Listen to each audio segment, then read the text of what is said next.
Добрый день. Ассаламу алейкум, құрметті қауым. Қалдарыңыз қалай? Магистратура мен докторантура бағдарламалар бойынша арналған арнайы онлайн ақпараттық күніне қош келдіңіздер. Добрый день, уважаемые подписчики, участники, кандидаты. Я хочу поприветствовать вас всех на онлайн информационном дне для кандидатов в программу магистратуры и докторантуры.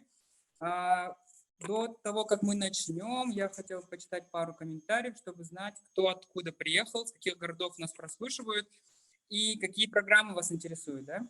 Так, сейчас. Кусманова Жаннура Чанкасы, город Алматы.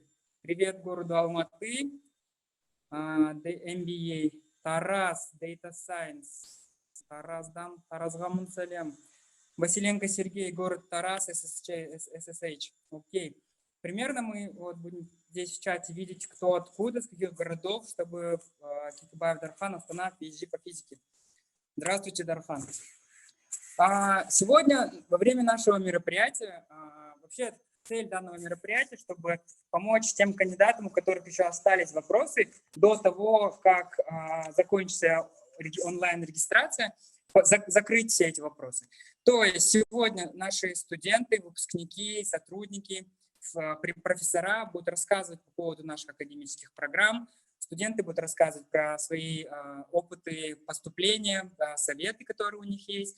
И наши коллеги из департамента по приему, то есть я и Лейла, которая сейчас будет рассказывать следующее, она будет рассказывать в целом по поводу приема на программы.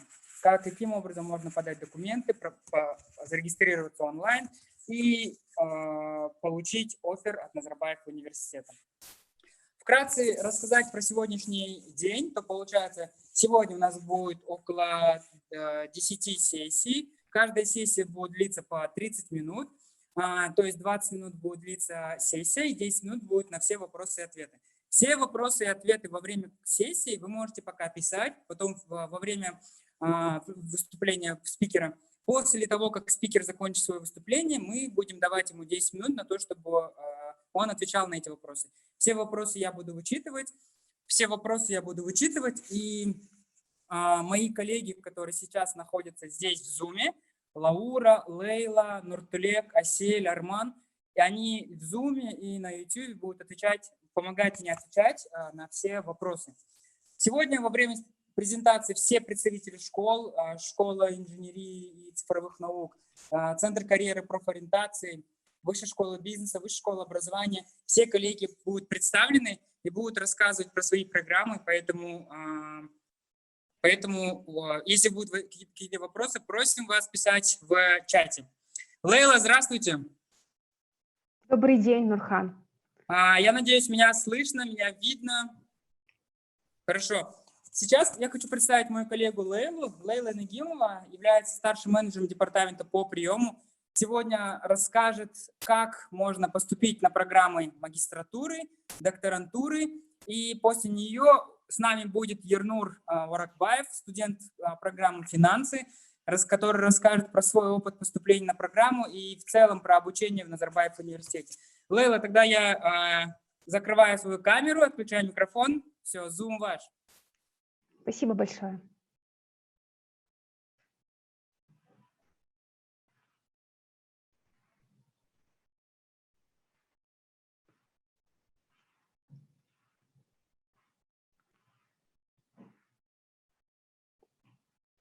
Добрый день, уважаемые участники, слушатели, кандидаты, поступающие на программы послевузовские программы Назарбаева университета.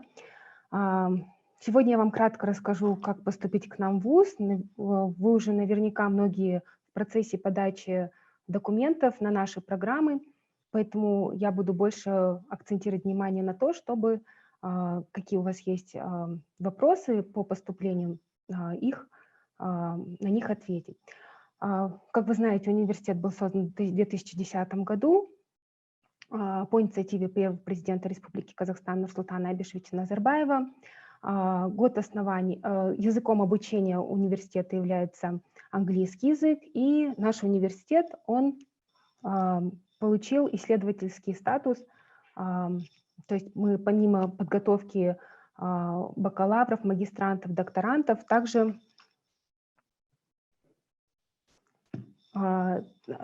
Также занимаемся исследованиями. В нашем университете обучается более 5000 студентов, 98% студентов обучаются на гранте. По магистратуре студенты получают ежемесячную стипендию в размере 125 тысяч тенге. Если же вы поступаете на программу докторантуры, то эта стипендия составляет 102 498 тенге.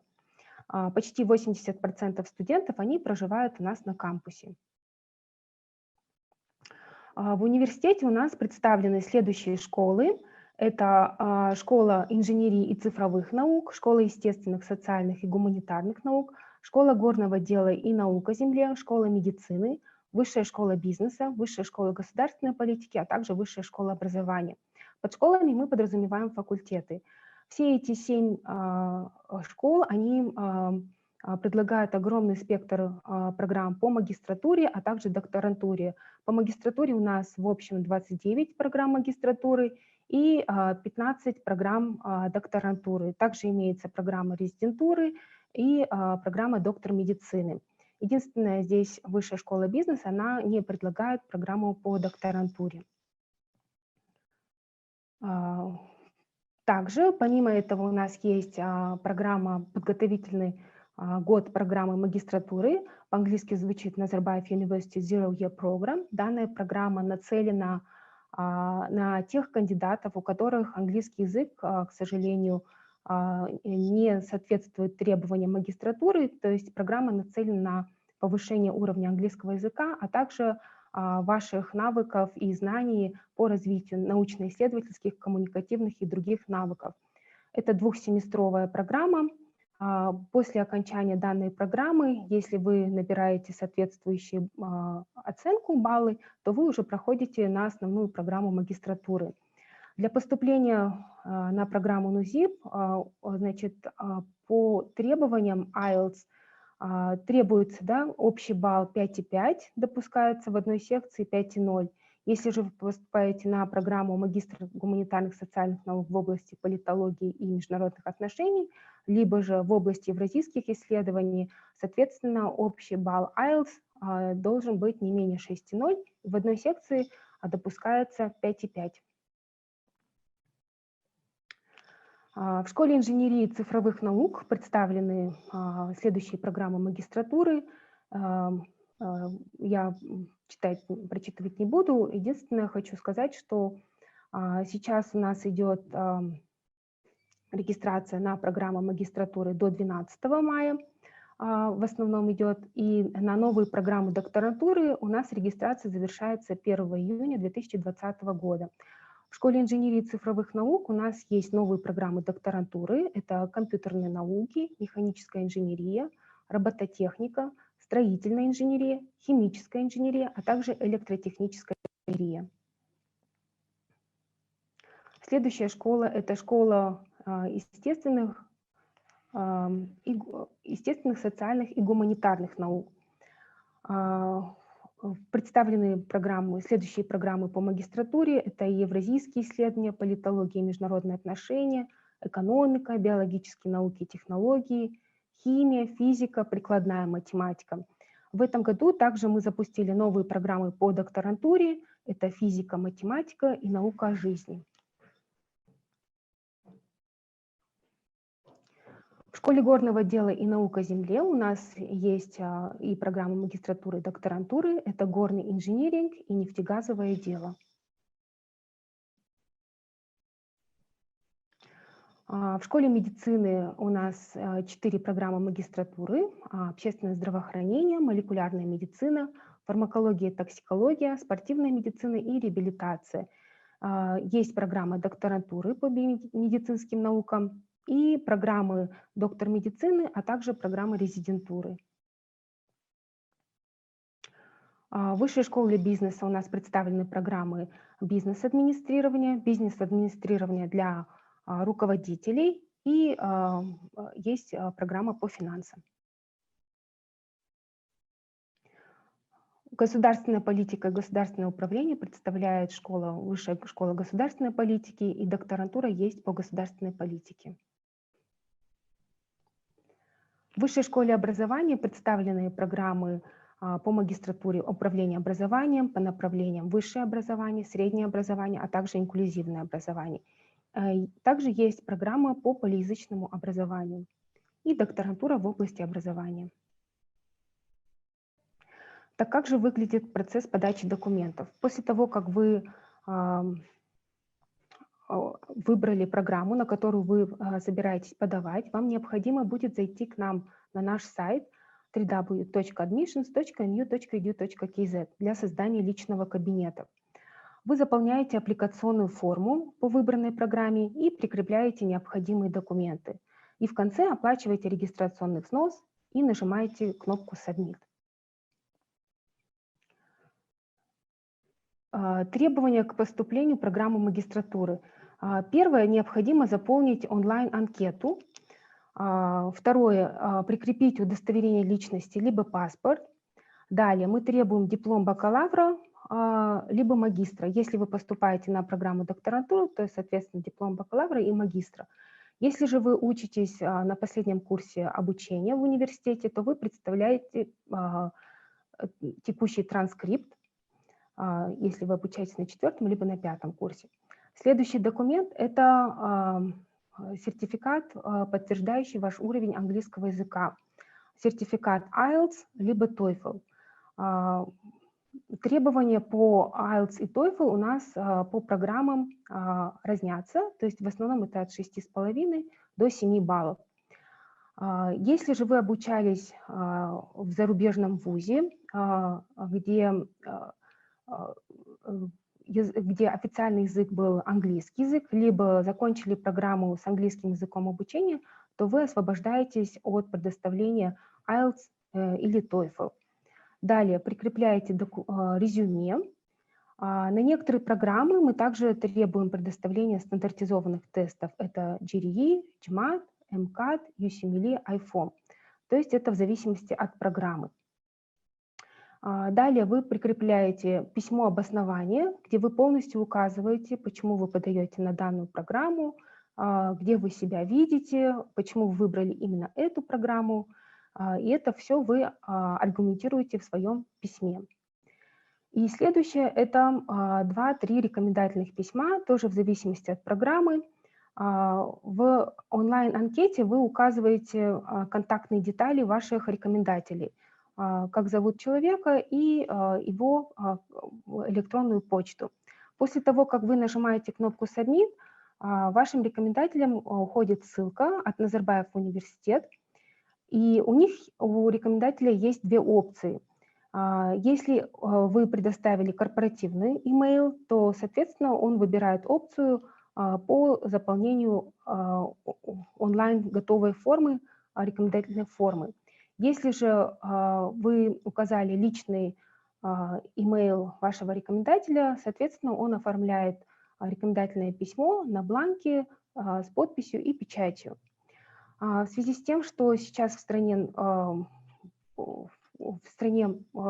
карантинный режим, чрезвычайное положение, то рекомендатели могут сейчас предоставить письмо без бланка, но после того, как снимут данный режим, мы потребуем вас предоставить рекомендательное письмо в надлежащем виде.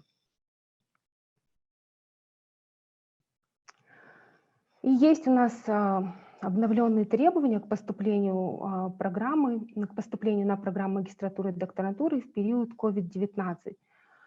Вы знаете, что не только в Казахстане, а по всему миру были приостановлены сдачи экзаменов IELTS и TOEFL, и Назарбаев университет принял решение принимать альтернативные для определения английского языка у кандидатов, поступающих на послевузовские программы, сертификат Duolingo English Test. Данный экзамен был разработан компанией Duolingo English Test. Это онлайн-экзамен. Необходимо будет зайти на данную ссылку englishtest.duolingo.com и иметь хороший интернет, наушники, хорошие технические условия для сдачи данного экзамена. Экзамен состоит из следующей структуры, да, то есть это будут вопросы по чтению, аудированию, говорению и письму, а также есть дополнительная секция. Это видеоинтервью, которое длится 1-3 минуты, и письменная работа. Первая часть, она оценивается, дополнительная секция не оценивается. Однако результаты высылаются в университеты. Продолжительность экзамена состоит от 45 до 60 минут. Данный экзамен стоит $49 США, и оценка в баллах от 10 до 160 баллов. Результаты готовы в течение 48 часов, и вы можете данный экзамен в течение 30 дней сдать дважды. Минимальный балл для поступления на наши программы, минимальный балл 105, если 6, по эквиваленту IELTS 6,5, TOEFL 79. Или минимальный балл 115, если ваш IELTS 7,0, TOEFL 94 по эквиваленту составляет. Если вы набираете по Duolingo от 80 до 100 баллов, то вы можете быть рассмотрены на программу НУЗИ, подготовительный год программы магистратуры. Данный экзамен, результаты данного экзамена принимаются многими вузами мира, в том числе и Назарбаев университет. Необходимо отметить, что крайний срок подачи сертификатов IELTS, TOEFL, Duolingo, English Test, GRE и GMAT на программы магистратуры и докторантуры продлен до 10 июня 2020 года. И крайний срок подачи GRE и GMAT в Высшую школу бизнеса по программе магистр наук по финансам 15 июня 2020 года. Если у вас есть вопросы, я сейчас предоставляю слово Yernurу Orakbayevu, который является нашим студентом и учится в Высшей школе бизнеса. Лейла, спасибо большое. Очень интересно, как раз-таки некоторые моменты, которые будем сегодня освещать во время презентации. Yernur, вы здесь, да? Лейла, тут возникают вопросы. Мы к этим вопросам вернемся после выступления Yernura. Давайте, да? Хорошо, хорошо. Хорошо, спасибо. Yernur, добрый день. День добрый, Нуркхан. Так, вас не слышно. Не слышно? Слышно, теперь слышно. Как дела у вас? Как проходит день? Отлично. Сейчас у нас неделя экзаменов на моей программе. Последняя. Поэтому... Хорошо. Yernur, можно просить вас микрофон чуть поближе держать, пока все равно теряется связь, оказывается. Ага. Yernur, расскажите, пожалуйста, о себе. Вот где вы обучаетесь, как вы поступили, как вы готовились? Начну с того, что я вообще учился в школе социальных и гуманитарных наук на программе экономики. И поступал в Назарбаев университет на бакалавре еще несколько раз, там, пару раз меня реджектнули. Но вот на программу магистратуры поступил с первого раза уже. У меня были проблемы с английским языком, но по ходу обучения уже в Назарбаев университете с английским языком большинства уже проблем нет. Поэтому также у нас по поступлению на магистратуру нам не обязательно сдавать там TOEFL, IELTS. Я буду рассказывать, наверное, больше по программе МСФ, потому что в нее я и подавал. Самыми сложными моментами было, наверное, написать мотивационное письмо. И у нас специфичная программа, она именно ориентирована на Нацбанк, поэтому мотивационное письмо нужно уже под работодателя примерно писать. Если говорить насчет тестов, то мы сдавали GRE, GMAT. Тут кому как удобнее. Кто хочет, сдает GRE, кто хочет, сдает GMAT. Я лично сдавал оба теста, чтобы посмотреть плюсы и минусы для меня. Мне лично показался GRE тест более таким простым, потому что я учился в SHSS, экономиста. Поэтому я сдавал GRE. По тесту готовился по 5 Pounds от Манхэттена. Очень хорошая книжка. Так. Был казус один, когда вот мы сдавали, нам экзамен перенесли. за 2 дня до даты назначения экзамена нам экзамен перенесли, поэтому, если что, будьте готовы. Потому что я зарегистрировался на март 10, меня перенесли на апрель 15. Это лучше, чем раньше сдать, тем лучше будет в случае, если какие-то такие моменты непредвиденные, форс-мажорные будут. Ну, опять же, нам программу МСФ мы больше ориентировались как студенты на quantitative part, потому что нам нужна была математика. Многие набирали в этой секции там, от 165 до 170, там у кого как. Ну, наверное, в среднем балл на потоке где-то 160, 66-167. Поэтому упор делали мы на математику.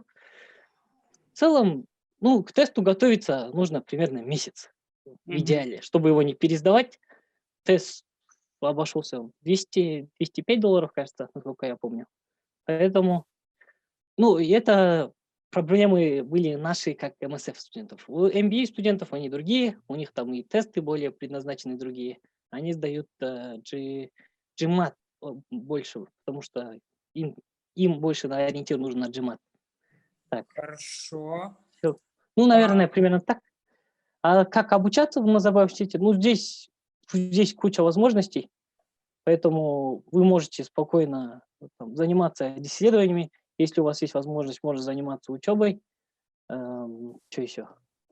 Ну, в целом, вот я работаю research ассистентом, научным сотрудником, поэтому, думаю, здесь учиться нужно. Хорошо.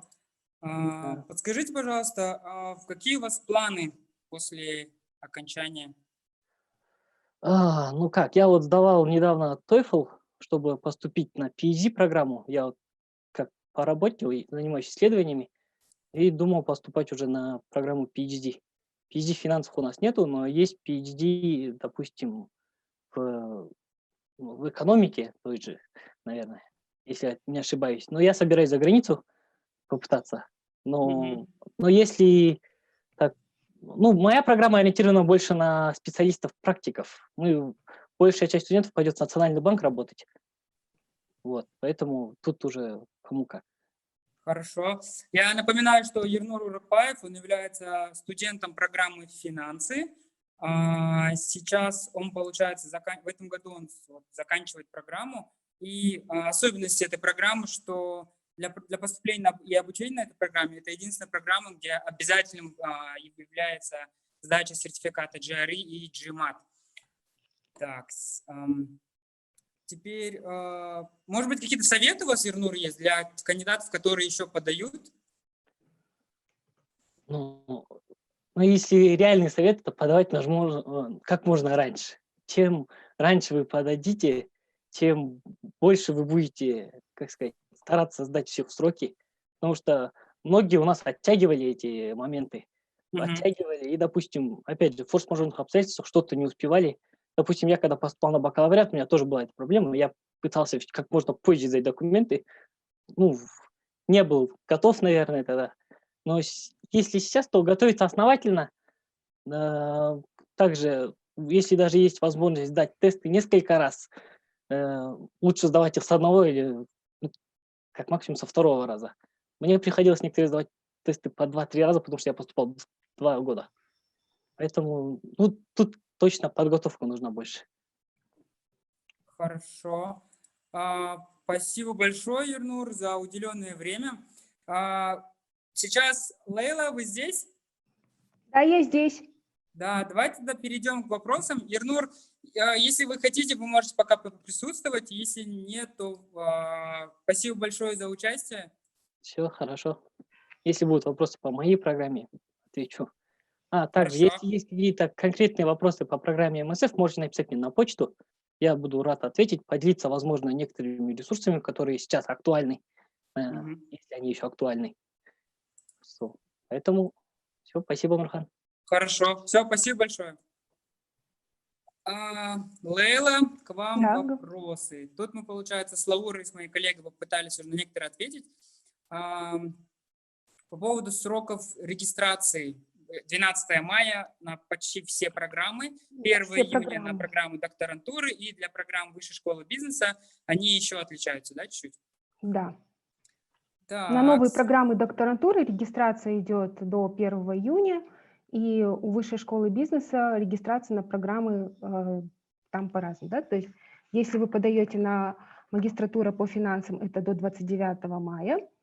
Если вы подаете на MBA и MBA для руководителей, то это 1 июня включительно. Хорошо. А вместо GRE будет приниматься ALEX-тест? Да, там в зависимости от программы. Это вы можете написать на электронную почту соответствующие программы. Мы это вас всех уведомим.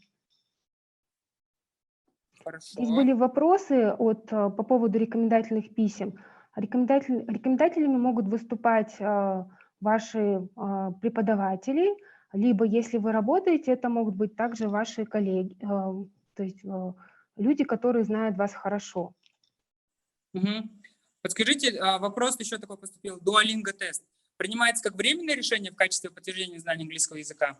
Или на постоянной основе потом? Нет, это принимается только на период COVID-19, то есть только на этот год, и все. Хорошо. Нужен ли statement of purpose, of proposal на программу PhD? Да, у программы PhD помимо statement of purpose есть proposal. То есть в proposal они указывают свою будущую тему для исследования. Поэтому для докторантов, пожалуйста, уделите время на то, чтобы написать хорошее научное обосновательное proposal для того, чтобы комиссия могла понять, да, сможете ли вы учиться на программе докторантуры. И еще, прежде чем поступать на наши программы докторантуры, пожалуйста, ознакомьтесь с исследовательскими интересами нашего профессорско-преподавательского состава. Это все указано на нашем сайте. Хорошо. Вопрос еще такой.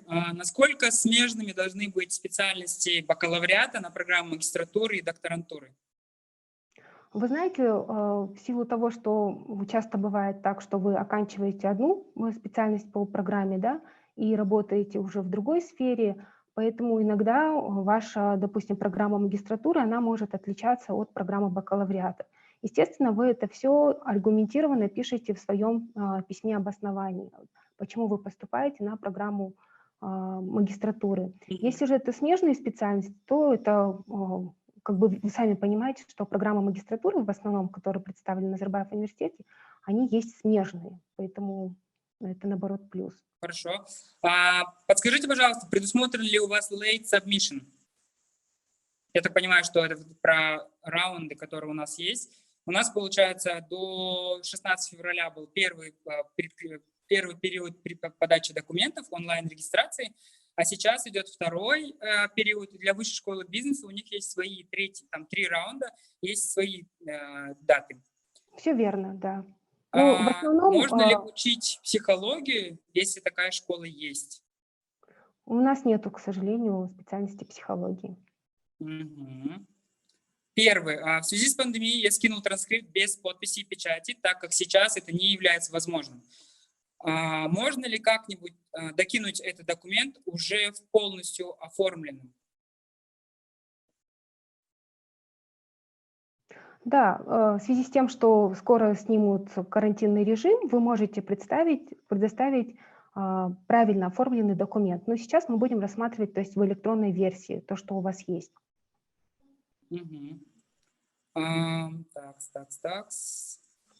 Все документы подаются на английском языке. Я просто напоминаю, Да, чтобы вы избежать подаете на английском языке. Удостоверение и паспорт, ну, он идет, вот если у нас, допустим, казахско-русский, да, на казахско-русском, английский, паспорт на английском идет. Так, минимальный GPA меняется в зависимости от программы. Надо будет проследить, посмотреть, проверить школу, факультет, программу, на которую вы подаете. Там будет немножко все известно. Так,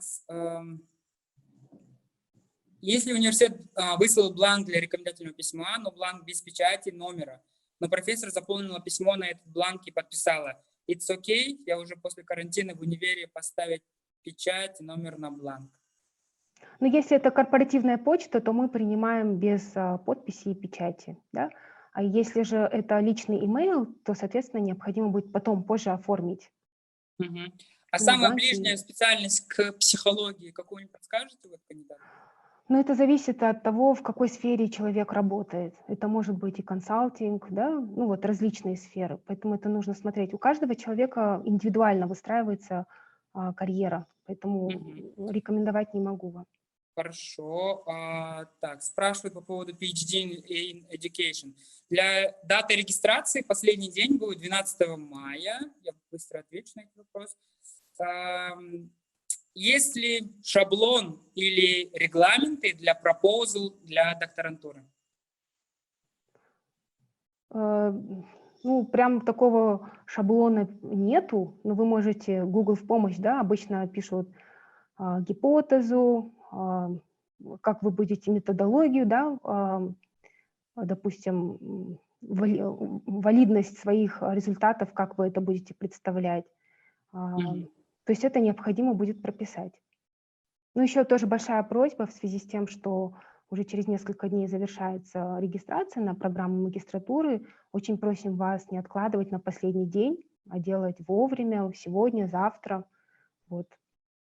Мгм. По поводу вопроса поступают по поводу GPA. Люди, которые обучались в разных странах, Казахстан, кроме Казахстана, России, либо по системе, где пишут удовлетворительно, либо по другой системе, не переживайте, вы можете оставить этот бланк пустым, потому что наши коллеги из департамента по приему, они будут пересчитывать все ваши баллы и приводить в соответствие с нашей системой. Все верно. То есть если вы учились, например, в Индии, да, например, либо там в Российской Федерации, где пятибалльная система, оставляйте так, как есть. Затем мы сами все это проверим. Угу. Так. Тут 42 вопроса, и не успеваю прочитать. Рекомендательные письма должны быть обязательно на английском языке. Тоже видела здесь вопрос. Если же предоставляют на русском, необходимо будет нотариально заверить.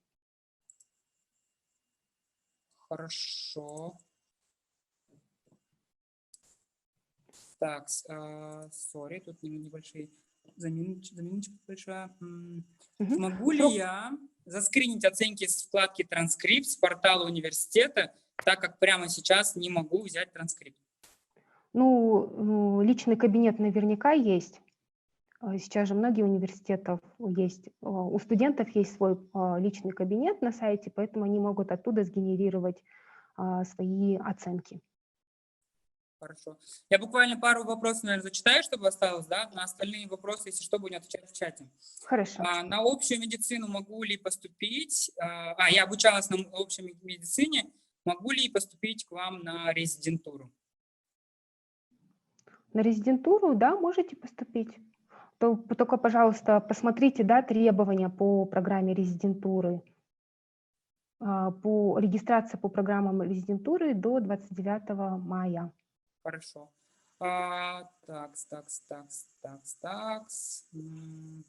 Вопросы, которые связаны со специальностями, пожалуйста. Если вы обучались на бакалавриате либо на магистратуре на одной специальности и хотите в Назарбаев университет поступить на другую специальность, you are more than welcome, потому что у нас, ну, в смысле, это не будет преграды для поступления, за исключением программ медицины, где могут посчитать, что ваши данные должны быть со специальностью биология и медицина, поэтому имейте в виду.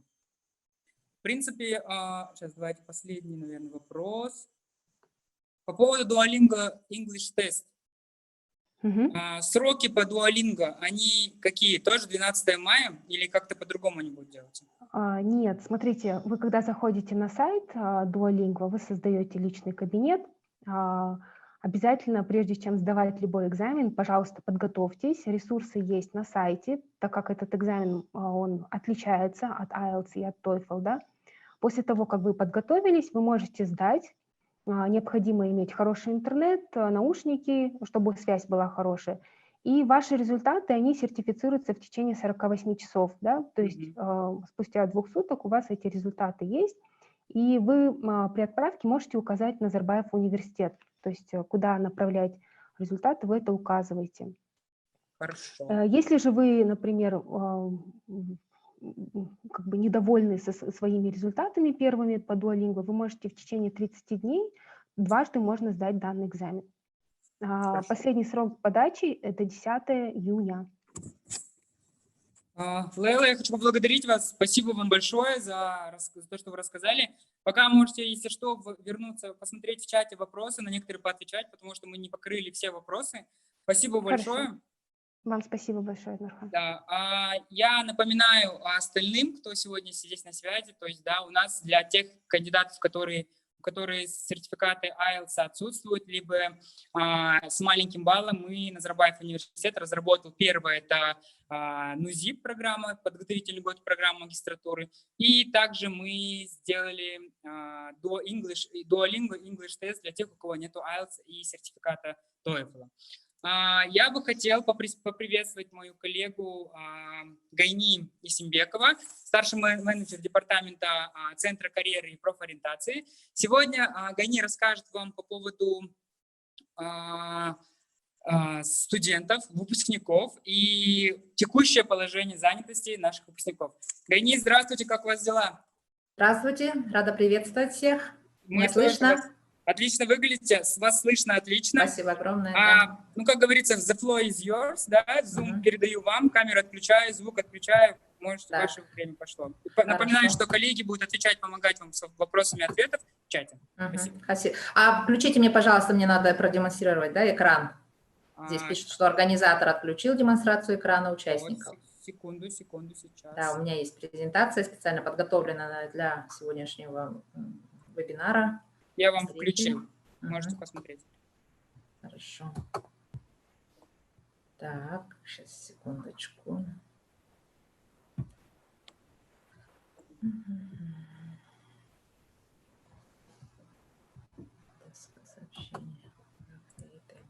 Сейчас, секундочку.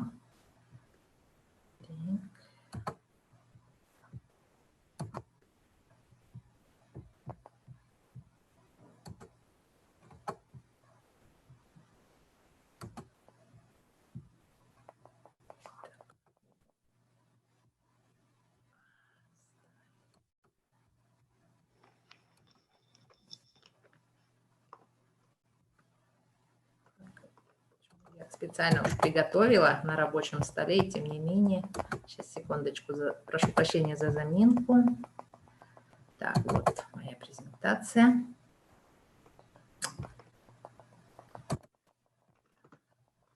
Еще раз всем здравствуйте. Я представляю Центр карьеры и профориентации. Презентация моя на английском языке, но я буду вести на русском языке, могу отвечать и на казахском языке, если будут вопросы. Ну, самая главная цель нашего центра, да, Центра карьеры и профориентации, это создавать такие мосты между нашими студентами, выпускниками, всеми талантами для возможностей сегодня и завтра. То есть помимо академического образования студенты и выпускники нашего университета имеют возможность получить дополнительные навыки у нас в Назарбаев университете. Так, презентация моя работает, видно всем? Нурхан? Презентация у вас зависла. Так, потому что меня почему-то, вот я сейчас на экране вижу онлайн-информационный день. Так, что такое? У вас презентация открылась, да, уже? Да, я вообще-то открыла ее презентацию, но почему-то вот сейчас я ее не вижу. Попробуйте, пожалуйста, еще раз. Да, сейчас. Так, остановить демонстрацию. Да, пожалуйста, там почему-то демонстрация кого-то еще вы там подключаете. Нет, там просто зависла ваша почта показывалась. Да. Так, вот. Ну, наша цель, опять же, повторюсь, что создавать мосты для студентов и выпускников, создавать все возможности, чтобы, обучаясь в стенах Назарбаев университета, они получали дополнительные навыки, компетенции, знания для построения своего будущего. Мы не трудоустраиваем, мне нужно будет сразу это обговорить, да, мы оказываем содействие повышению трудоустраиваемости наших выпускников. И работаем в партнерстве с нашими школами, с факультетами, да, как бы у нас называется это школы, со всеми студентами, выпускниками, партнерами, работодателями и университетами. Почему университетами, здесь я тоже объясню чуть позже. С школы, значит, что со школами мы делаем? Мы получаем от них, скажем так, заявки на практику, на подготовку, дополнительную подготовку нашего, их предпочтения, скажем, от школ ждем. А студенты у нас имеют возможность проходить индивидуальные консультации, имеют возможность через наш центр проходить практику в компаниях, наших партнерах, работодателей. И вот сейчас весна, например, обычно мы посвящаем тому, чтобы наших всех студентов определять на практику в летнее время. С выпускникам тоже у нас предоставляется такая возможность участвовать в наших семинарах, вебинарах. И также выпускники у нас принимают участие уже в качестве волонтеров, спикеров, участвовать в наших программах наставничества, менторшип и участвовать в программе как амбассадоры, представители компании, представители Назарбаев университета в своих компаниях. Помогает, опять же, нашим студентам развивать, получать определенные навыки и дает такую обратную связь, над чем нужно будет работать нашим студентам, какие навыки развивать, на что обратить внимание, на какие программы, на какие мейджоры, да, специальности, предметы обратить внимание, пока они учатся в стенах Назарбаев университета. Работодатели также у нас проводят вебинары, проводят мероприятия, on-campus recruitment. Мы не допускаем всех работодателей, естественно, они у нас проходят определенный ценз, они должны себя зарекомендовать. Вот. С университетами у нас есть программа Graduate Application Advising. Мы консультируем наших выпускников, кто планирует обучение за рубежом. Здесь отличие от Admissions Department, если да, они работают с нашими непосредственными и выпускниками, и, скажем, кандидатами, абитуриентами для поступления на Назарбаев университет. Наш центр карьеры работает с нашими студентами и выпускниками, планирующими продолжить обучение за рубежом. Это, наверное, особенность нашего университета, насколько я знаю, вот такая программа существует в нашем университете. Так. Далее.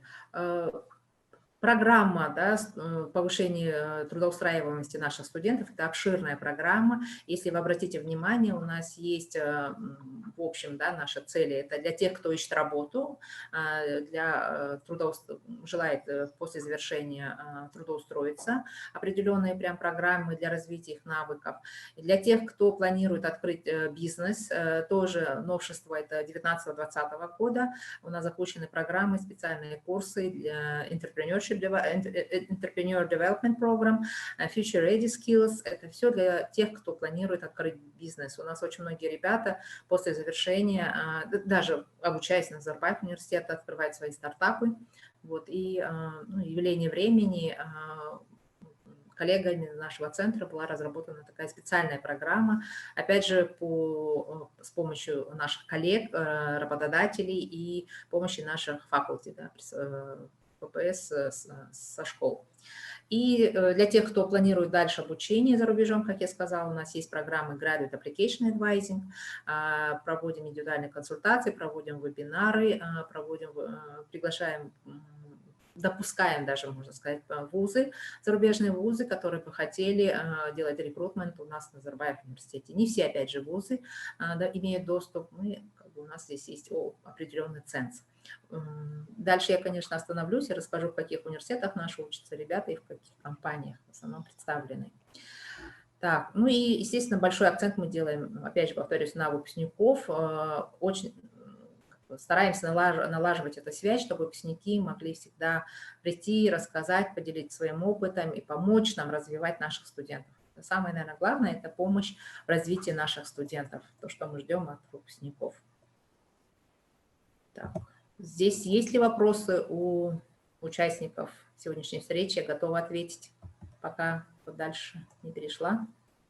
Нет, пока вопросов пока нет. Замечательно, хорошо. Вопрос был по поводу трудоустройства. Как Центр карьеры профориентации занимается трудоустройством?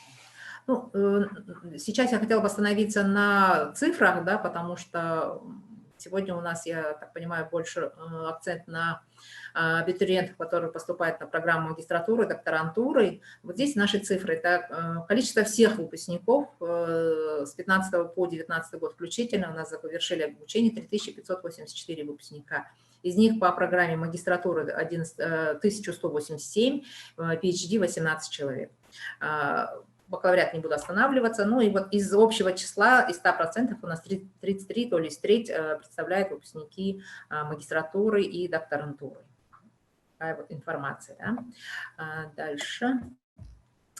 Destination статус, то есть текущее положение занятости наших выпускников. Остановлюсь, опять же, больше внимания сделаю на градах. Те, кто закончил у нас магистратуру, докторантуру, их общее количество – это 1205 человек, 81% из них трудоустроены, 10% продолжают обучение, и 80% у нас есть те, кто maternity leave, либо career break, либо no information, у нас есть такая категория, да, тоже отслеживаем, и эти же ребята, выпускники, как бы обращаются к нам, возвращаются к нам, если хотят, там, ищут помощь или вопросы есть по трудоустройству. Дальше. По тому, как у нас продолжает обучение за рубежом, опять же, акцент на градах. В основном, конечно, 84% вот из тех, кто из предыдущего слайда, да, вот у нас 10% продолжает, 119 человек, из них у нас 84% продолжает на программах PhD. В программе магистратуры 11 человек, и вот резидентуры задавались вопросы, 5% наших же выпускников продолжает обучение в резидентуре в Назарбаев университете. Далее, по локации, значит, из тех, кто продолжает обучение, у нас 53% учатся за рубежом, и 47% остановились в Казахстане, продолжают обучение у нас. Получается 50 на 50 почти, да, процентов у нас обучаются за рубежом и остаются в Назарбаев университете. Из тех 119, кто продолжил обучение. Такая же тенденция у нас и андеградов, и такая же тенденция и у градов. Одинаковый, да, процент тех, кто продолжает обучение за рубежом и в Казахстане. Топ-университеты по Times Higher Education Ranking, если вы слышали, знаете такую систему ранжирования университетов. Наши университеты представлены, продолжают обучение в Оксфорде, в Кембридже, Imperial College London, University College London. В основном это ребята, которые продолжают обучение на программах докторантуры, если вот это касается выпускников магистратуры. В Америке также представлены наши выпускники, продолжают обучение. То есть вот эти все ведущие вузы, которые являются топ, в данном случае это топ-100 университетов, даже здесь, наверное, даже меньше, да, не топ 80, может быть, университетов, которые признали, Назарбаев университет, признают знания наших выпускников, и где ребята, заканчивая, например, Стэнфорд, продолжает MIT, или наоборот, мы подтвердили свой статус, знания, которые получают наши ребята, могут спокойно конкурировать с зарубежными выпускниками зарубежных вузов. Есть ребята, которые поступают напрямую из бакалавриата в Гарвард. В прошлом году у нас поступила девочка. Есть наши выпускники, опять же, ведущих вузов, как Yale University, в Чикаго. Дальше в Австралии можно будет встретить наших выпускников, в Китае, в Германии, в Нидерландах и в Сингапуре. Это все вузы, которые, конечно, делают очень жесткий отбор, и мы очень гордимся тем, что наши выпускники имеют возможность продолжить свое обучение в этих ведущих вузах. Так, дальше, если касаемо по трудоустройству. Опять же, вернемся, вот наша статистика, у нас трудоустроенных 81%, 972 человека. Да? Значит, из этих 972 человека, вот обратите внимание на правый, да, pie chart, все то, что касаемо у нас выпускников град-школ, школ магистратуры, докторантуры.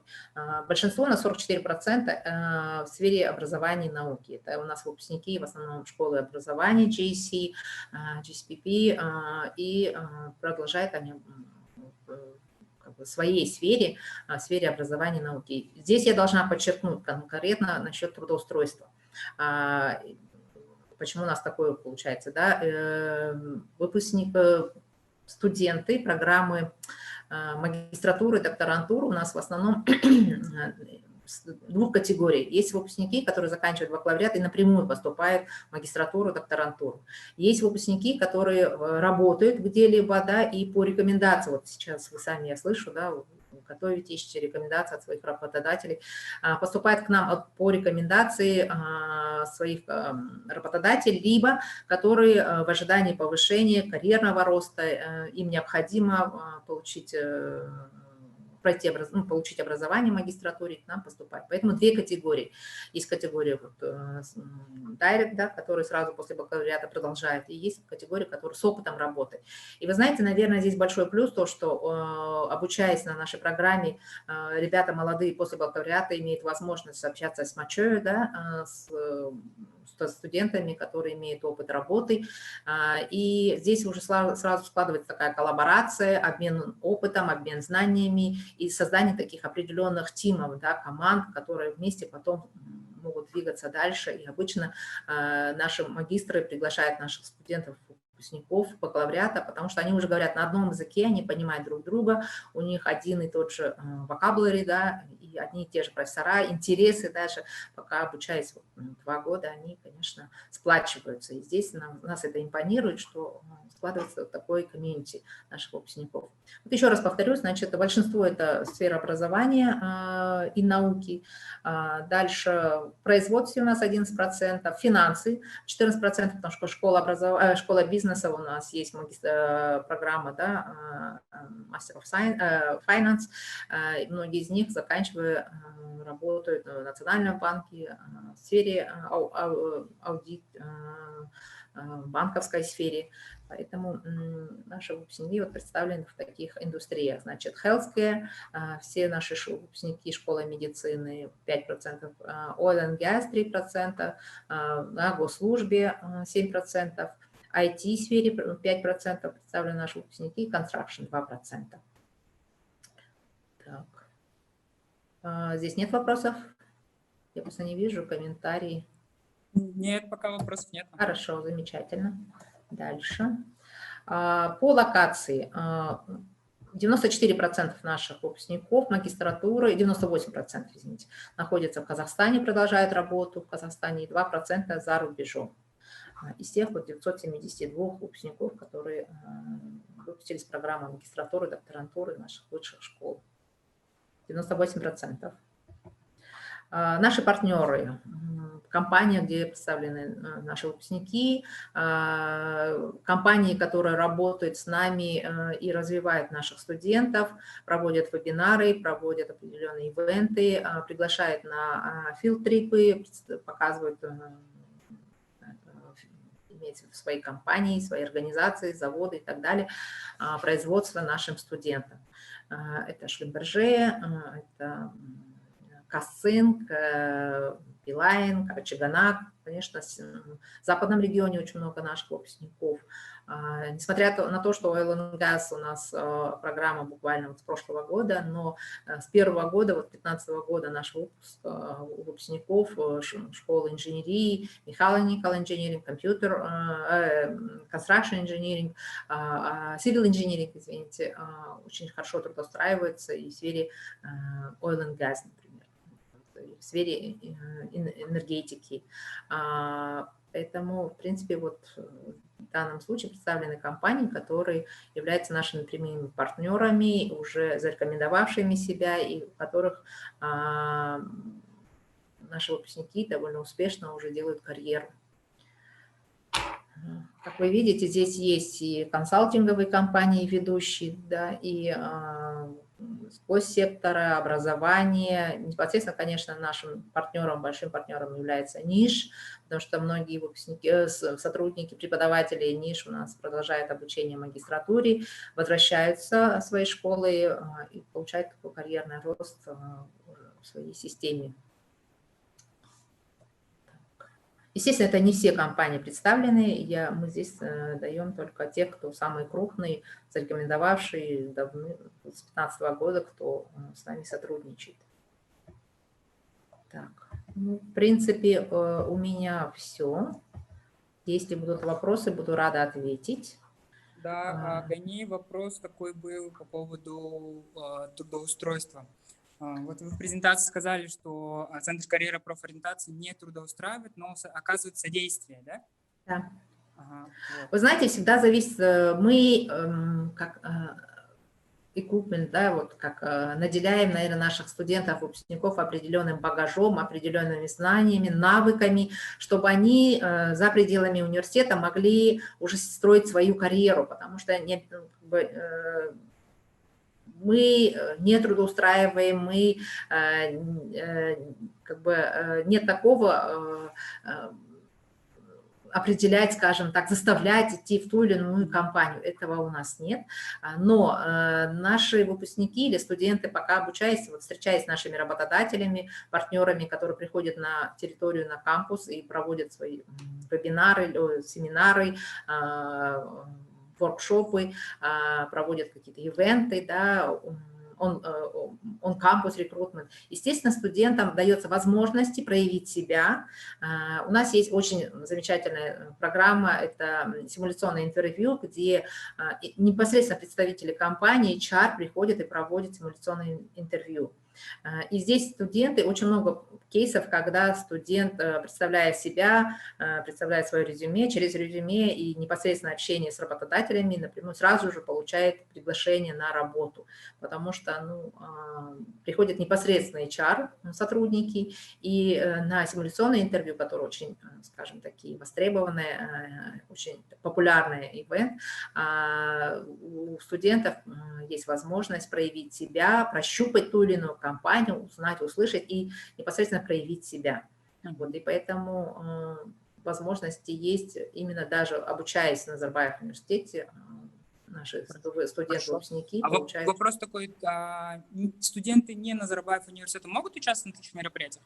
Нет, это только для студентов Назарбаев университета, закрытые сессии, да, и если только у нас компании сами не просят, там бывает у них обширные какие-то сессии, да, и они хотели бы пригласить студентов других вузов. Но это отдельно обговаривается, единичный случай. По большому счету, конечно, все мероприятия закрыты только для Назарбаев университета. Я здесь не сказала, есть у нас карьерная платформа по типу HeadHunter. Опять же, это закрытая карьерная платформа, где наши работодатели размещают свои вакансии, студенты размещают свои резюме, и зарегистрированных работодателей есть возможность напрямую заходить и смотреть резюме наших студентов.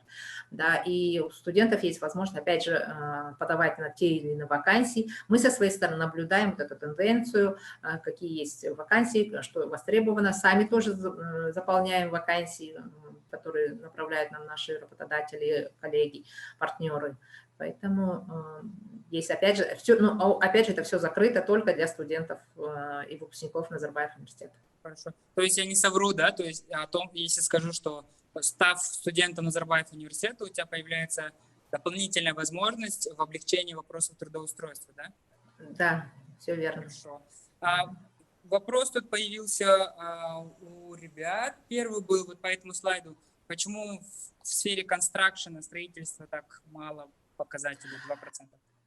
Ну, это в целом, видите, как 2% нас, если вы помните, там 900 с чем-то человек, мы считаем, что это не страшно, окей, 2%. Нас импонирует, что в производстве 11%, в финансах 14%. Есть категория АЗы, в котором есть сфера маркетинга, сейлс, продажи, why not? Ну, как бы мы это принимаем. Здесь у нас нет, что хорошо, что плохо. Это что дано, что есть. Мы, да, я с вами тоже согласен, да, что мы насильно или там искусственно не будем повышать индустрию или там, да, присутствие наших выпускников. Хорошо. Вопрос такой по поводу трудоустройства. Есть какая-нибудь статистика по поводу того, через какой период времени студенты трудоустраиваются? Ну, я сразу скажу, если конкретно программа магистратуры, докторантуры, естественно, наши ребята, многие продолжают работу, переходят на свои основное, наверное, возможно, да, там на буквально какие-то там уменьшенное количество времени, и в основном они возвращаются в свои организации, те, кто еще раз из той категории, которые пришли к нам для получения дополнительных знаний, да, или за дипломом магистра. В принципе, с этим проблем нет. Еще раз здесь подчеркну, высшая школа бизнеса, у них есть специальная программа, и они помогают трудоустройству. это высшая школа бизнеса, они непосредственно помогают трудоустройству. Но в целом университет, и мы, Центр карьеры, мы помогаем повышению трудоустраиваемости, потому что рынок такой меняется. Вот сейчас ситуация, например, если бы мы обязали работать ребят в той или иной по своей специальности в определенных компаниях, конечно, им было бы сложно, потому что были бы определенные обязательства. А так они свободны и могут сейчас, имея вот те навыки, те знания, те компетенции, которые они получили при помощи, при поддержке Центра карьеры, естественно, они более мобильнее, более конкурентоспособны и даже могут сами создавать стартапы и работу для других, скажем так, компаний. Хорошо. Вопрос такой поступил от Иркибулана Галымова. В этой статистике учтены только нетрудоустроенные выпускники или также те, кто был трудоустроен до обучения? В данной статистике это все те, кто у нас трудоустроены. Да, это те, кто трудоустроены. Мы здесь, в этом пайчарте, у нас нет тех, кто сейчас, например, ищет работу, либо те, кто да, у нас есть категория, которые non-information или maternity leave. И по продолжению обучения, и по имплементу, это на декабрь месяц конкретно число тех, кто трудоустроены. Информация на декабрь месяц, кстати, да. Хорошо. Спасибо. Вопрос еще по поводу трудоустройства во время обучения программ магистратуры и докторантуры. Да. Есть ли такая возможность для докторантов и магистрантов, может быть, внутри кампуса работать? Хороший очень вопрос. У нас для бакалавриата, в принципе, магистратуры тоже разработана программа, с прошлого года работает Work on Campus, где на свободной ставке в случае необходимости, да, департаменты подают заявки, мы организовываем хайринг. Ребята, именно наши студенты магистратуры, бакалавриата могут подавать и работать в течение определенного времени, опять же, по заявке структурное подразделение. Вот сейчас мы, например, непосредственно ищем себе сотрудника и практиковали это, сотрудника, который в летнее время будет нам помогать в офисе. И очень много заявок, потому что зарплата тоже неплохая, можно сказать, дополнительная к стипендии. Она выше, чем стипендия, вот, скажем так. В нашем случае. Да, я думаю, что это хорошая информация. Да. Еще поступил вопрос по поводу отработки. Тут очень много людей задают по поводу обучения на магистратуре, докторантуре, и что их ждет, какая отработка, и по этому вопросу. Вы знаете, закон един для всех, естественно, благо, что в законе не сказано, да, что вы должны работать именно по своей специальности. Я думаю, что если после завершения трудоустроитесь и будете работать, где бы вы ни были, да, в какой бы сфере, по какой-либо по профессии, если у вас есть налоговое отчисление, то можно смело ходить и знать, что вы отрабатываете. Но мы сами, опять же, в Назарбаев университете пока не установлены такие определенные критерии. Просто мы проговариваем, что есть закон, по которому нужно будет отрабатывать. Сами мы, опять же, насильно ничего не делаем, комиссии у нас нет, мы никого никуда не направляем. Просто работаем с работодателями, даем возможности нашим ребятам трудоустраиваться, да, или находить своего работодателя. Хорошо. Я хочу добавить, что этот, получается, закон, который об отработке, это закон правительства, и все вузы придерживаются его. И все вопросы касательно отработки, наверное, может задавать финансовый центр, который был инициатором данного закона. Вот. Да. И вопрос еще поступил такой: ваш департамент помогает ли в нахождении практики за рубежом? Практики за рубежом, насколько я знаю, у нас вообще, знаете, ребята сами находят и нас просто ставят в известность, да, но мы сами, насколько я знаю, мы, конечно, больше ориентированы на наших работодателей, потому что, очень много бывает заявок нам бы отработать свои заявки по Казахстану, да, и насчет зарубежного я не могу ответить, потому что это не моя сфера, не мои компетенции, но тем не менее у нас просто ребята находят сами, если им нужно, они... С этим вообще проблем нет. Точно так же, как и работу. Если вы обратили внимание, у нас есть процент выпускников, которые продолжают работу за рубежом. Естественно, эту работу они сами находят. Опять же говорю, да, что и практику, и трудоустройство мы не трудоустраиваем. Но практику, да, помогаем, оказываем. Отлично. Гайни, спасибо большое за презентацию, за то, что вы уделили время, поделились информацией по поводу трудоустройства и вообще что ждет кандидатов в программу магистратуры и докторантуры. Сейчас мы слово будем передавать нашему следующему спикеру. Спикер является... Спасибо большое, Гани. Отлично, еще раз хочу сказать, отлично выглядите. Спасибо большое. Спасибо. Да, получается, следующее слово будет предоставлено нашему коллеге со школы инженерии и цифровых наук. Зовут его Луис Рохас. Hi, Luis, how are you? Just a second, I will unmute you. Fine. Yeah. With this beautiful sunny day. Yeah, I like I like your background, like really sunny day. Yeah, beautiful. Yeah, so I just want to remind you, so you've got something around 20 minutes and 10 minutes you will have for Q&A. Today, Professor Luis Rojas will speak about pursuing postgraduate education and the reasons why you should do it. So, Professor Luis, Zoom is yours. Enjoy your time. Okay, I will share my screen. Yeah. Can you see it now? It's starting. Yeah, I can see it. Okay. Good afternoon, everyone, and thank you for inviting me to this session for persuading you about why you should go for postgraduate education. And my name is Luis Rojas Solórzano. I'm the director of a PhD in Science, Engineering, and Technology at Nazarbayev University. And the next 15-20 minutes, I will be trying to give you some hints why it is a good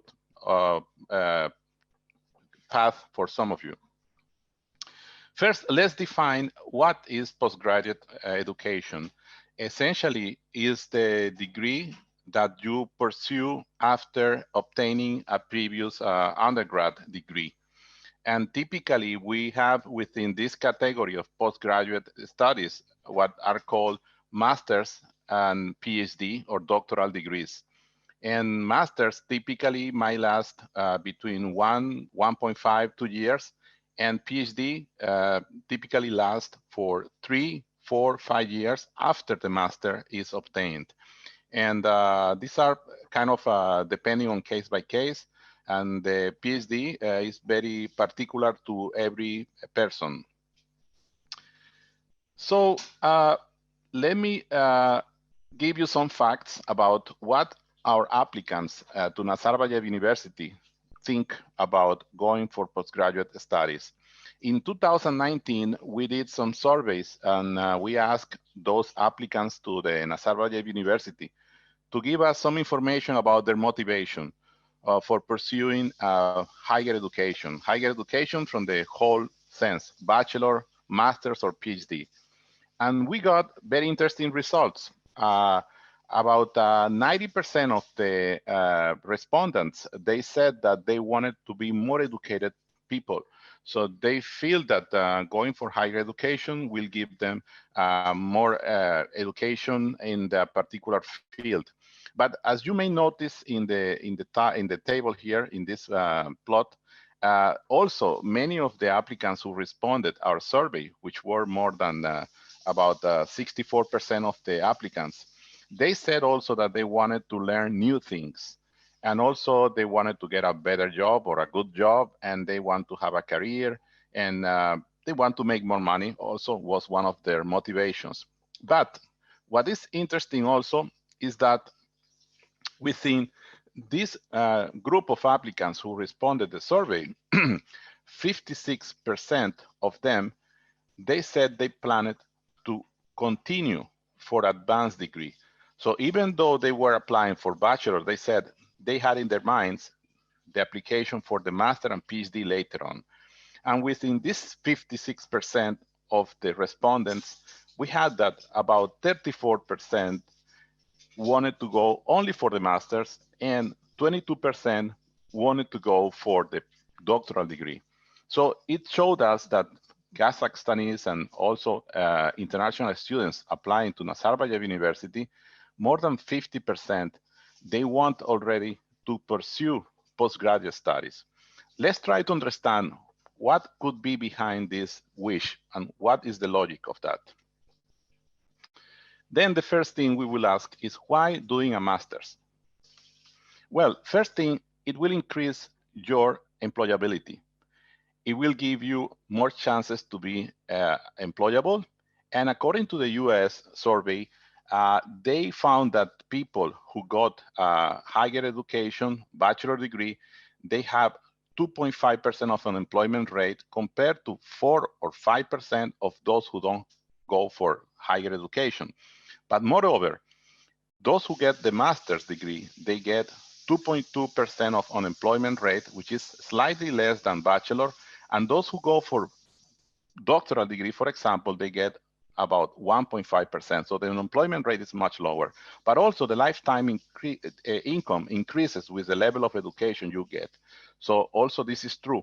As you get higher level of education, you get more chances to be employable, and you get more chances to get a higher payment or a higher amount of money in the lifetime.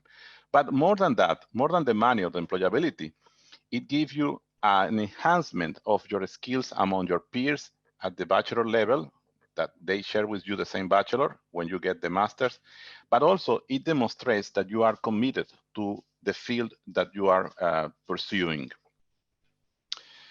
But what does a master's imply? What doing a master's imply?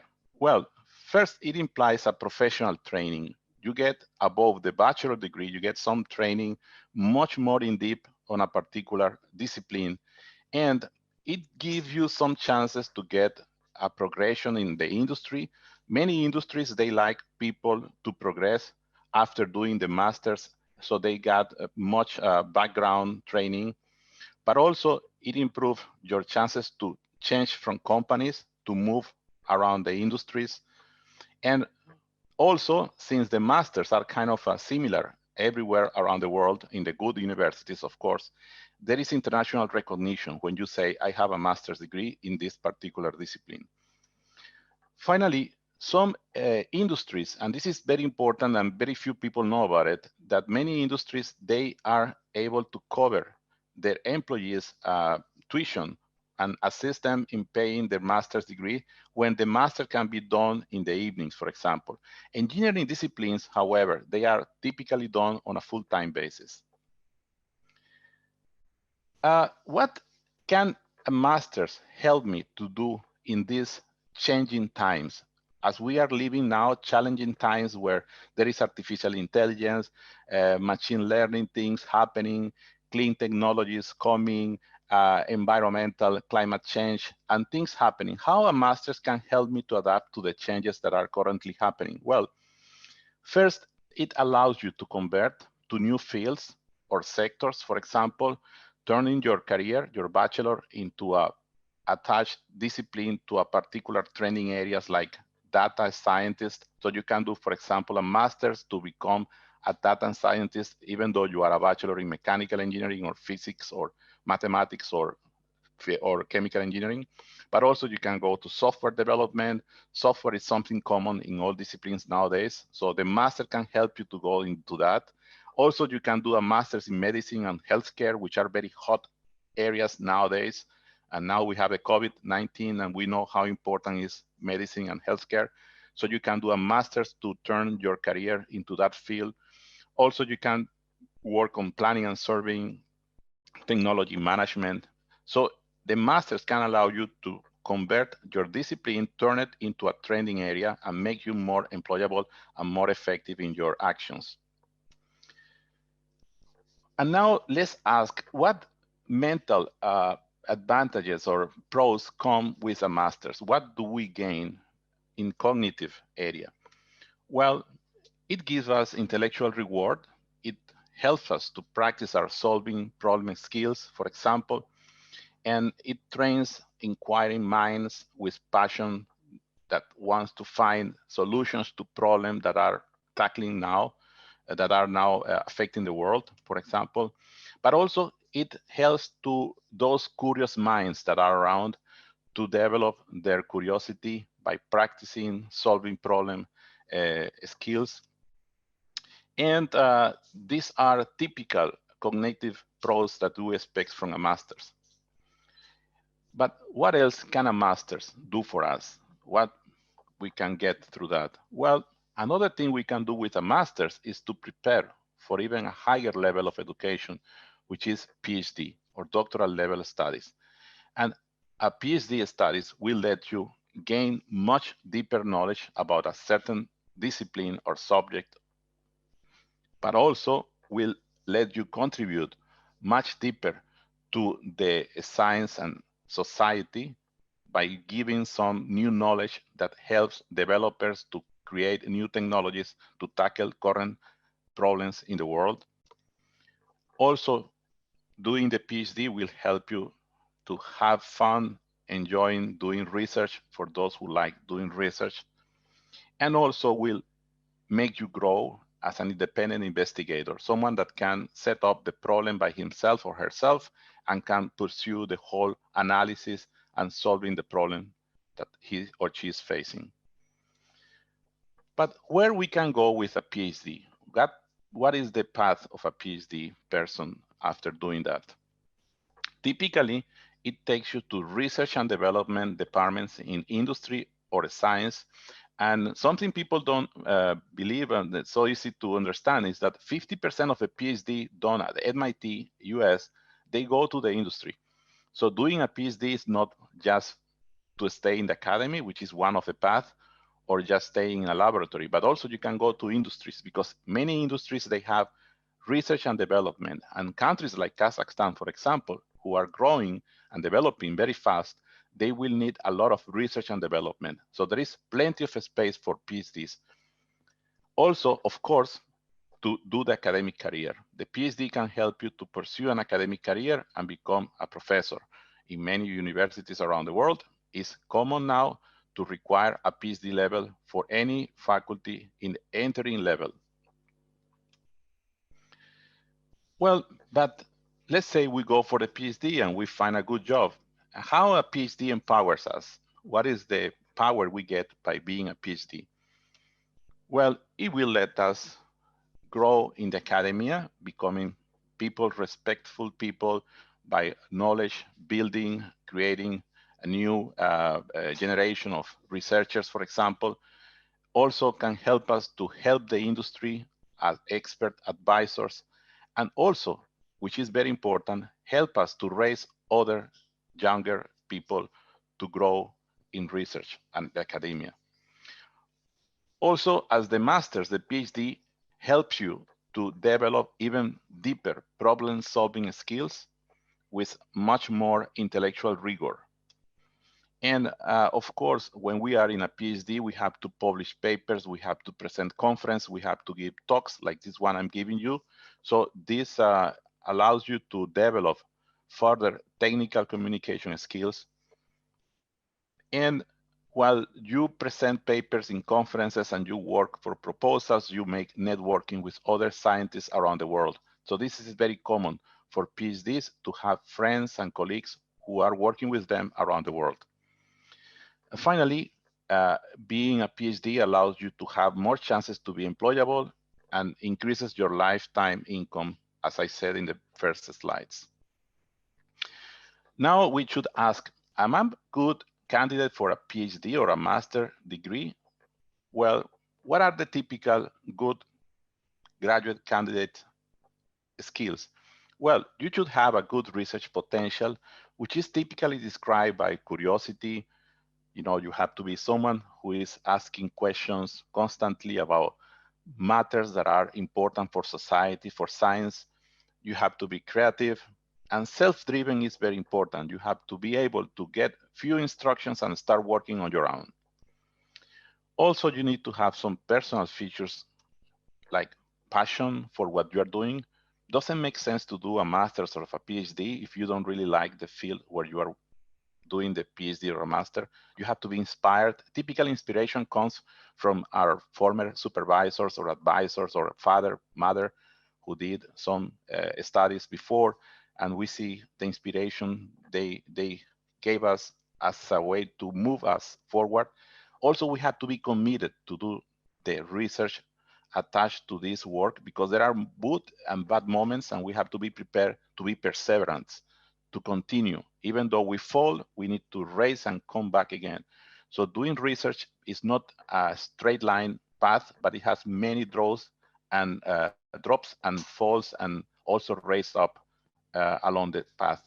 Also, you need to have a good academic story to be accepted. And this is, you need to come with a good GPA, enough GRE or TOEFL level, or Duolingo for those who are applying with Duolingo, and a strong recommendation letters, which are very important for the admission committees to check your case. Research experience is very important in some cases, but it's not mandatory, but it's very good to have publications from your bachelor. If you did your bachelor with some capstone that had a publication, you need to highlight it. But if you didn't have a publication, well, you can just say your capstone itself is a publication. Now the question is, where should I go if I decided to do my postgraduate studies? Well, if you're going to do the postgraduate, you have to see that as an investment in your life, your career. And this is important to choose a good university. And I call this a world-class university as the best option. A world-class university is a university that gives you all teaching, research, international projection, and good employability.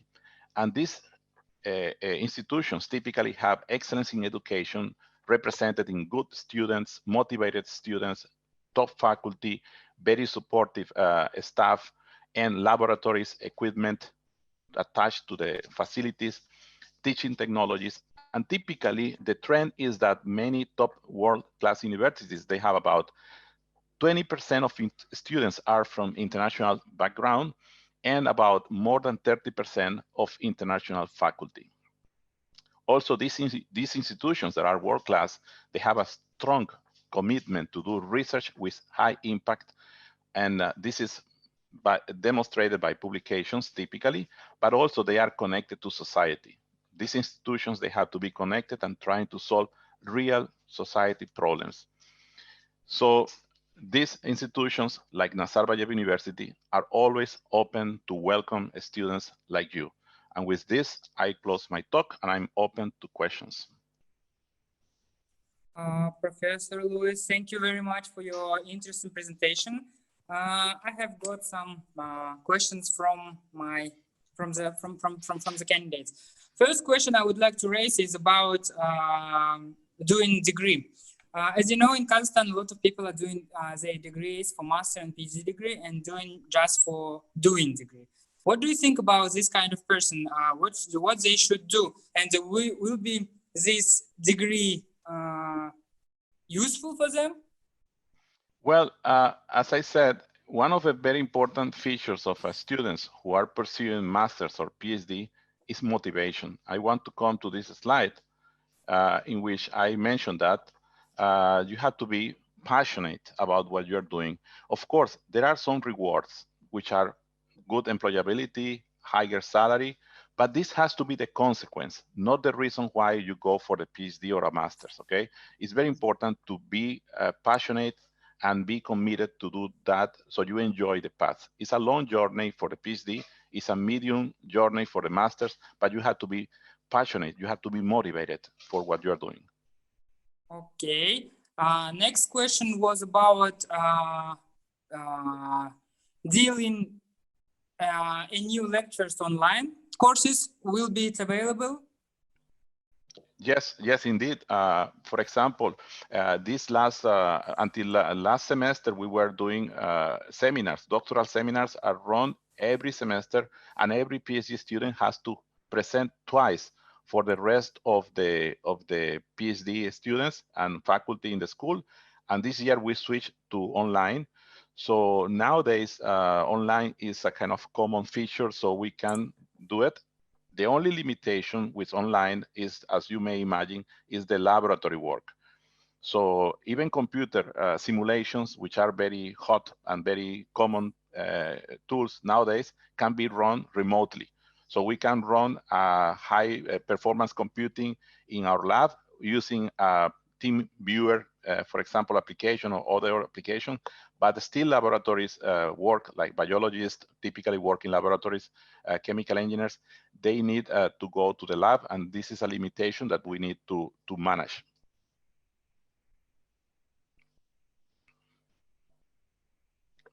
I cannot hear you. Your microphone is closed. Sorry, just can you hear me? Yes. Yeah. Another question was about free education. So those online courses from Nazarbayev University will be available for those who are not enrolled to Nazarbayev University. And what do you think about overall free education? Free education? Yeah. I'm a devoted of high quality, top education for everyone. I think education, high quality education should reach the whole world if we want to improve the world. And of course, there are some limitations that we need to fulfill in order to be admitted in particular programs. Otherwise, we don't want to have poor education given massively. We want to give a very good education. Now online services allow us to give it even for much more people around the world, not only in a local country. So the answer short is I'm in favor of free education with responsibility. We don't want students to stay forever in doing a degree. We want students who are really motivated, passionate, working hard to pursue the degrees. And I think Kazakhstan government gives scholarships to those students who deserve the scholarship to pursue those studies. And they always have demonstrated that they really deserve it and they perform accordingly. Okay, great. Another great question raised by Almat Sagimbayev. What do you think about data science? Do people who are working in this sphere really need to get a degree, or online courses will be enough? Well, it's a very good question. It depends on how you want to use that technology or that trend. If you want to fully dedicate to that particular field, I think it's necessary to go for a master's and go in deep on that. But if you want to apply that field or that subfield into your own discipline, like mechanical engineer, then you can do some online courses to enhance your own skills and then apply them immediately in your own field.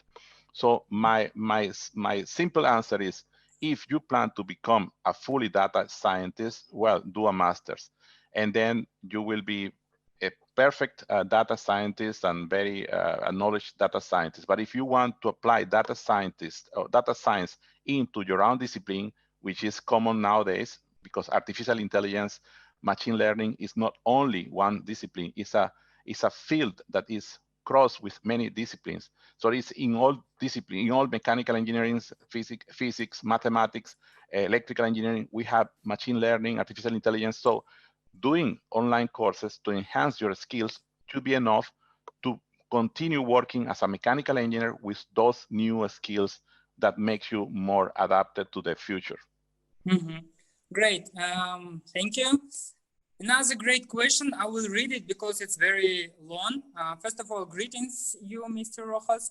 What do you think about programming languages? Which one of them is best for data analytics? Library, multiprocessing, syntaxes? And what kind of software you guess is better for visualization and have the best extra modules?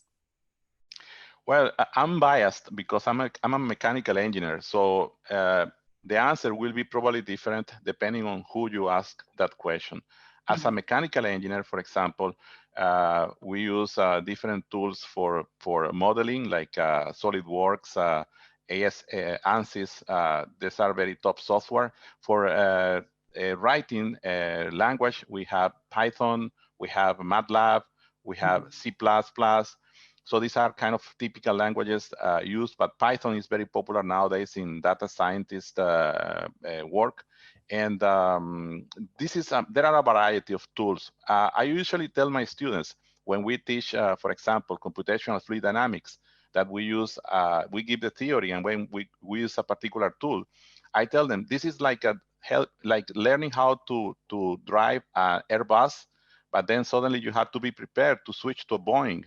So you know the basics, you know the theory, and you learn how to use a particular tool, but it doesn't stop you to learn another tool if you have to. It will be much easier once you know how to manage with one particular tool. So don't feel afraid of learning one programming language or one visualization tool. as far as you understand the background of that tool, it will be easy for you to learn another software, another platform, because you know what is underneath. Okay, thank you. Another question is, I was enrolled in the master in March. May I learn data science courses to enhance my biostatistics in combination, even my specialty is not related to it? Yeah, I mean, data science, as I said, is not a single discipline. It's an application of many disciplines, and it gives you some skills that you can use for mechanical engineering, physics, chemical engineering, civil engineering. Nowadays, it is everywhere. Let me just give you an example. I have a couple of students, master students, working with me in the research, and we are trying to create a new way of heating spaces and cooling spaces by using focus heating and focus cooling. And to focus the heating and the cooling, we are thinking using machine learning and artificial intelligence to track the faces of the people in the room.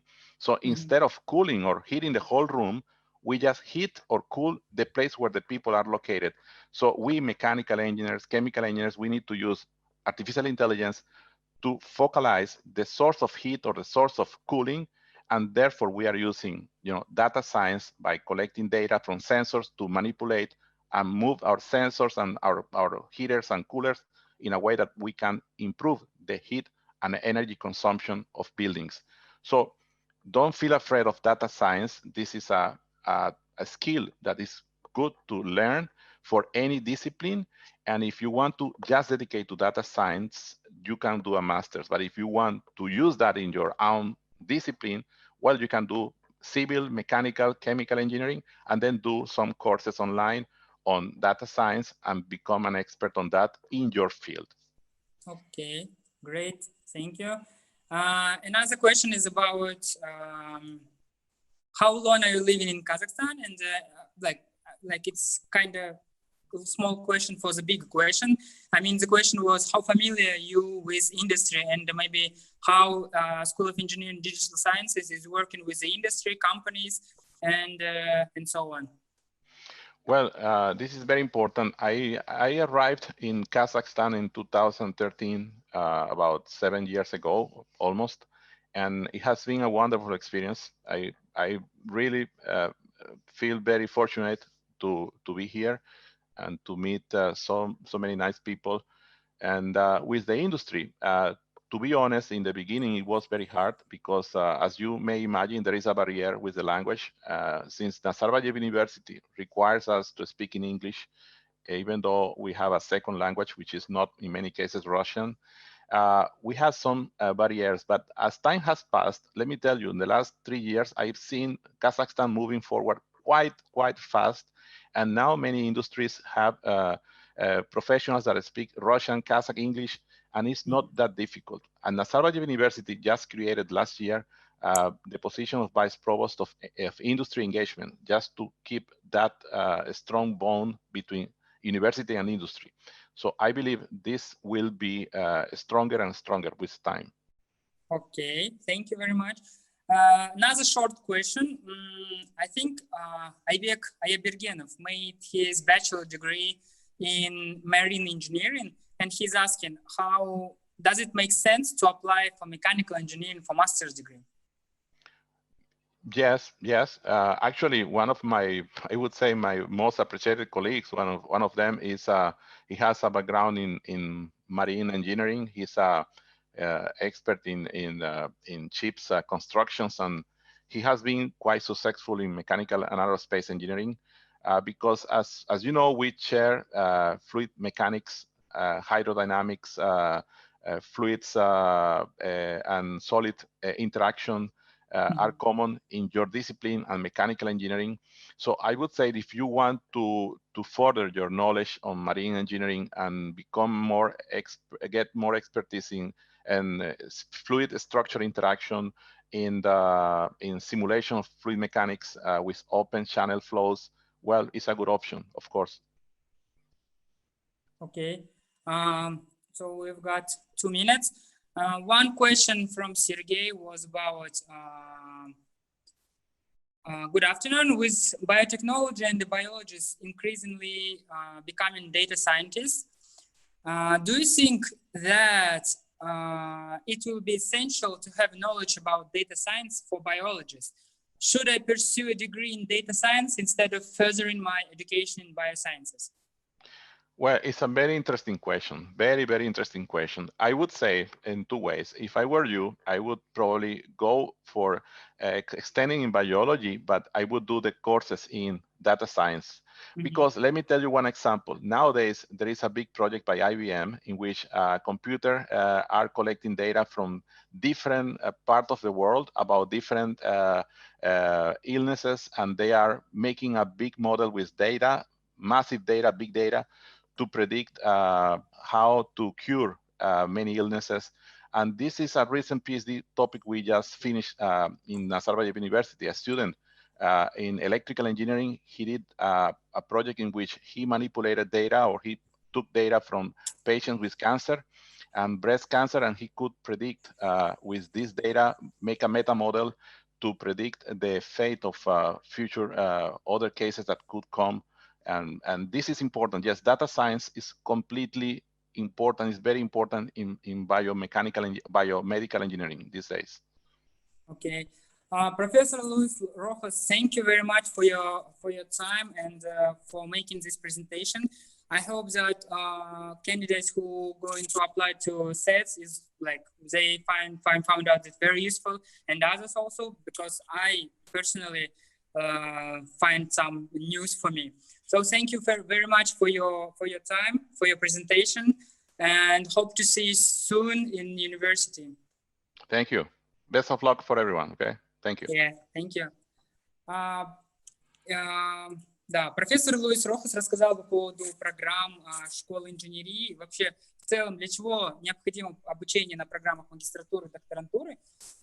Сейчас презентация будет моей коллеги с Высшей школы бизнеса, которая расскажет, каким образом можно зарегистрироваться и подать документы, сильные документы, чтобы действительно поступить на программу Высшей школы бизнеса, то есть программу MBA, финансы и Executive MBA. РЛМ, привет, как дела? Всем добрый день. Меня слышно ли? Да, слышно, видно. Отлично выглядишь, РЛМ. Слышно, видно хорошо, да? Да. Отлично. В Высшей школе бизнеса Назарбаева Университета. Сегодня также здесь присутствуют мои коллеги, это Нургуль и Дана. Во время презентации они постараются ответить на ваши вопросы в чате. Хорошо. Я тогда отключаюсь, РЛМ. Сцена твоя, Zoom твой. Удачи. Угу. Так, включаю демонстрацию.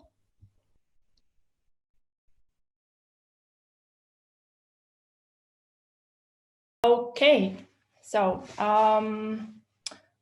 good day to everybody. My name is Aralam. I'm in charge for admissions at the Graduate School of Business of Nazarbayev University. If you decide to apply to our program, so I'm going to be your best friend until you get enrolled to the program. And I'm not kidding. So I want to start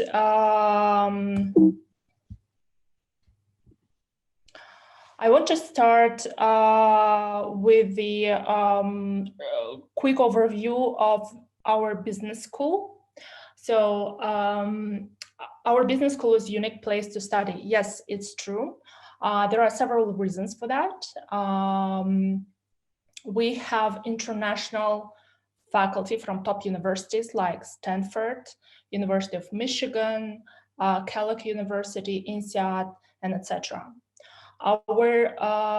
Another reason is our long-term partnership with the Duke University Fuqua School of Business. As you know, Duke University Fuqua School of Business is one of the top-ranked business schools in the world. And also what makes us different from other business schools is that we are not just a business school, we are a research business school, and we've been ranked in the top 10, in top 2% of the research business schools at UT Dallas ranking. Another reason is that we have unique and very high-profile students in our programs. Those are from different industries, from different geographical regions, and etc. Another reason is that we have international modules in our programs. Not every school, I think, would offer this kind of an amazing opportunity. For example, our full-time MBA and executive MBA students, they have 2-week residency in US at Duke University Fuqua School of Business. And our finance students, they have 2-week residency in UK at Cass Business School. And last but not least, I think it's a powerful alumni network. The GSB, we have a very powerful alumni association. Our curriculum was also, our MBA curriculums were also designed in partnership with Duke University. So next, currently we offer 3 programs. 2 of them are full-time. It's Master of Science in Finance and full-time MBA. Our executive MBA is weekend-based, so you can basically work and study at the same time. However, our full-time programs, they require full-time study. So it's a 5 days a week study. Our Master of Science in Finance program is designed for recent graduates and early career professionals. So the average age of work experience in our MSF program is 6 to 7 months. However, in our full-time MBA program, the average work experience of those who are in the class is about 5 years. In our executive MBA program, the average work experience is almost 17 years. Well, let me quickly go through the program by program overview. So our MSF program, as I already told, it's a full-time program. It's a 16-month program, so you basically start in August and you graduate next year in January. It has 2 residencies. The first residency is international residency in London at Cass Business School, and the another residency is at National Bank of Kazakhstan in Almaty. This is a specialized degree for entry-level finance professionals. It's a very quant-oriented program. Our another full-time program is MBA, full-time MBA. It's also a 16-month program. It has a 2-week international residency. It also has the student exchange opportunity with our strategic partner and with the Erasmus program. The partner university is the Dortmund University in Germany. Our full-time MBA program has a concentration in finance and marketing. So there are core classes and electives. When you choose the electives, so you can choose more finance subjects or marketing.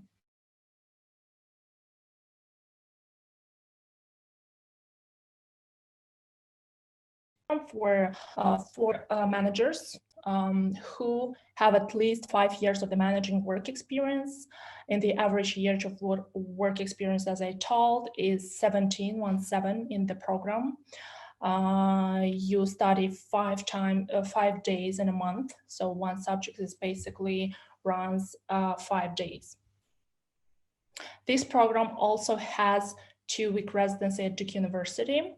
And this is the only program where we offer, the business school offers the simultaneous translation into Russian language.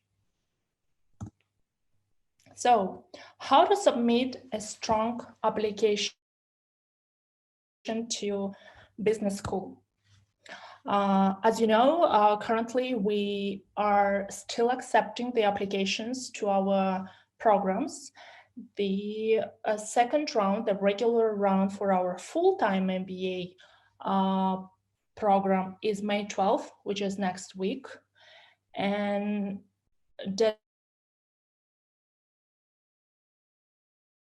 until 29th of May.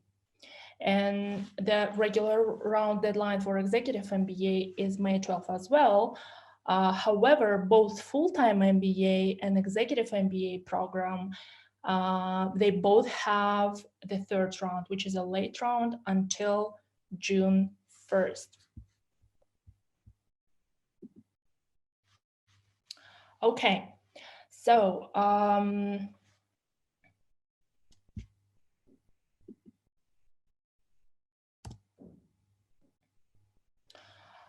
how to submit a strong application to GSB? When we look at your application package, we will look at every piece of your application. So there is a holistic review of the entire application package. We look at your, let me go to this slide. We'll look at your test scores, we'll look at your academics, your GPA, your work experience, your involvement, your extracurricular activities, your essays, recommendation letters, interview, basically everything that you submit to participate in the application process. When I talk about the academics, I mean, we'll look at the strong GPA. There is a minimum requirement, which is 275 for our full-time MBA program and 267 out of 4 for MSF program to participate in the selection process. We do require special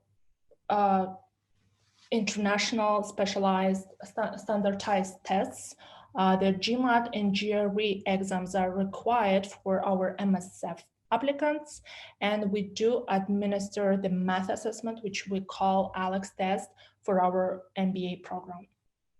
And the minimum, there is also a minimum language requirement of IELTS or TOEFL.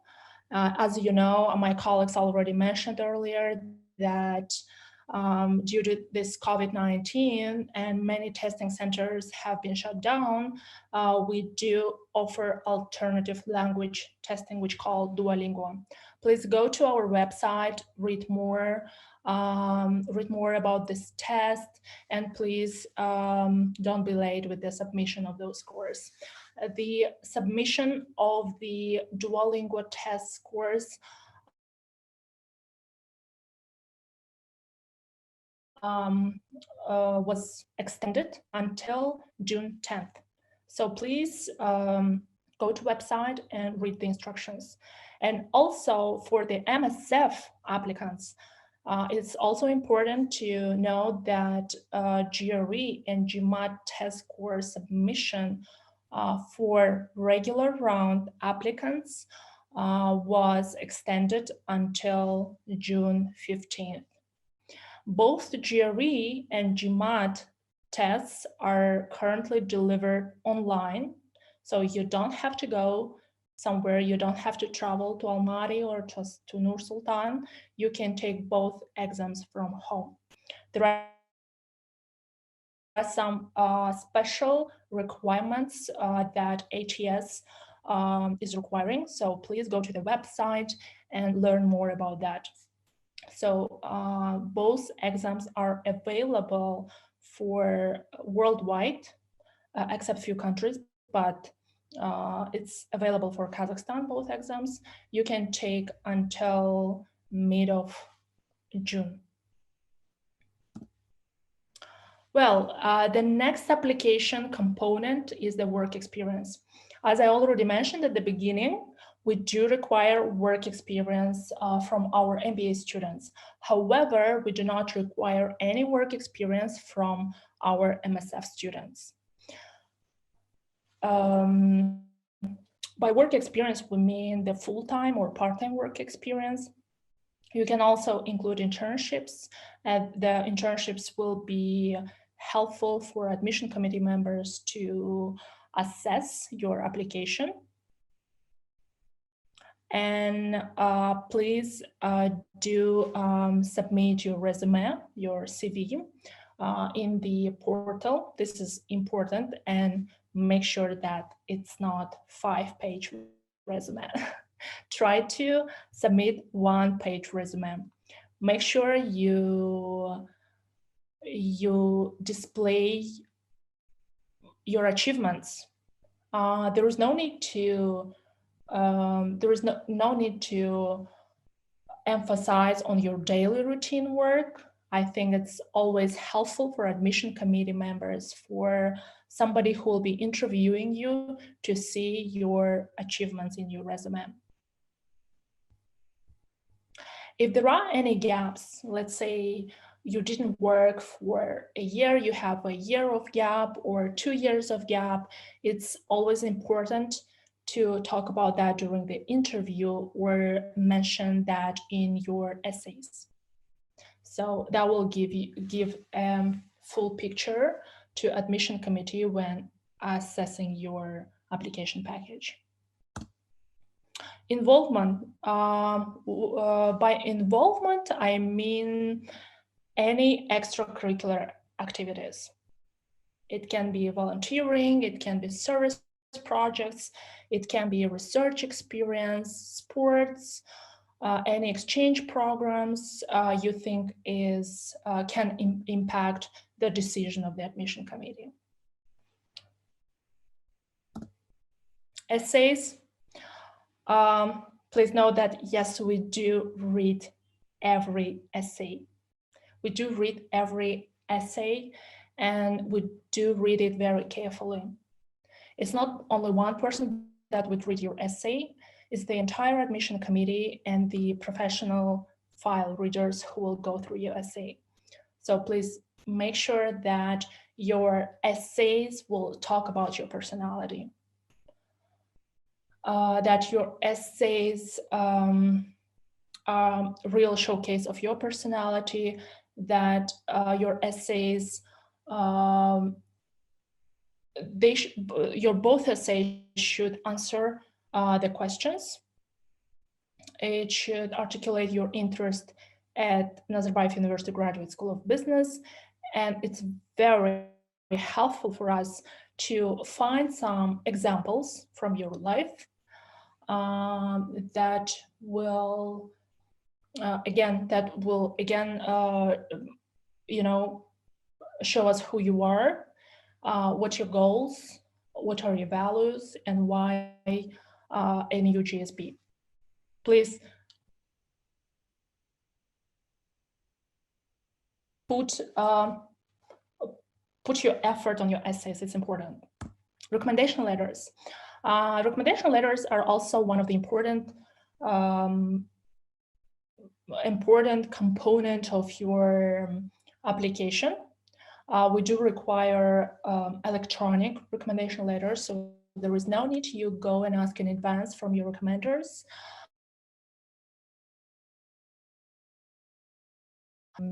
Your recommenders will talk about you briefly. You need to insert their names, their contacts in your application form, and there is a specific form, the web form, that will go to their emails, and they will need to fill out that form. And for MBA and for GSB programs, it's always important to see the recommendation letters from current supervisors.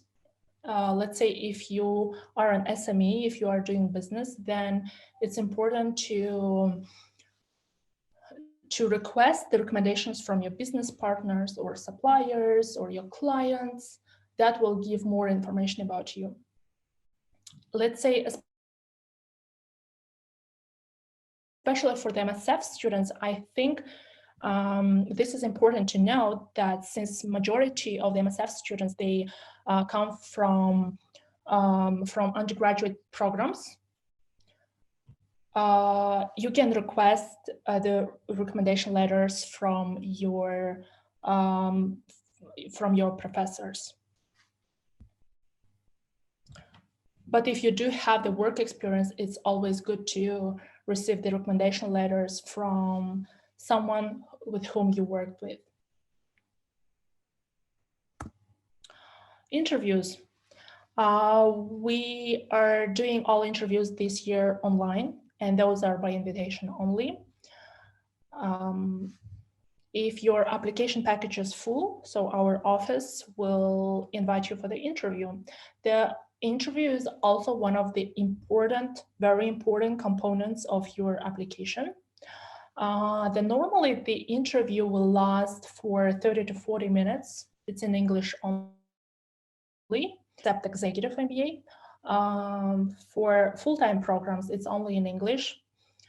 Somebody from admissions office, from NUGSB admissions office, and a faculty member, or sometimes it also can be alumni who will interview you. For interview, I will share some important tips how to prepare for the interview. It's always helpful to go to our website, to the NUGSB website, learn more about the program that you're applying. Please look at the courses, the core classes, the electives. Maybe there is something that really excites you, some subjects, or something that you are not familiar with. Please go to website and read about that more briefly. Also, it's good to know the faculty profile, I think. It's important to know who will teach in the program and with whom you will be interacting for the next 2 years, if admitted, right? Also, stay engaged with the school. It's impossible to come to campus nowadays, but it's possible to connect with us online. We do events on a weekly basis. We do seminars, webinars online with our faculty members, with our current students, with our alumni. So it's always good to reach out to some of them and learn the insights about the School of Business. That will be that will be a good sign during the interview. So to sum up everything, again, I want to conclude that we do the holistic review. I understand that the grades that you got during your undergraduate studies is not possible to change, right? Let's say if your GPA is not high, you should be putting more efforts on your essays, on your interview, and talk more about your work experience and impact. And also to show a very good test scores, whether it's an English language, whether it's a GRE or GMAT or ALEX test, it's always important. As higher your grades are, there is a greater chance for you to get the scholarship. That will affect when admission will do the ranking. So I already told about these deadlines. You can go to our website and read more about our deadlines and score submission dates.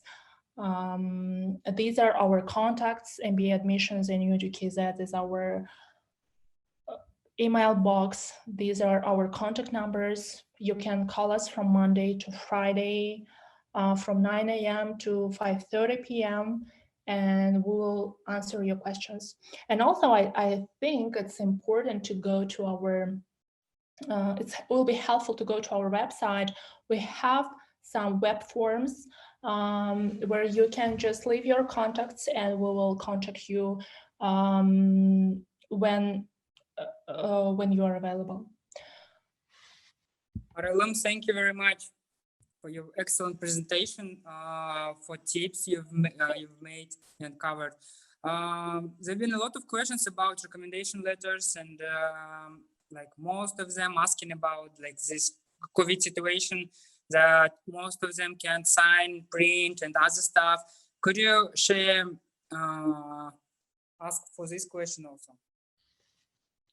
Yes, I'm very happy to answer the questions regarding the documentations. I think currently we are okay to receive everything online. There is no need to bring the originals or post your original copies of your documents to Nazarbayev University. There is no need to do that. Everything is online. If there is, the only requirement is that all documents should be translated into English. If those are not notarized yet copies, we understand that notary agencies are not operating fully and there are restrictions to go out to the city. You can send us later.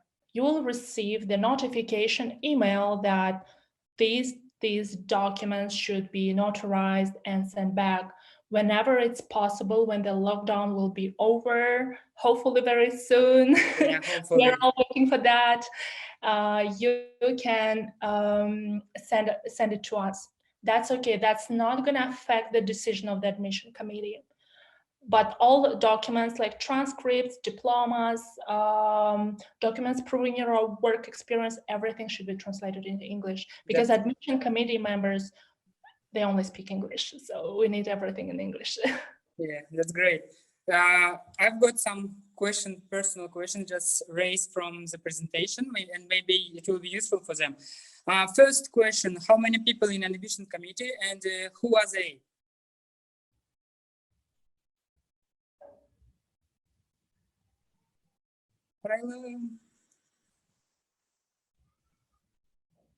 Araylem? Nurkhan, you were frozen. Do you mind repeating your question? Yeah, okay, sorry. The question was about admissions committee. Yeah, because some people doesn't know how many people are in the admissions committee, who evaluating their applications. So could you briefly cover this? Yeah, sure. So I'm not going to tell the names. Yeah, for sure, yeah. The general overview. So how the admission works at Nazarbayev University Graduate School of Business. For example, for full-time MBA, we have the admission committee members. It's around 5 people. I think it's a standard for the entire university. But we also we do the file reading that differs from the other schools.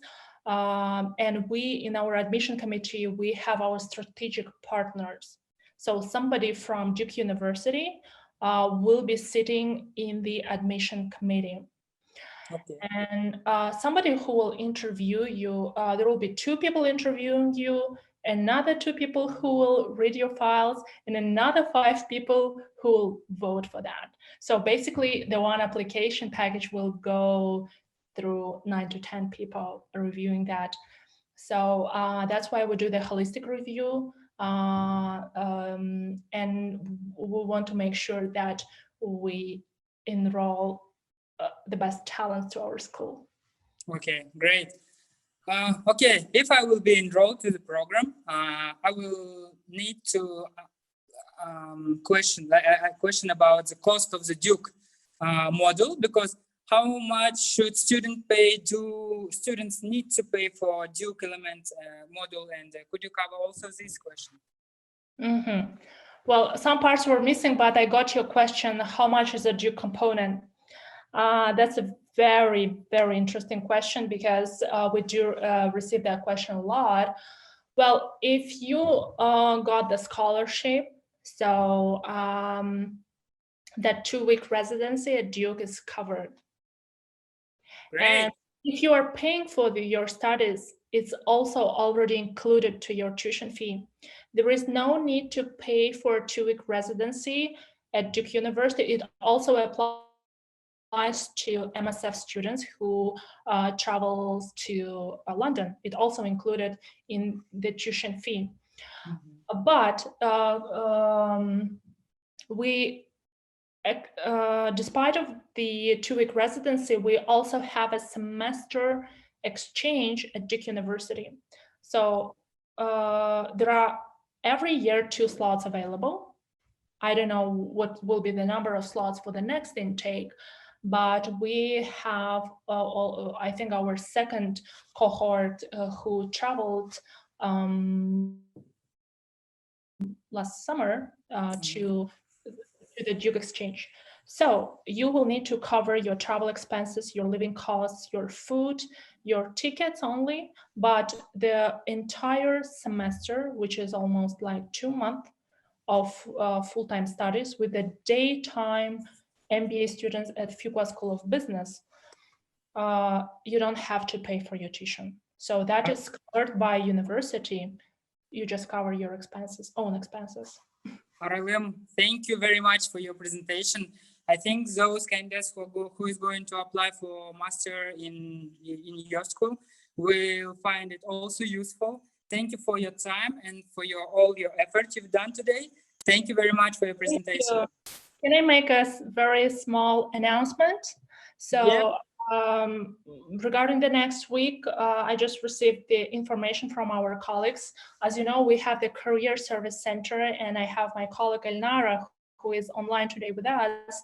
If anybody is interested in employment at GSB, of the GSB students, they can ask her, they can email us. And the next week, on 13th of May at 3 p.m., our Career Service Manager will be doing an online session regarding how to choose your profession on Instagram channel of our alumni association.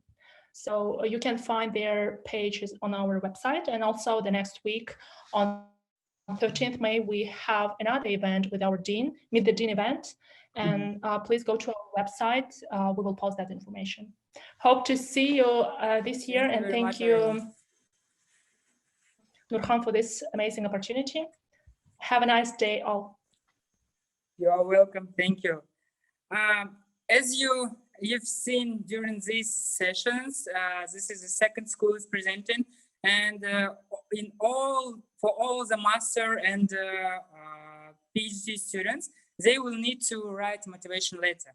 So our instructor from School of Science and Humanities, Shane Coates, will cover on this topic, and will talk about how to write great motivation letter. Shane, how are you? I'm good, thank you. How are you? I'm fine, thank you too. So the Zoom floor is yours. Please enjoy your presentation. Okay, so good afternoon, everyone. My name is Shane. I work for the Writing Center program at Nazarbayev University. So today I'm going to take you through some of the basics, the fundamentals of writing a motivation letter.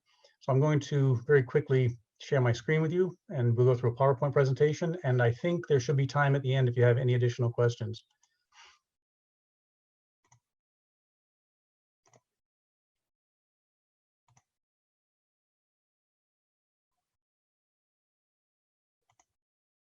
Okay.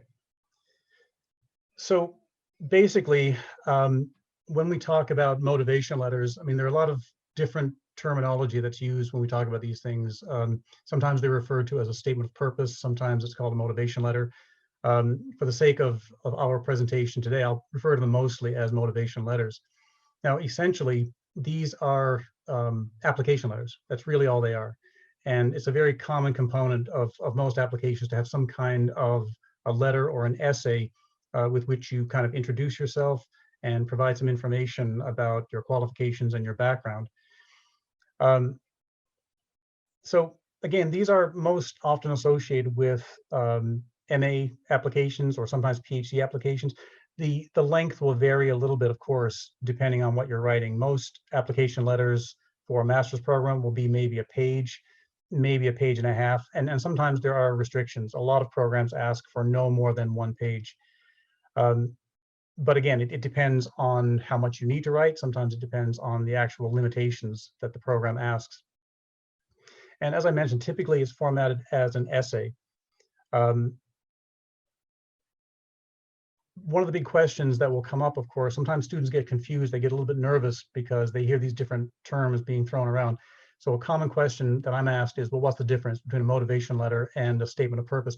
The truth is, they're really very similar. And if you just very briefly look at this list of things, I'm not going to go through all of these things, but really they ask for a lot of the same information. They want to know, how you became interested in your field of study, why you chose this particular program, what's your background, what have you done, what are your experiences, what are your future objectives. That's usually what they ask. And the idea, of course, is to present this in a very clear, fairly concise way of writing. I mean, remember, as we heard from the last presentation, these admissions committees, they will probably read a lot of application letters, and they're looking for certain key information. Sometimes, of course, they're going to read it fairly closely, but they're looking for the information that they need in order to assess you as an applicant. So again, the big question is, well, what do universities want? What are they looking for? Now, I usually divide this into two different components. The first is what I call the core information.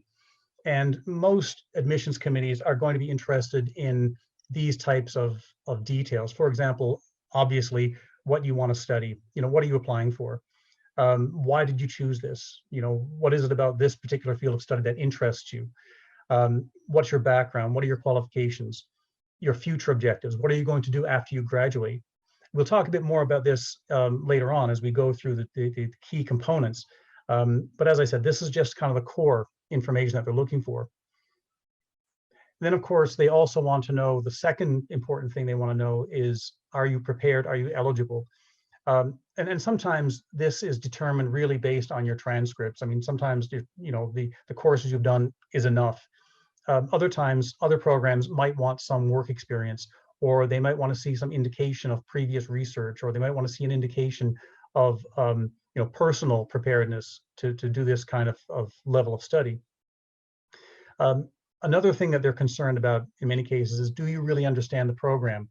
And I think this is because it's possible sometimes that people might have an idea about what a certain program entails, what's involved in it, which may or may not be accurate. And usually this is the result of not doing enough research on the program.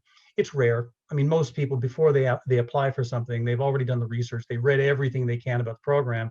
So they know what's involved, and they know what they need to provide, and they know what's expected of them if they get accepted. And of course, do your qualifications match? Do your academic qualifications match? Have you done the right prerequisite programs or prerequisite courses in order to go to this higher level of education? Now, again, there are certain, in some cases, there may be exceptions to these rules, but it's rare. Generally, they just need to know, are you prepared for this academically, personally, professionally, whatever? So I want to talk more specifically about the actual letter itself that you're going to write. As I mentioned, typically these are formatted as essays, so they look like essays. They have an introduction, they have a body section, and then they have some kind of a conclusion at the end. I've divided it into 4 key sections. This is, most letters will follow the same pattern. Within each section, there is some flexibility for the type of information you include and when and where you include it. But essentially, you'll want to start with some kind of an introduction and background information, who you are, what is your current status. If you've already graduated, fine. If you're working in the field, then you might want to mention that. Your academic qualifications and experience, your reason for applying. Again, I think a lot of this was mentioned, I think, in the previous presentation when they talked about the essay that you have to write. The kind of things that they ask for are pretty standard, I think, in a lot of departments. So the reason for applying, and of course, finally, your summary and your conclusions. Let's look more specifically at these. So the first section is the introduction and background information. So when I'm coaching students on how to write these letters, I often tell them that, you want to show your passion for your field of interest or your field of study. Now, passion is some kind of a strange word. It really means, why do you care about this field of study? Why is it important to you? Why did you select this as your, potential lifelong career? Because that's essentially what you're doing. This, these studies are the beginning or continuation of your own professional life. You could also explain how you became interested in this field. You know, what happened that you decided to pursue a higher level of education, whether it's a master's degree or a PhD. Sometimes this seems kind of obvious. Students often think, well, wait a second, you know, shouldn't they already know this? Shouldn't it be obvious that I'm doing this? Yes, I agree, but I think sometimes it's okay to just mention that as well, to say, okay, you know, how will this contribute to your own personal development and your own objectives? So again, these are the kind of things that you would mention in your introduction and the background section.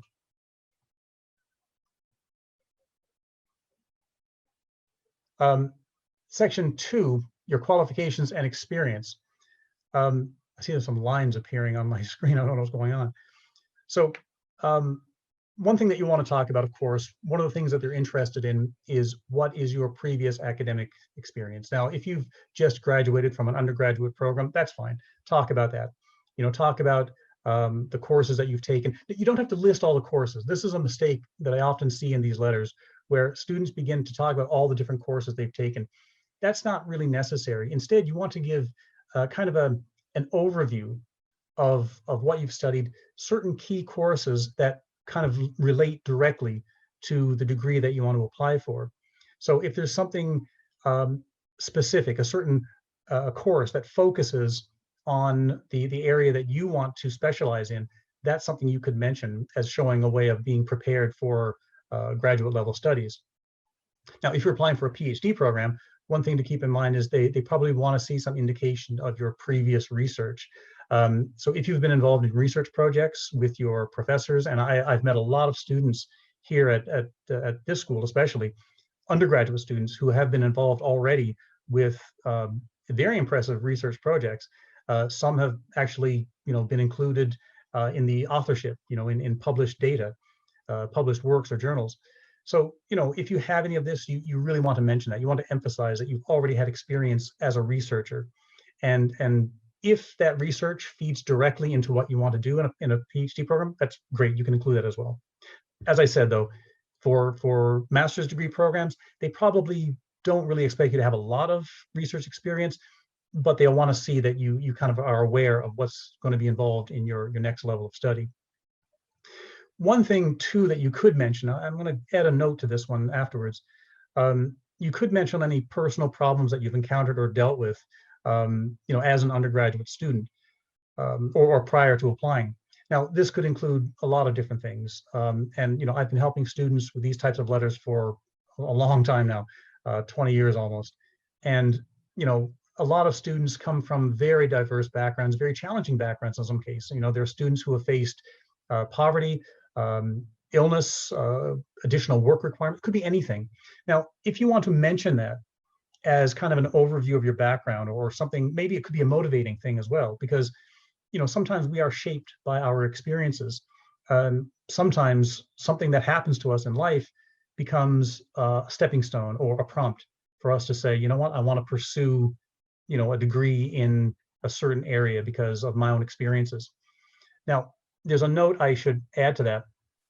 If you're going to talk about your personal problems, it's important to do this in terms of how they've shaped your objectives. I mean, you don't want to get into any, I guess, graphic details. You don't want to give any of the you know, personal information about what happened to you or your family or anything.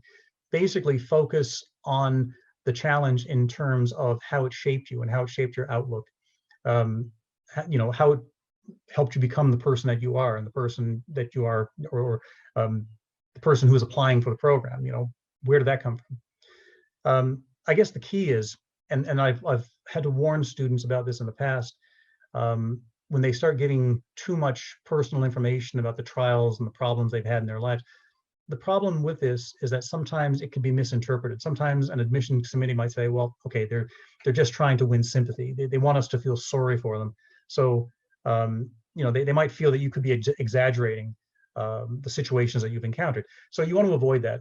It's better to actually frame it in a way that says, okay, yes, I face some challenges, but these things have prepared me. Okay, they've given me a perspective that I think will benefit me as a graduate student.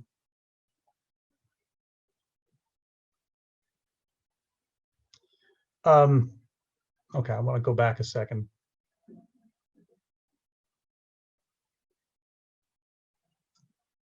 I think there's a problem here.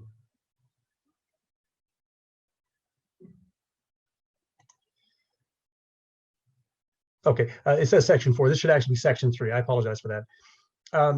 So the next section, which should be section 3, this is where you can talk about why you chose the particular institution or the program that you are applying for. And this is where you need to show that you've done your research. This is where you need to show that you've actually gone in and studied the program, studied the curricula, if you have access to that, looked at the courses, looked at the syllabi that are available, any information that the school provides to you or that the departments provide. You need to show that you're aware of this. And I think this is where you have a chance of showing how you match what they're offering with what your objectives are. You want to show them that you are a good match for the program. So knowing what the program is about, knowing what's involved, knowing what's going to be expected of you, this will help kind of shape your own statement of why you're applying for it. And of course, this link is important because you want to show them how the program that you're going to apply to will actually help you with your future objectives. And again, this is something I've often encountered students who don't really have a clear picture of what their objectives are. And I ask them, what are you going to do after you graduate? What kind of work do you want to do? And if you haven't thought about that, this is something you need to think about, because I think having a clear set of objectives is really helpful. I think, showing people that you have a real purpose it's more convincing. It shows that, there's a reason for your motivation. Another thing you can do, and I'll talk about this later, sometimes you can, use this section to link back to the actual the backstory, and I'll talk about that in a few minutes. I want to talk about writing style. That'll come later. Yeah, so here's my section 3. This is what I was talking about. So what do you hope to gain from graduate studies? How does this link to your career objectives? And so again, this comes down to the research. You have to show that you understand the program and show why you're interested in this particular program. You're applying to NU, so it should be fairly clear why you want to apply for this university. It's fairly prestigious. So again, these are sometimes the motivating factors, but also there could be individual things as well. There could be things specifically to the department or specifically to the program that you like. Could be opportunities that they offer. It could be things that are unique to this university that you won't find in other universities. And this is also a good way of framing your own motivation, your reasons for applying. So I want to talk a little bit about writing style. Different students will have different preferences. And I guess one thing that students worry about sometimes is, should my style be informal or formal? Well, it should always be fairly formal, and it should always be very, very well written. But there are two styles that I see most common amongst these application letters. The first is kind of a narrative style. And this is kind of a story about you. Now, it's not a story, once upon a time sort of story, but it's a story that explains, how you reached this point in your life that you are applying for this. And again, this all links back to what I said before. Sometimes people use a personal experience as a way of explaining why they chose to study graduate studies. It could be an interesting event. It could be an interesting course that you took. It could be something that happened to you personally. And over the years, I've seen a lot of motivation letters, and I've seen a lot of different stories from students, very interesting stories, very powerful stories that talk about how they became interested in their field of study and why they decided to pursue higher education. That's one approach. Another approach is kind of more of a business-like approach. And this is a choice you have to make. Sometimes if you feel that it's better to be more direct, more formal in tone, that's fine as well. When you start writing your letter, you should very quickly get a sense of what you feel comfortable with. If you want to be more businesslike, it can be just a statement of your qualifications and your reasons for applying. Now, I think, in my opinion, sometimes it's a bit better, a bit more interesting if you have a story to tell. I think admissions committees want to get a sense of who you are as a person. They don't want to just, see the numbers and the transcripts. They want to get a sense of who you are as an individual, what motivates you, what you care about, and, again, why you're interested in this program. So it's really up to you. I mean, whatever feels comfortable. So the next question, of course, that we need to talk about are the steps in writing a motivation letter. Now, obviously, you have to read the guidelines first. A lot of schools will provide guidelines and ask for certain specific information. Now, one thing I should mention, some schools do not require any kind of statement of purpose or motivation letter. You need to find this out. And again, this is part of your research. What is required of you? Now, in the previous presentation, they actually talked specifically about what they want to see in your essay. So that's good. That helps a lot if they provide that information. But you should always, if there are guidelines, read the guidelines. If there are no guidelines, well, okay, then what I've talked about today, these are kind of the guidelines for you to follow.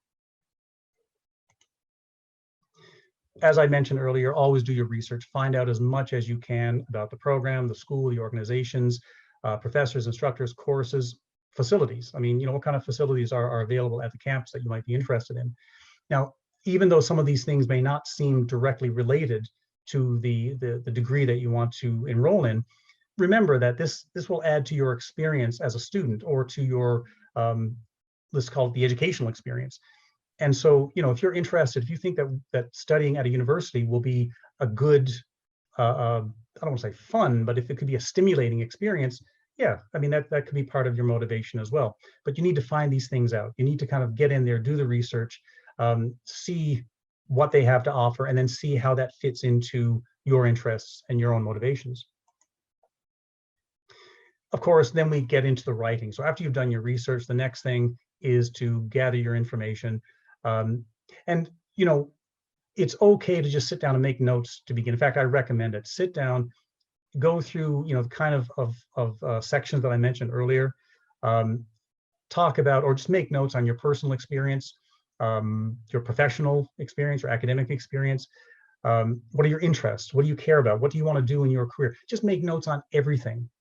You may not use all of these notes. I mean, you may discover that some of the information that you gather might not really fit into the essay that you write, and that's okay. Don't worry about that. The important thing is, number one, to have enough information to start building your essay, and number two, the process of making these notes will actually help you think of ideas. And this is what I find a lot of times with students. They start out thinking, oh, I don't know what to write. So I tell them, well, just start making some notes.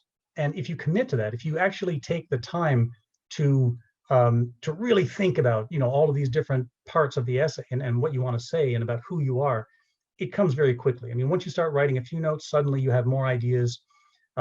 Talk to someone if you want to, talk to a friend.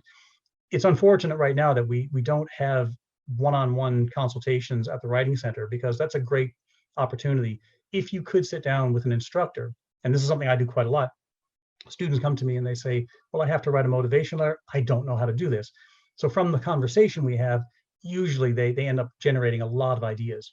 And interestingly, they do it themselves. They come up with these ideas on their own. I just ask questions. And from the questions, they suddenly think, oh yeah, I do know a lot. I do have a lot of things that I want to talk about. And of course, once you've done all that, create an outline for your statement of purpose. Start drafting it. So again, based on the sections that I mentioned, that's kind of an organizational strategy. I need to check my, I apologize for that. I want to check my presentation again. Something happened with the slides. They got moved around or something. I don't know. And I just checked before the presentation. But basically, following that outline is a fairly safe way of structuring your essay, and that'll get the job done. Time period. Sometimes people ask, well, how much time will it take?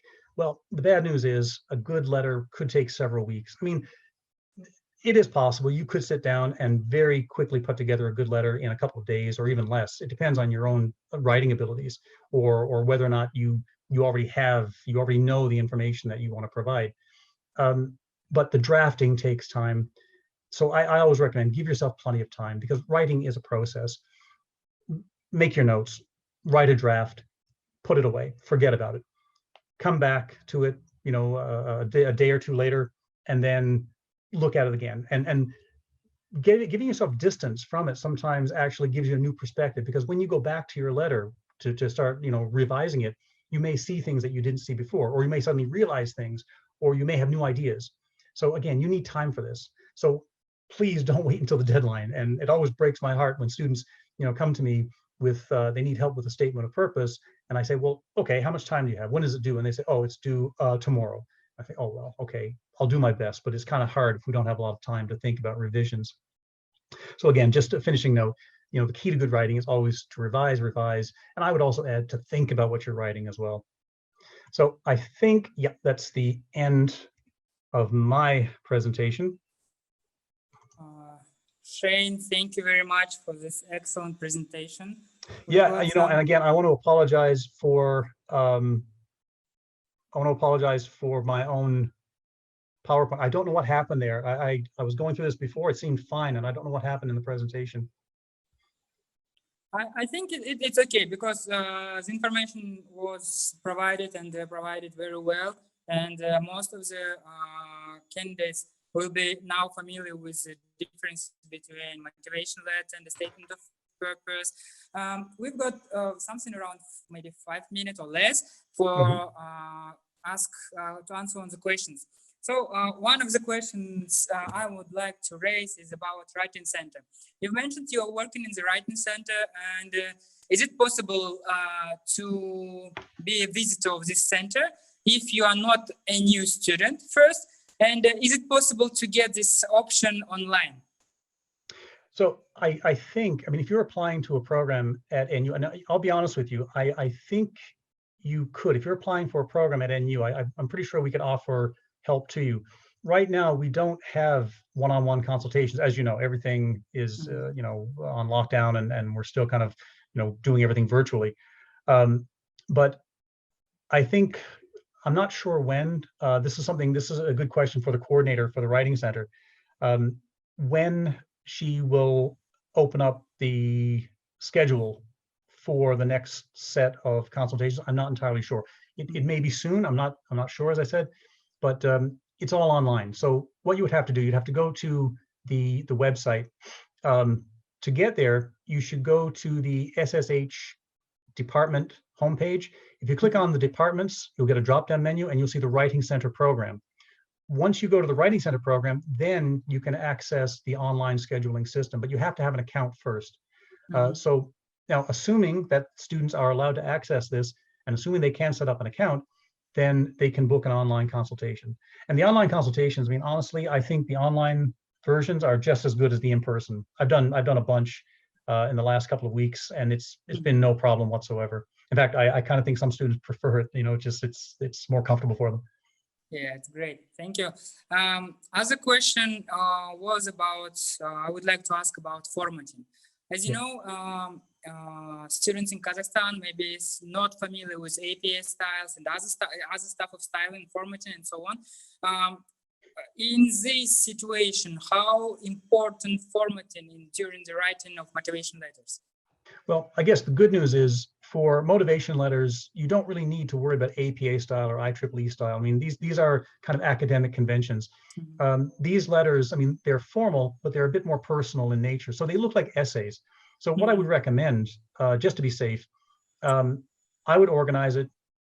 And again, really, it's flexible.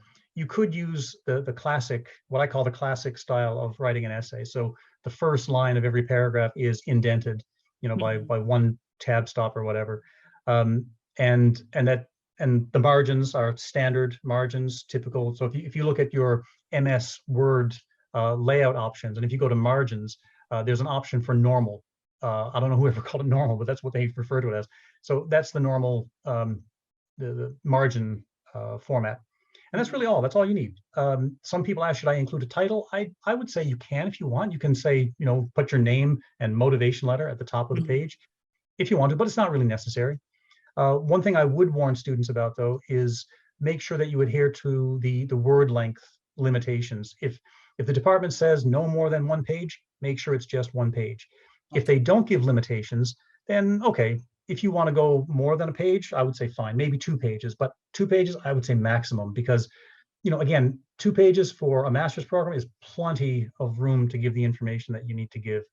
And remembering too that admissions committees are going to read a lot of letters.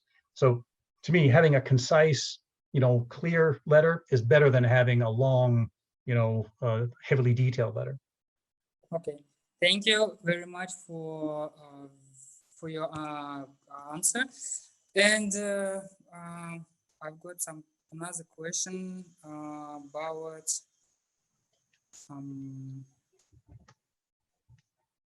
okay. I will write down if I will remember this question. So Shane, thank you very much for your time, for your effort, for your presentation. Not at all. Enjoy your weekend. Okay, all right, you too. And Yeah. Good luck to everyone who's applying. Hopefully it'll all go well. I hope you get accepted. Good luck. Thank you very much, Shane. Bye-bye. Professor Noreen Durrani, how are you? I'm very well, thank you. I would like to introduce my colleague, who is a professor from Graduate School of Education. Actually, I'm the graduate from this school, and now I'm working in the admissions department. Professor Noreen will talk about the reasons about applying to Graduate School of Education, and will cover about the chances, how you can maximize your chance if you will apply to Graduate School of Education. So, Professor Noreen, my colleagues and I will try to cover all the raised questions in the chat and during in Zoom and both in YouTube. So you've got 20 minutes. The floor is yours. Please enjoy your presentation. Thank you very much. Let me share the screen.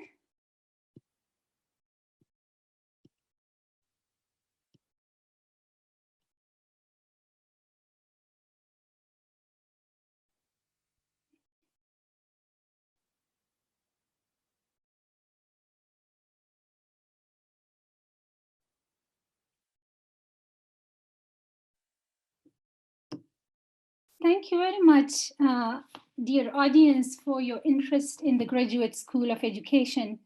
I am Noreen Durrani, and I have been working at the Graduate School of Education since August 2018, moving from the University of Sussex in the UK. So the agenda for today is I'll give you a tour of the courses that we offer, highlighting the key distinctive features of our programs and our students, and how you might maximize your chances of getting an offer. The Graduate School of Education is relatively young, but I think it's the oldest schools in Nazarbayev University. We started in 2012, offered our first programs in 2013, and in 2017, we had our first cohort of PhD students graduating.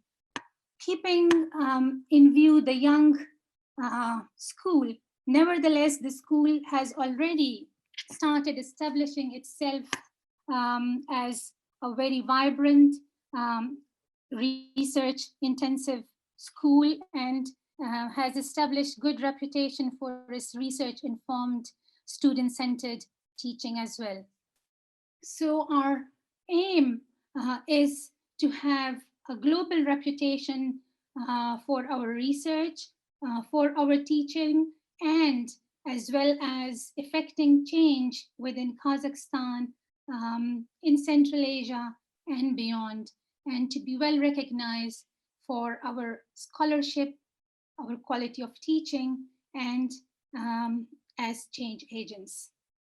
So what do postgraduate students want in a graduate school? Of course, first of all, they want reputation and quality assurance of the programs. Our school is partner with two outstanding global universities, the University of Cambridge in the UK and the University of Pennsylvania in the United States. And within the school, our quality assurance mechanisms are also assured by the Higher Education Academy in the UK as our other teaching programs in Nazarbayev University. I'll take you on a quick tour of the programs that we offer. Basically, currently we offer 2 master's program and a PhD program. We offer an MSc in educational leadership, an MA in multilingual education, and a PhD in education. So I'll start off with our Master of Science in Educational Leadership. It offers 3 specialisms, one in higher education, one in school education, and one in inclusive education. Our Master's in Multilingual Education is a 2-year full-time on-campus program, whereas the MSc in Educational Leadership is a blended program where students spend some time of the semester working intensively with us, and then they complete their assignments while they are still in their workplace. The PhD program is a 4-year full-time on-campus program. So the MSc in Educational Leadership is focused on attracting students who are working professionals. They might be working in a school as a teacher or as an educational leader in the Ministry of Education, or NGOs or civil society organizations that have educational focus. And we specialize in 3 areas: higher education. So here the focus is on professionals who would like to work in academia or do research on higher education issues. School education, here the focus is on school education at different levels, and inclusive education program focuses on how to offer inclusive education at different levels of education. As I already said, it's a 2-year blended learning program, and within the specialization, the foci differ, but basically you will be learning about theories, policies, practices relative to the specialism, both in Kazakhstan, in Central Asia, and globally. These are my colleagues who lead these specific programs, and you can note down their names, and if you have specific questions, you might want to address your questions and inquiries. So Dr. Michelle Somatin leads the inclusive education program, Dr. Dushan Shamatov leads the school education program, and Dr. Dilraba Janbekova leads the MSc in higher education. Our second master's program is the MA in multilingual education, led by Dr. Bridget Goodman. And here the focus is on developing researchers, leaders, and practitioners in multilingual education. And the program was developed in response to the trilingual policy that the government of Kazakhstan adopted.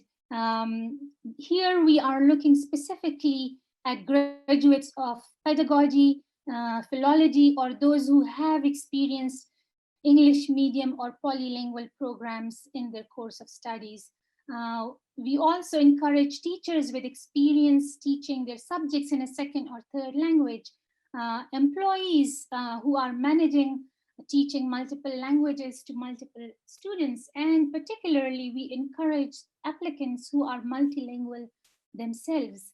And like the MSc in Educational Leadership, you will be learning about theories, policies, and practices of multilingual education, how language is acquired, linguistics of particular languages, and methods of teaching, curriculum development, and assessment for multilingual programs. And your research will focus on a multilingual education issue. Our PhD program is 4-year full residency on campus. The first 2 years are focused on developing your research skills, so you will have 2 courses, and then the remaining 2 years are dedicated to developing a research proposal, carrying out an empirical study, and writing up your thesis. In your second year, you will also be spending 1 year study abroad, either in the University of Cambridge or Pennsylvania, depending on your research topic and the specialization those universities offer. You will also be co-supervised by one advisor from abroad, from our partner universities, and our research supervisors in NUGSE. They are very experienced. We have, I think, the largest proportion of full professors in the school. We are quite a top-heavy school in that matter, and those who joined us as assistant professors, we have managed to retain them, so our staff are all very experienced. Another advantage in the PhD program is that all students get an opportunity to become graduate teaching assistant. They are offered training to teach, and they will be working alongside faculty in supporting master's students. Also, we are a very research intensive school. All staff have funded research projects, and PhD students can also apply to become research assistant and get additional payment for that. But common to all our programs is our key distinctive features. First of all, we pride ourselves in our student-centered learning. We have small class sizes, and the teacher-student ratio is quite small, so we do offer seminars, hands-on workshops, and really quite practical kind of learning and teaching. As I said, we are a very research-intensive school, so all our programs have emerged from our own research, and staff do use research-informed teaching in all our courses.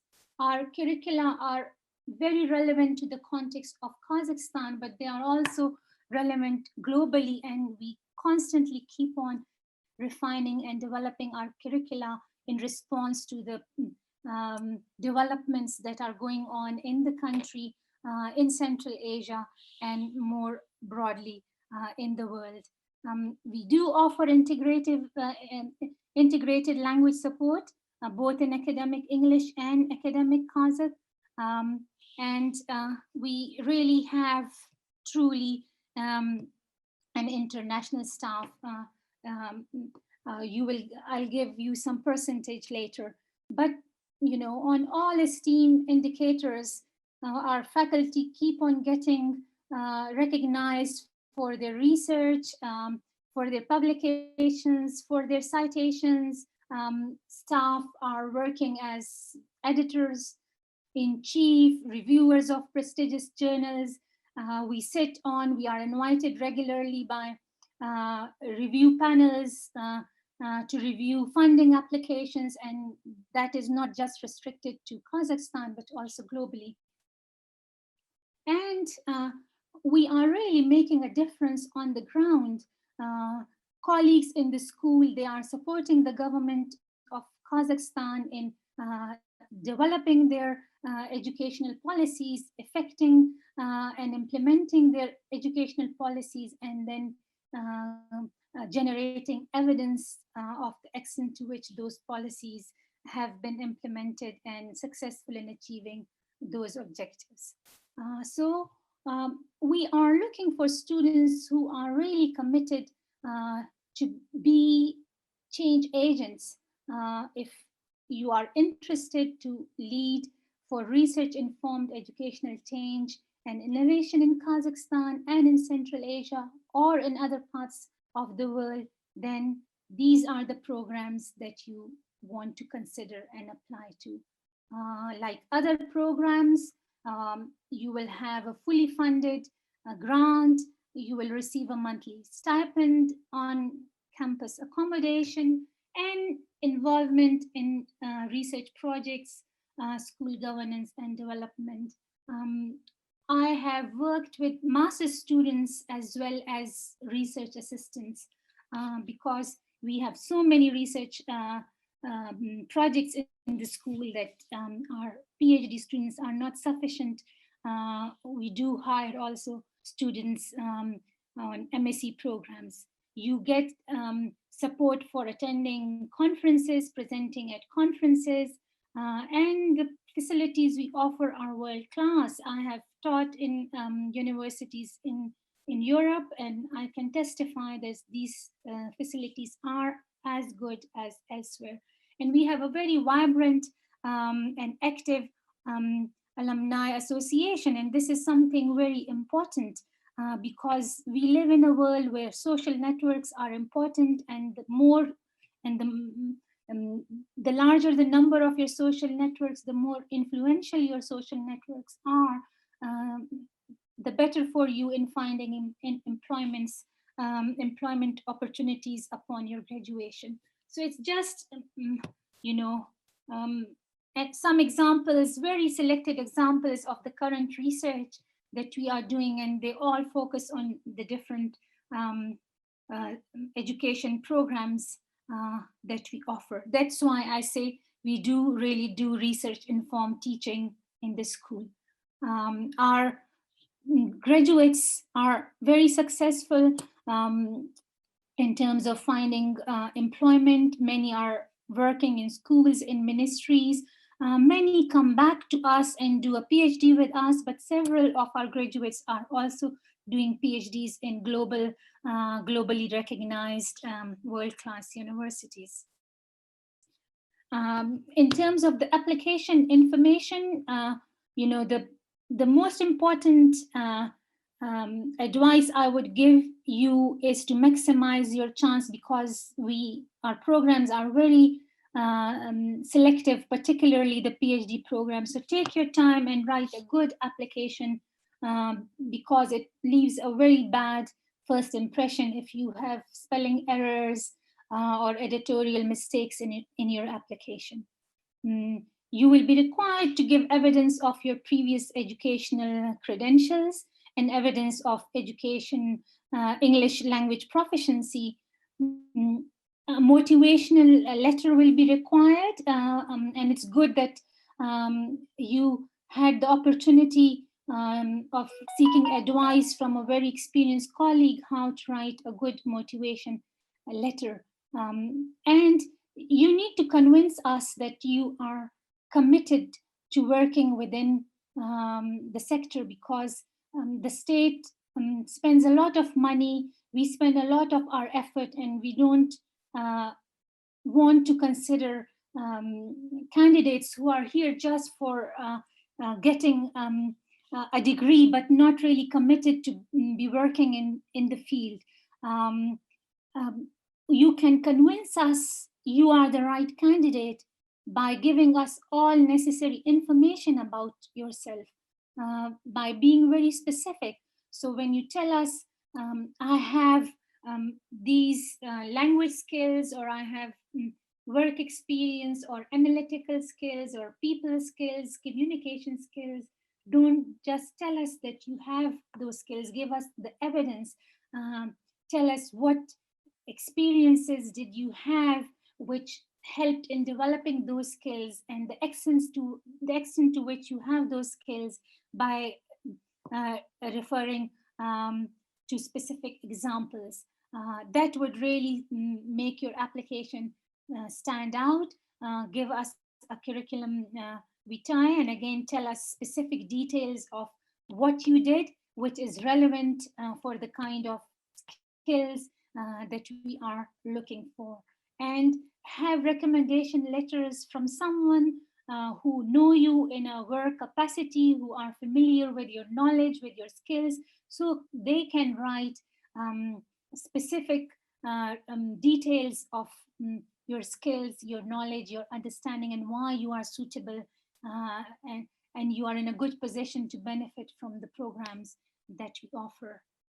Thank you very much.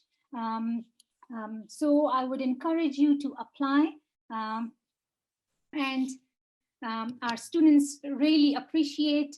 I'll leave that there and you can have it later, but it would be good to talk to you and take any questions that you might have. Professor Noreen, thank you very much for your presentation. I would like to ask first question. Could you say briefly differences between MA program and the MSc program in few words, just to sum up?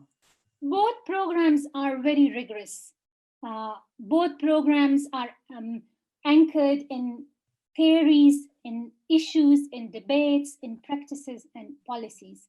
The major difference is because the MA is on-campus program,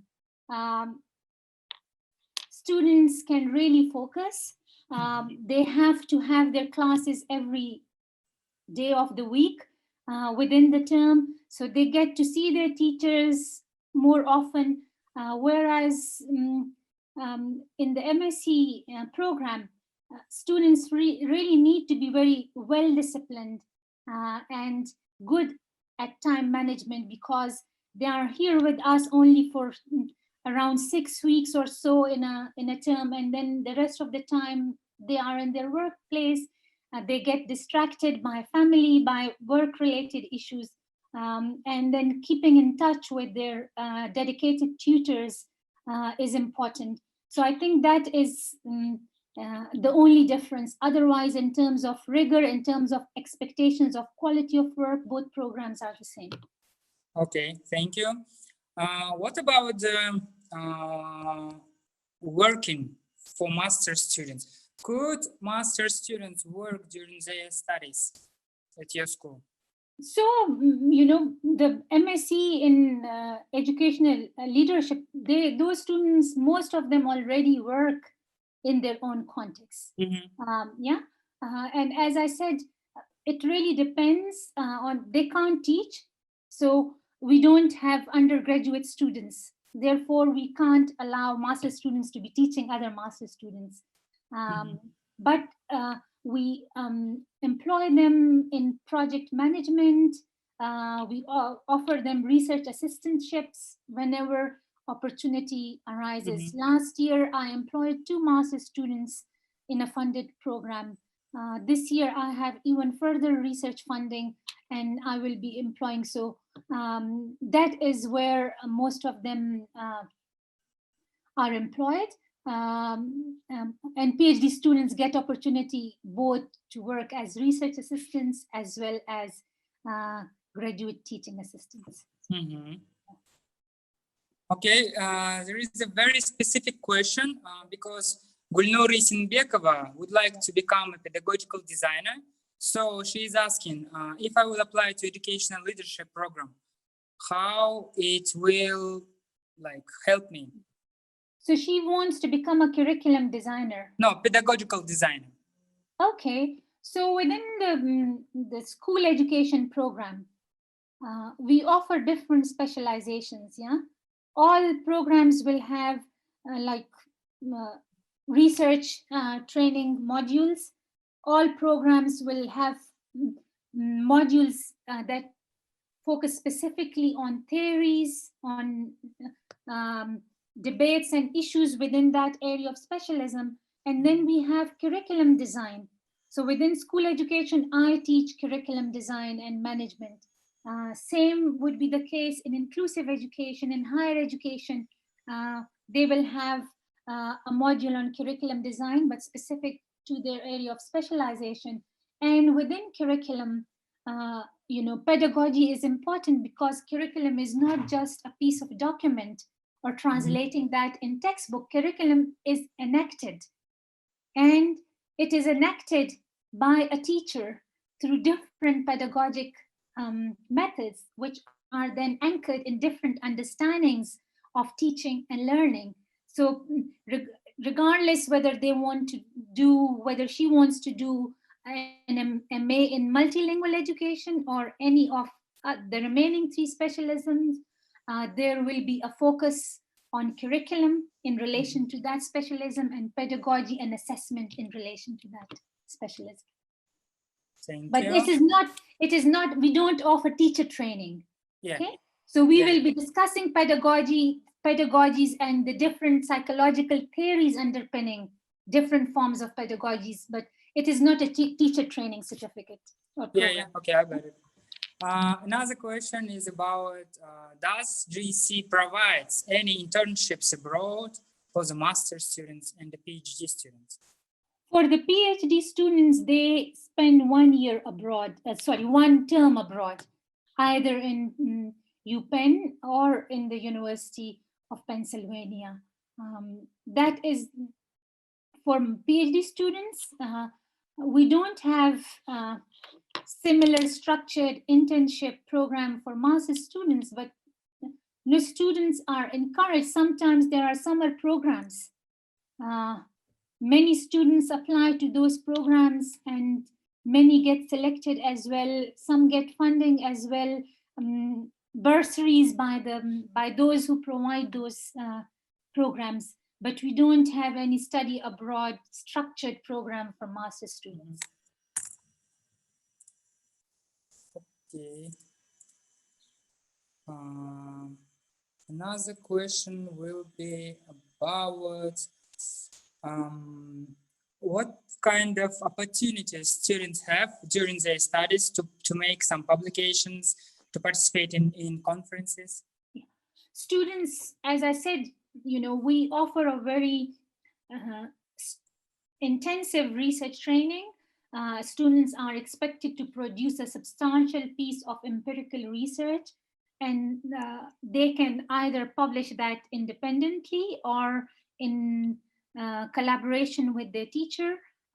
So I'm currently supervising 5 dissertations, and I know 3 of them are quite outstanding. Even they are in the making, they haven't finished yet.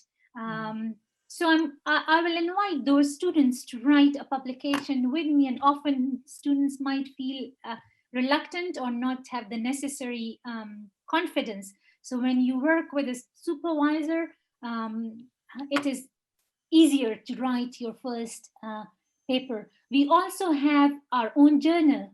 The school produces its own journal, which is led by students, and students can publish their papers there as well. But our outstanding students also publish their papers in prestigious, high-ranked international journals with their teachers as well. So we do support that. And for conferences, yes, there is student can apply for funding and they can go, and many do avail that opportunity. Okay, thank you very much. And I would like to add some to Noreen's presentations, that all the GEC students and all the students from Nazarbayev University, if they will be selected as participants on the conferences, they can apply for student funding to this student trip funding committee, and committee will consider to send the student to participate on the conference and present their papers. So, Professor Noureen, thank you very much for your time, for your efforts, and yeah, have a nice weekend. Thank you very much. I hope I've done enough to persuade some of the participants to apply, and we really look forward to your application. Take care. Thank you very much. Take care. So, as you all understand, that Nazarbayev University providing a lot of opportunities to students. So, as we in one of the first presentations about the job opportunities, we've covered that there are some internal procedures that Korean Advising Center are providing for students. Also, students will be provided with writing centers and participating in the different kind of events, which will be covered by Nazarbayev University. And we, 2 minutes earlier, will start the next session.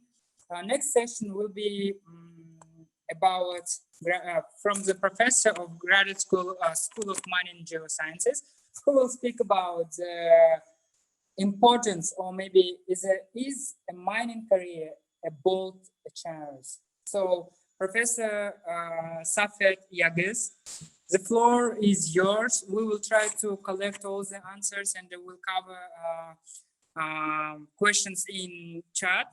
So don't worry about it. But in the end, we will have some short Q&A session. Thank you. Okay, thank you for this opportunity to introduce our department and the program to international environment. So actually the point is like who wants to be a mining engineer and who wants an academic career in mining engineering? Maybe this is the good title for this presentation. And the mining engineering is quite old discipline. So the practice of applying engineering principles to evaluation, planning, operation, closure and reclamation of mine in a safe, profitable and socially acceptable way that we call engineering division. Mining is the extraction of valuable minerals or other geological materials from the earth safely, economically and environmentally responsible for the benefit of the mankind. Actually, when we think about the mining is more than digging. Actually, it's digging and thinking. And yesterday, today, and for future, that we need mining engineers and it's valid. That's why all of us here today. Mining engineering faculties in here, as you see, is the international faculty we do have, and each of them has expert in their career and in their discipline. And also we are going to have more faculty for fall 2020. And currently in mining engineering, we started in fall 2017 as a Master of Science degree. Now we graduated our first batch in fall 2019, and fall 2018, we started the BS degrees as well. And PhD program just started in fall 2019. Right now we do have PhD students and they are going to, about to complete their course requirement.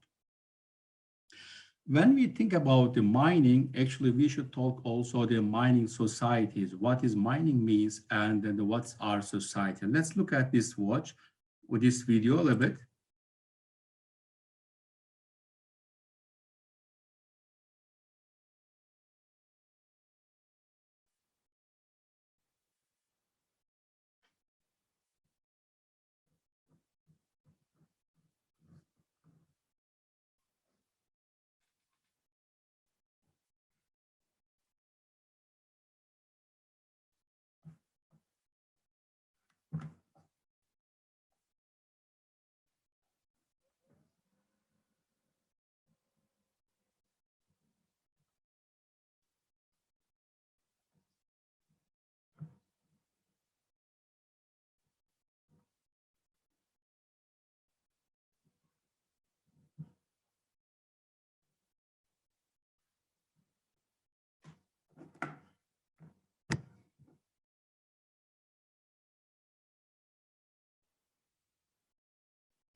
Professor Yaguz?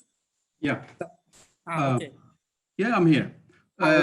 This is the important because this video is from Mining Society, and these days, like most of our mining program, master and PhD students comes from without background in mining.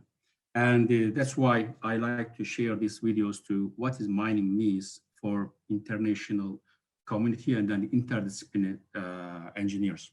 Why mining is important in Kazakhstan? Actually, Kazakhstan is endowed with natural resources and 9th largest country in the world by area with sparse population. So that's why this is a very important opportunity for any international or national students to become a mining engineers discipline. And Kazakhstan world ranking in natural resource product is quite high again. It's like a world ranking is in reservoirs and production in terms of oil, coal, iron, uranium, chromite, zinc, and etc. So this is very, very important and rich country, Kazakhstan. And mining companies also working in here, not only the national, also the internationally, and they do have quite quarries in here, and then the open pits and underground mines. So most of them is those companies can be, they are like non-field minerals, like a copper, gold, uranium, iron, and those are the, maybe we can say that like main companies and then the main product from Kazakhstan. Right now, let's see what we have in master program and PhD program in mining engineers. Actually, the school is dedicated to educate tomorrow's earth science leaders for Kazakhstan, the region, and the world. So that's why it's important, and then all the educational systems in English and international professors we are hiring. And we have master program in 2 years, and first year mostly the courses, and the second year is basically including research as well as thesis and as well as couple courses as you see from here.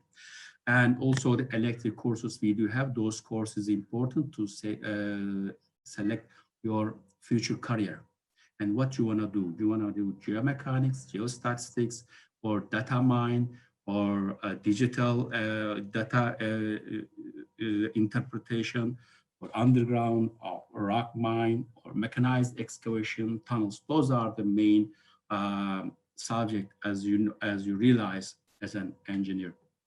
So we do have industrial internship after first year. So this is 2 months, and this is also the good opportunity to any kind of engineers to get familiar with mining industry and companies before they graduated. And for PhD program, of course, we do have, again, the course and then the curriculum. And the key research area for the program is mineral resources, as you know, and the mining engineering program and advanced transportation.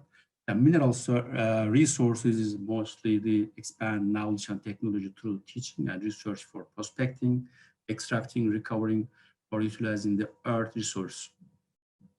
And for PhD program this is 4-year program. So in the first year, we are going to giving some courses. Those are core courses from the university and then the sites, like research methods, statistics, and thesis research, and advanced mine geomechanics, and the literature review.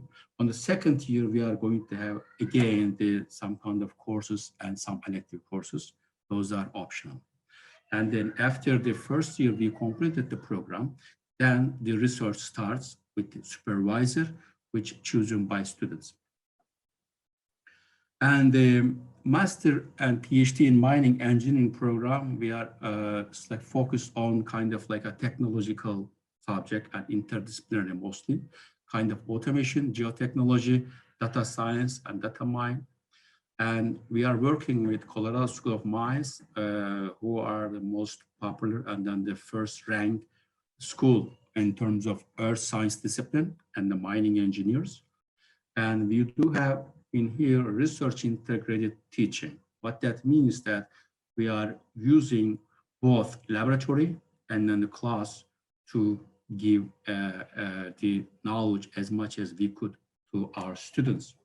So that's why we do have some lab, and in mining engineers, we do have some laboratories, as well as geomechanical laboratories and ventilation laboratories, and those, and then the mineral processing. Those are the, I will say, main laboratories that it should be in any mining engineering program we do have as an international equipment. And now this is we are running this program as a research integrated teaching. So that's why we do have laboratories. Those are used right now. We are using permanently in present. What we are doing in here, like we are explaining the theory in the lab, in the course, and after the explaining all these theoretical information on the courses, and we are just using those theory in the lab section. So those are just like a complete each others, right? So mining before, now, and future, if we are talking about like before, previously the mining was just like a digging. It's like but nowadays, as after the educated engineers and miners, and we do have certificates, diplomas, bachelor degrees, and postgraduate studies, which is mostly master and PhD program. Now we need thinkers, not diggers. So that's why maybe the most important things is like for future in Kazakhstan, thinker and miner need this country to operate their tremendous resources. For future is like we are, as a future, we know that like automation going to be important, excavation, mechanized excavation, geotechnology, and digging, and data science in mind. Those are the main, let's say, subtitle for this program. So that's why we are focusing on these areas, and then we try to do our best to manage and to inform our students about these future subjects. Employment opportunity, actually, when sometimes like mining can be scary, you know, like when we are talking about the mining, everybody thinks like it's a dirt and it's like a dangerous. There is no such a way these days. Everything is so automatic, and then the automated system take care of a lot of things these days. And mining, there is a lot of opportunities because it's kind of like interdisciplinary, actually, if you ask me. And the mining and tunneling, drill and blast, ventilation, geotechnical engineer, project manager, technical service manager you can do, and contract manager you can do consulting. And either you can work for government, the approvals, geological survey, or you can work for some kind of like places like a NASA or the ASI. Consultant is important subject, again, that you can do your own job after you graduate from the program. And finance, business development, and those are also, again, depend on your own ability as well. Okay, we are going to give you a background, we are going to give you all you need in terms of educational side, and then the experience. After that, you are going to develop your own business as well. Mining engineers is related to geology and civil engineering and civil construction as well. When you are a graduate from the master program or PhD program, you can get a job in your for you in the civil environment and civil companies, maybe in highway construction, tunnel construction, on dams, or the subsea tunneling. And another most important things in the academia. As you know, every academic environment needs smart thinkers and the people. So why not you? Because like a teaching, research, consulting, innovation, all of them together is in the academia. Mining engineering just established in 2017. There's a lot of opportunity to become academic in here as well. So if I'm gonna summarize what we did so far, like I would like to tell you that like the most important things in Kazakhstan is the mining and resources. Those are really the future of Kazakhstan, and Kazakhstan definitely need a lot of smarts and then well-equipped, educated mining engineers who is going to get their space in academia and industry as well. Thank you very much for listening to me. And if you have any question, then I'm here. Thanks. Thank you very much, Professor, for your presentation. It was very interesting. First question I would like to raise is about field trips. So you mentioned about the laboratories and so on. Does your students also go into some field trips or maybe some manufacturing factories and so on? Yes. Yes, they do. As I said, in the master program, after the first year finished, completed, and we have internship. This internship is like a 1 year before established by either school or for if the students has some opportunities, it's possible then they can do themselves as well. After that, they are going to have 2 months internship, which is like a communication with industry and outside of the campus at university, and to see what is different between educational academia and then what is the consultancy and the industrial aspect of this mining. So yes, they do have opportunity to, this is 8 weeks, and it's requirement to complete the program. Okay. So what about, most of the questions was about the deadlines and so on, but I think my colleagues will cover all these questions, and so yeah. So thank you very much for your presentation. Thank you. It was very helpful, very useful. I think those candidates who are going to apply to your school will be more than glad to hearing your presentation. Thank you much for again. Yeah, so I would just like to, before we are waiting for the next speaker, I would like to remind some notes about today's event and other stuff. So today our event is like we have created this event to provide some information for those candidates who are still in process, but maybe they've got some questions, and all the sessions were chosen only with that reason. Also, candidates who for now doesn't have any IELTS or TOEFL certificates, don't worry about this. Just don't forget to submit your application, because all the candidates without English certificates will be considered after passing Duolingo English test. So Nazarbayev University during this lockdown is providing this kind of opportunity for those candidates who got this kind of problem. So please don't worry, but don't forget about submitting your application without your IELTS and TOEFL certificates. And after you can submit the English test. Also, I would like to remind about NUZIP program. Our NUZIP program is it's kind of partially pre-master course, and but it's also a part of your master degree program. In order to apply to NUZIP program, you don't need to choose and apply different 2 applications. You need to submit, choose your program, master program, for example, and apply straight to this program. And admissions committee will be considering your application and will decide about you. Maybe you will need to go to NUZIP and get a 1-year preparation study, or you can go directly to the program you're applying to. Also, I would like to remind about the deadlines, because the first and most of the programs the deadline will be May 12th. For new PhD programs, the deadline will be June 1st. For GSB, there are some different deadlines. So yeah, so it was some reminders I would like to share you with. So I would check about our next speaker. Next speaker will be from the School of Medicine. Colleagues from School of Medicine, are you here? I can hear them now. We'll try to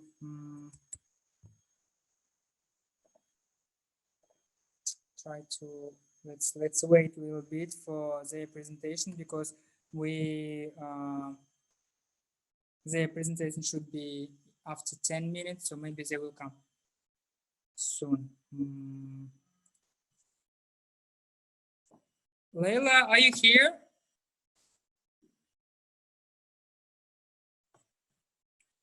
Да, Нурхан, я здесь. Лейла, давайте пока мы ждем коллег, может быть, вы расскажете вот эти часто задаваемые вопросы, на них поотвечаете пока. Про рекомендательные письма были ответы, про НУЗИП были вопросы, вернее, и еще по поводу проживания, вот именно вот эти вопросы. Так, давайте пока я отвечу на вопросы до того момента, когда к нам присоединится следующий спикер. Меня слышно, да, Нурхан? Да, слышно, слышно. Смотрите, ребят, значит, общежитие в этом году будет предоставляться магистрантам и докторантам по остаточному принципу в порядке очередности. По вопросам дуалингва, значит, дедлайн по регистрации на программы магистратуры, основные программы магистратуры, заканчивается 12 мая. И вы можете нажать кнопку «Submit», не предоставив результаты IELTS, TOEFL, Duolingo. Результаты по Duolingo вы предоставляете до 10 июня. То есть в анкете можно указать, да, что вы планируете сдать экзамен, там есть у нас IELTS либо TOEFL, укажете, например, дату, и, соответственно, в личном кабинете в Duolingo направите результаты. Получателем результатов будет Назарбаев университет, и мы ваши результаты в течение 48 часов потом получим. То есть вы сдаете до 10 июня. Все требования по программам, пожалуйста, смотрите на нашем сайте. Да? Там, допустим, по GPA могут быть разные, Statement of Purpose и так далее. Затем дедлайн по регистрации на новые программы PhD до 1 июня. У вас есть еще время подготовить хорошенько свою заявку, да? Поговорить с рекомендателями и так далее, написать research proposal, то есть предоставить хорошую заявку. Затем по рекомендательным письмам, снова повторюсь, да, в связи с тем, что сейчас у нас в стране чрезвычайное положение и нету возможности выйти физически на работу, вы предоставляете, если это корпоративная почта рекомендателя, им ссылка отправляется сразу, и они заполняют готовую онлайн-форму. Если же это личная почта рекомендателя, соответственно, рекомендатель предоставляет письмо сейчас не на бланке, без печати, но после завершения режима ЧП мы попросим вас оформить письмо в соответственной форме. Вот основные вопросы такие, да. Значит, стипендия по магистратуре составляет 125 тысяч тенге. Если вы поступаете на программу НУЗИП, то вы, слушатель данной программы, вы тоже получаете эту стипендию 125 тысяч тенге в течение 9 месяцев. Если вы являетесь сейчас студентом НУЗИП, вы не имеете права подавать на программу магистратуры, вы слушатель программы данной, как вы можете подавать к нам в Назарбаев университет? Вам необходимо дождаться результатов по НУЗИПу. Если вы успешно сдаете, то вы идете уже по основной программе магистратуры. Еще какие интересные темы были. По поводу проживания еще? По поводу проживания, то есть это будет предоставлено по остаточному принципу, в порядке очередности. По поводу проживания, да, то есть у нас есть двухместные, допустим, комнаты, есть одноместные комнаты. Тут по поводу спрашивают, для вот одноместные, двухместные есть. Вопрос задает один кандидат, который, видимо, с супругой, да, с детьми. Для таких ребят тоже, для таких кандидатов тоже у нас имеется общежитие по стоимости, если быть в пределах 60 без коммунальных услуг, там вам предоставляется однокомнатная целая большая квартира на территории университета, то есть, да, такой вариант тоже для семейных с детьми для тоже семейных. мы предусмотрели, такие функции тоже есть. Ну, еще какие вопросы могут быть? Сколько грантов выделяется на программу? По количеству вопрос грантов. по поводу грантов, я, да, в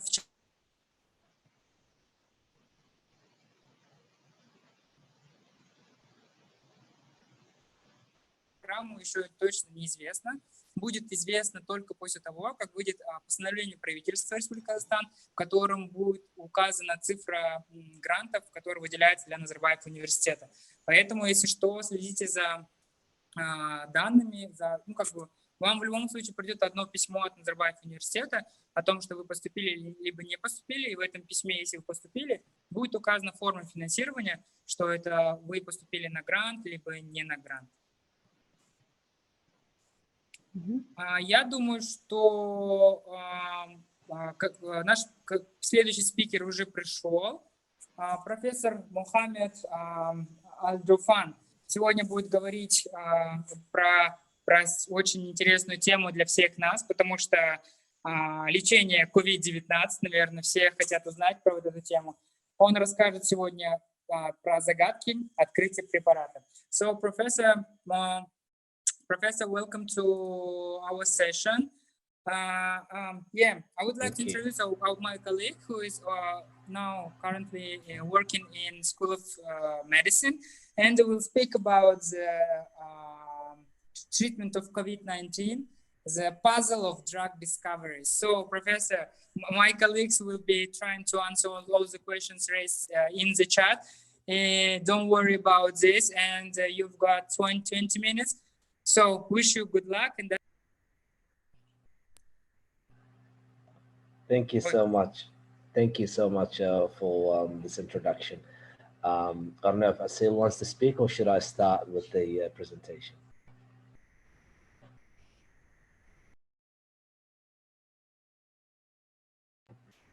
Sorry, Asil, I couldn't hear anything you said. So you're muted. Now, can you hear me? Oh, yes, I can hear you, yes. Okay, you can start, Mohammed, then I will continue about admission. No problems. Okay. So, cool. Hi, everyone. My name is Mohammed Al-Jafan. I'm the head of pharmacology and toxicology from the School of Medicine at Nazarbayev University. And I thought instead of having, talk about admission, and I'm sure, Asil and others have, covered, they will cover it quite well in their admission department, they're doing a great job, and I'm sure they'll answer all the questions. So I thought I'll talk about something else, something different, something that is affecting all of us today,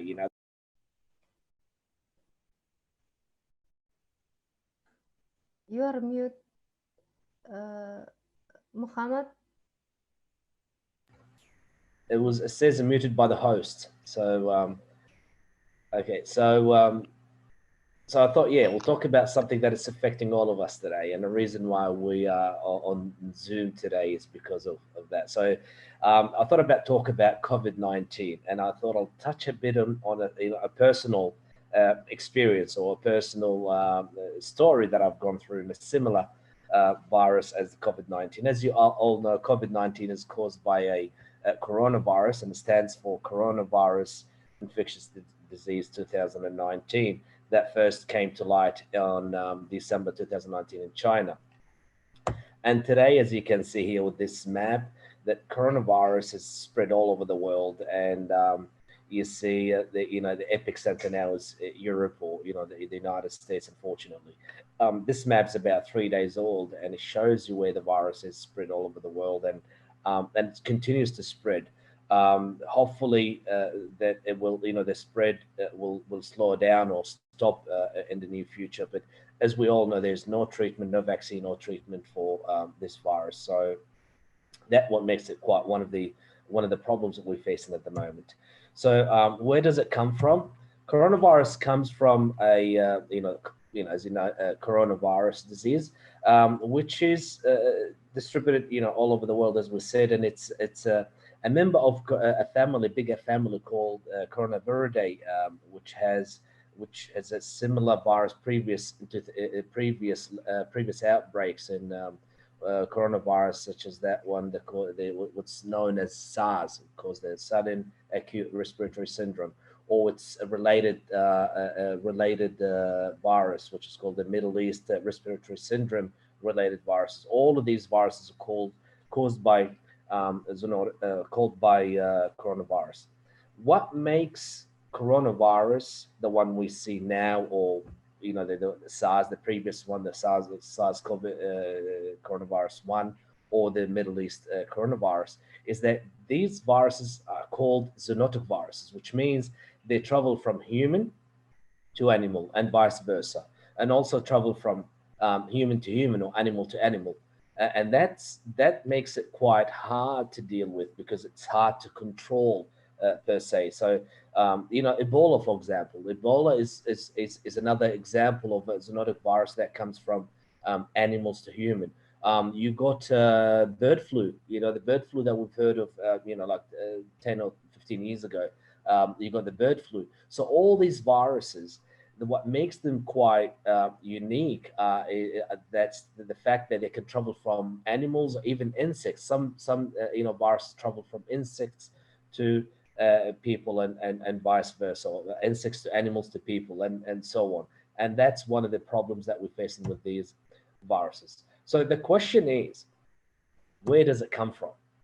Okay, where does coronavirus come from? The theory, although we don't know yet, but the theory is that it comes from bats or fruit bats, okay?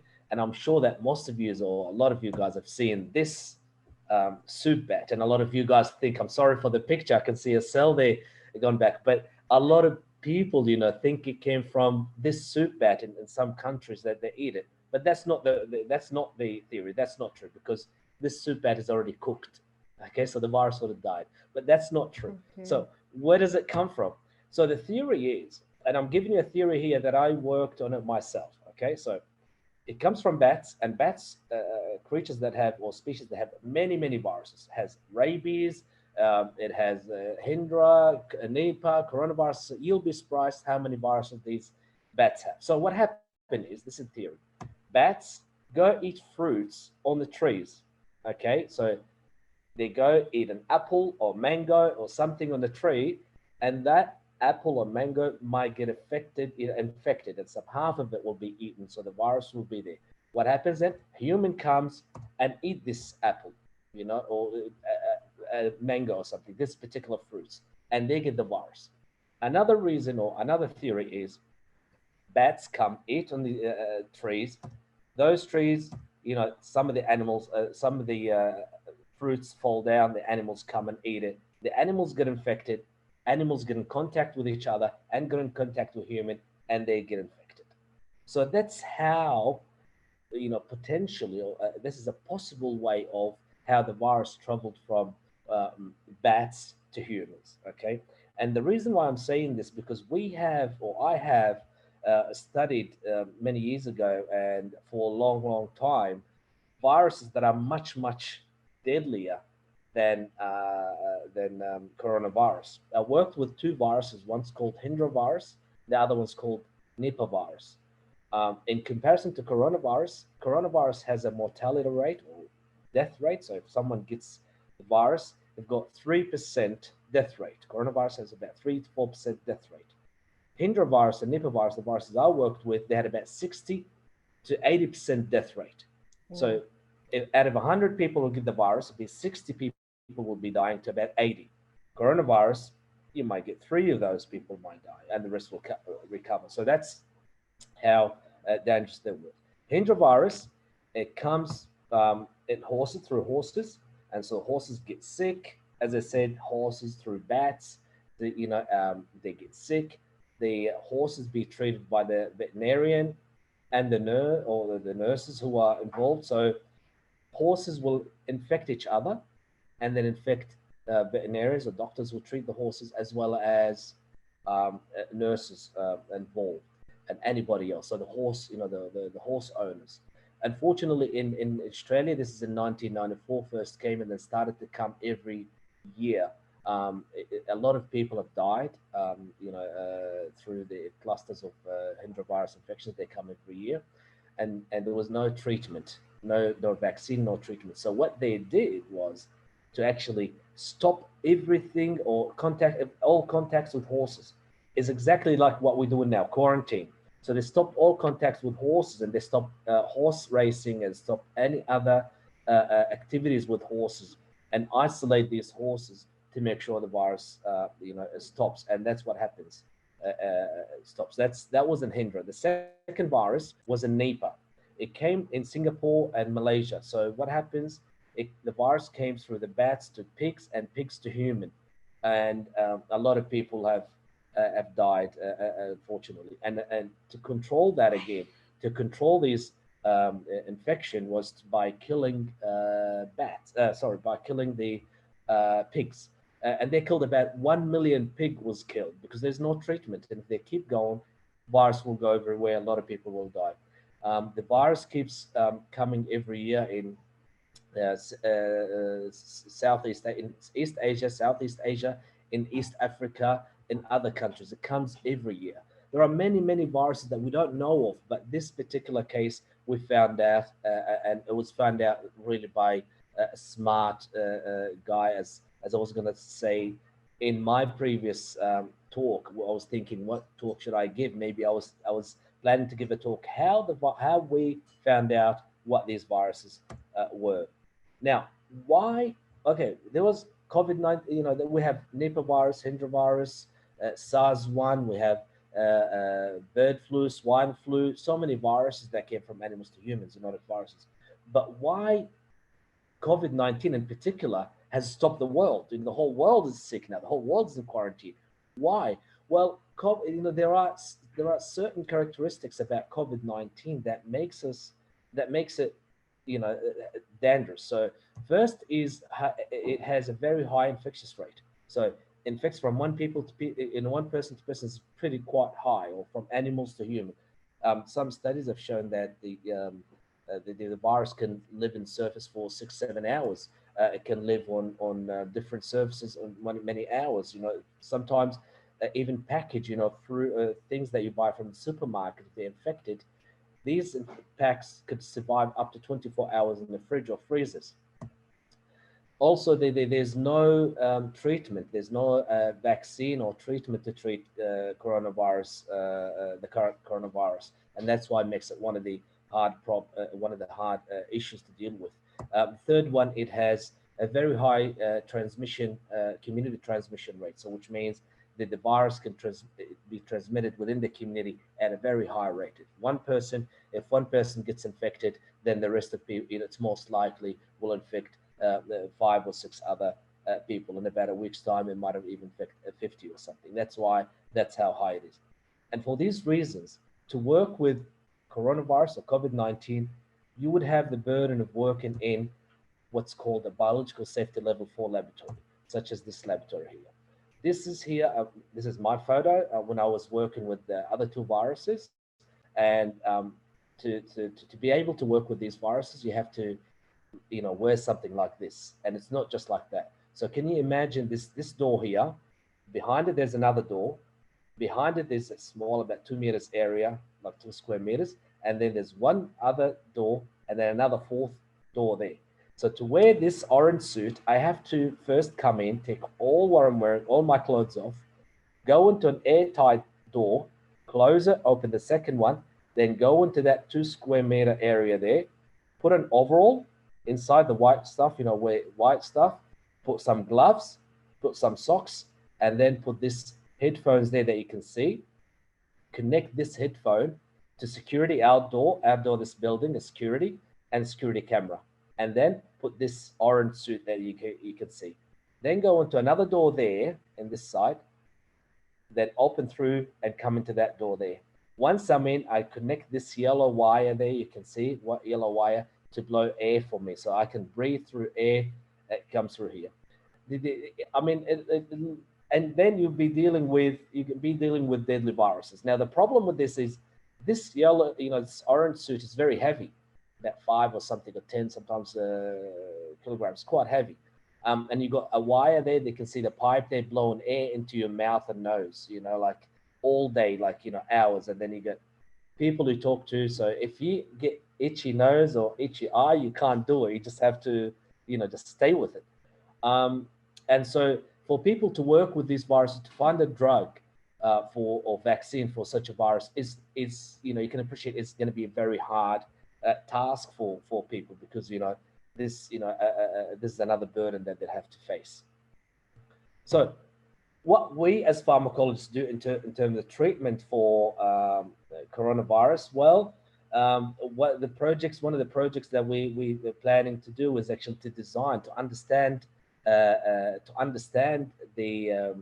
virus, to understand how the virus works, how does it work, and then we design drugs that can see what the weaknesses of the virus and design drugs that attack these weaknesses or attack the virus where it comes. We synthesize these viruses and then we test them on cells if we can, test them on cells, and if they're successful, test them perhaps on animals, and then finally take them into human, and hopefully that these viruses or this treatment can kill the virus in cells in animals and then treat in humans. After that, if they're approved, then we will go on and produce the virus, produce the medications at large quantities. But you should know now, if you come and study pharmacology and toxicology with us, you will understand this process. This process, it takes about at least 12 years and it'll cost about $2 billion. Unless if you're a pharmacologist, then you wouldn't know how the process goes. The process is very long and it's got a lot of regulatory requirements that people need to know. Scientists, pharmacologists, toxicologists, they need to know the process to be able to find a drug, synthesize it, take it into cells, animals, then humans, produce it, and then sell it. So this process, pharmacologists are the specialist people in this long, lengthy, and costly process. And so to know more about it, please come and join us at the Masters of Pharmacology and Toxicology at the School of Medicine, and you will learn about this process and many, many other courses, master courses that we have at the school. Rahmet and Applied Pharmacology. Thank you so much for listening.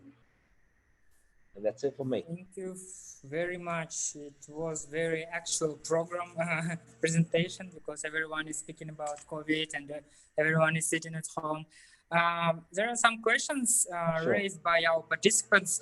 First question was about plant, which if I can make a mistake, but ayahuasca plant.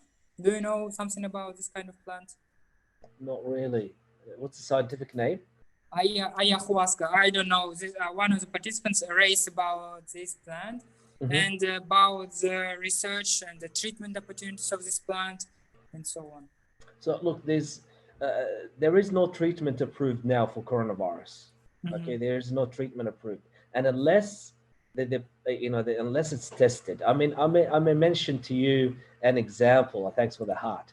I can mention. I mention to you an example of hydroxychloroquine. A lot of people talked about it. Chloroquine, the anti-malaria drug, it will treat the virus, and you see a lot of people sending messages. Oh, this is the treatment. This will treat the coronavirus. Can we see now after a month or 6 weeks now? There's nothing.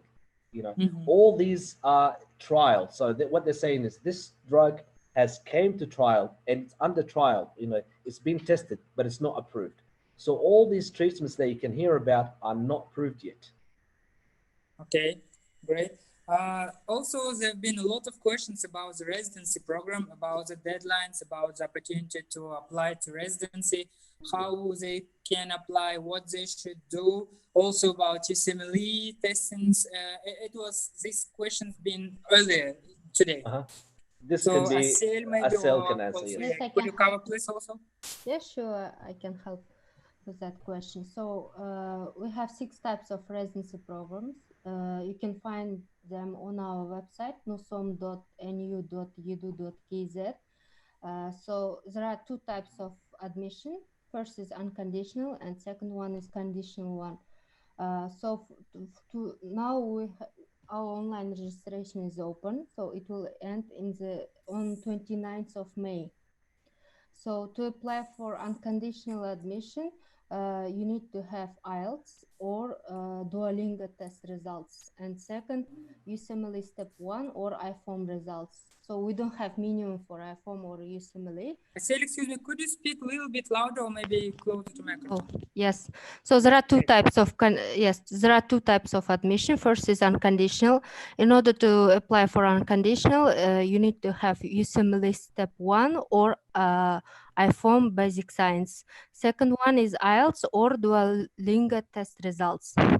So it's for unconditional one, but I know that now a lot of candidates cannot pass the IFOM or USMLE step 1.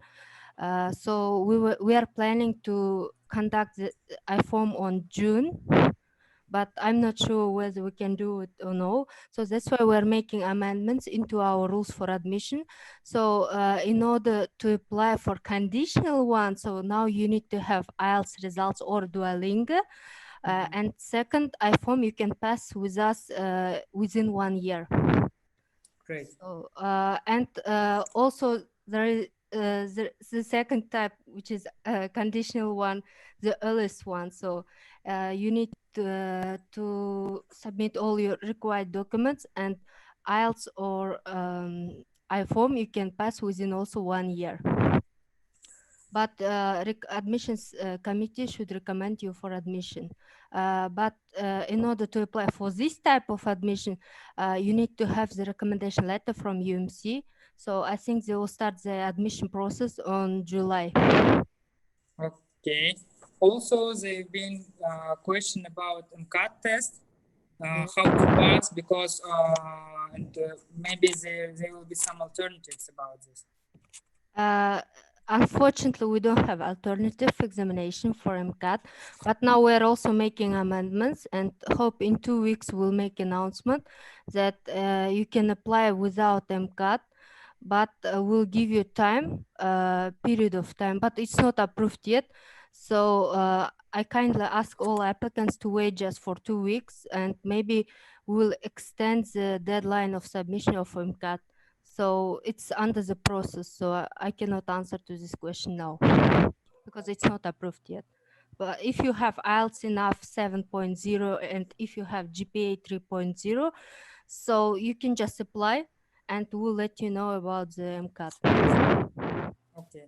So Professor Mohammed and also Asil, thank you very much for your time, for all your effort, because yeah, I know like today is a weekend and the weather is fortunately so sunny. Would like to thank you very much for being here with us and doing this presentation. Nurkhan, sorry, can I add something, please? Yeah, of course, Asil. I want to announce that we have our Instagram official page.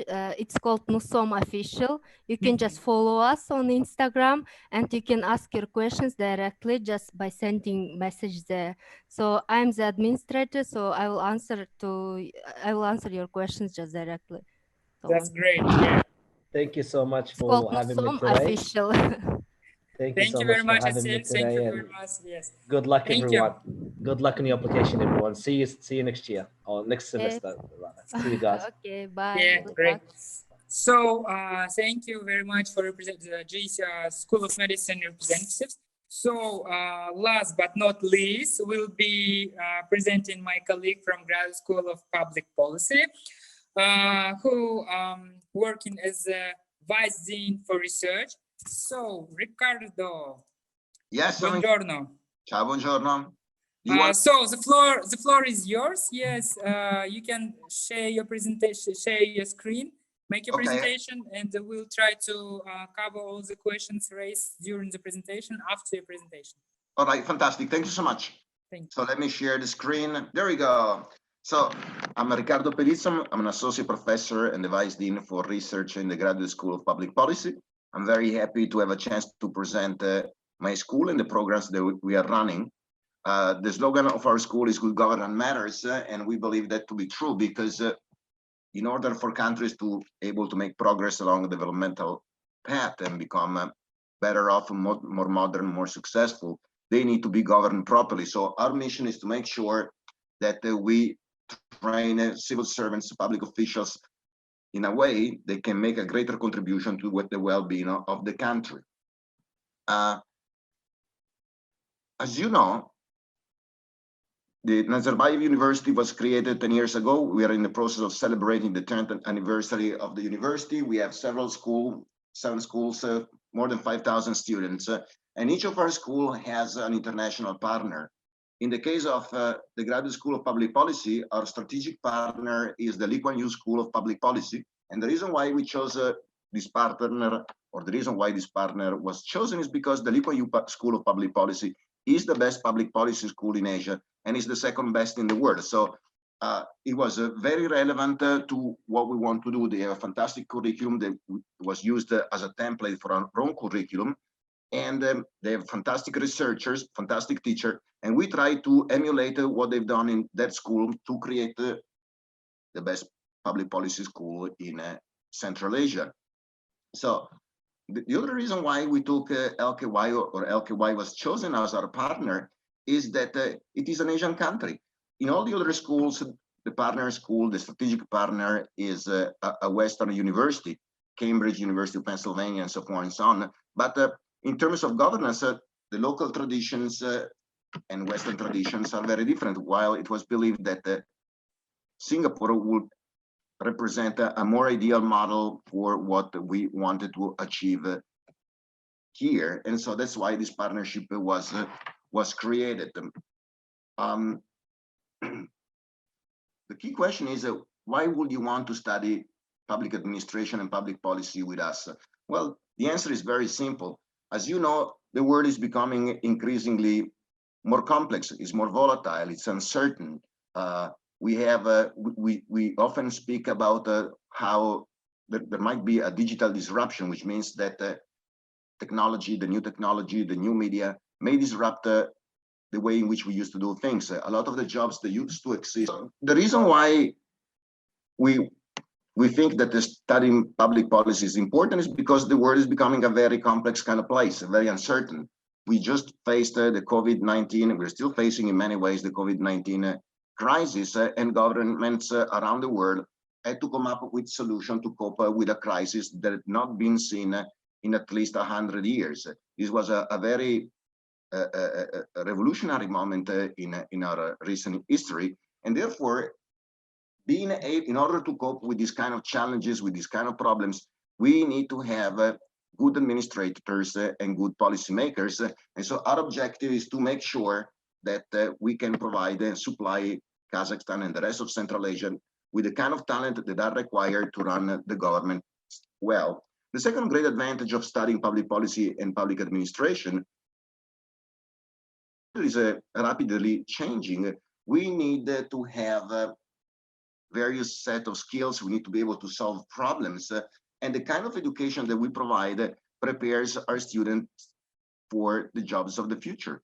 Our students study a little bit of political science, a little bit of public policy, a little bit of public administration, a little bit of political economy, a little bit of economics, a little bit of statistics, and they acquire a wide range of skills that make them very, very employable in the public sector and in the private sector. And so they can go on to have a very successful career, which will be beneficial for the country, for their company they're working for, but also for themselves. So the 4 key elements of our education is that it helps countries to be better off, it prepares students for the future, it gives them the skills to understand, analyze, and address and solve complex problems.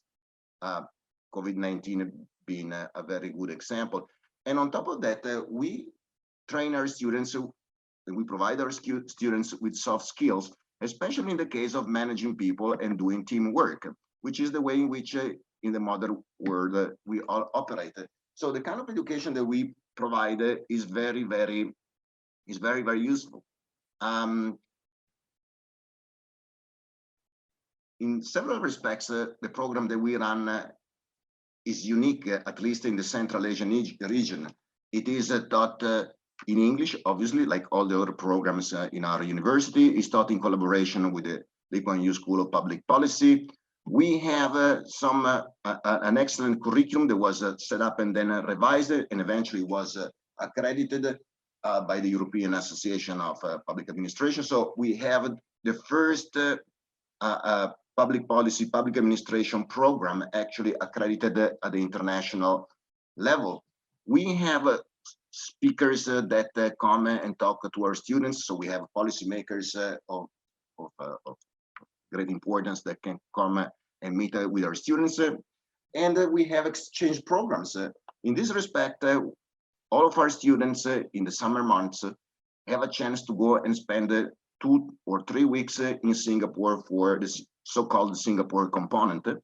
Our best students, however, also have an option to decide to spend some time in Singapore, in Korea, at the Korean Development Institute, or at the Renmin University in China, where they will be able to spend an entire semester. So our program can provide our students not only with the hard skills, soft skills, but also with very valuable international exposure. What you get out of our program is fairly straightforward. You become a public policy professional. That's good, obviously, if you plan to join the government. It's also important if you decide to work in the private sector. Many of the companies in the private sector need to deal with the public sector, and the kind of education that we provide, the kind of education that we impart to our students, make them very, very valuable to their employers because they know how to deal with the government and solve problems. So the kind of professional training we provide them is absolutely valuable. We provide also, like any department or in any good university, we provide knowledge. So someone who comes and study with us gains a deeper understanding and appreciation of the way governments operate, how policy issues should be analyzed, our policies are designed, how they are implemented, and how they are assessed. So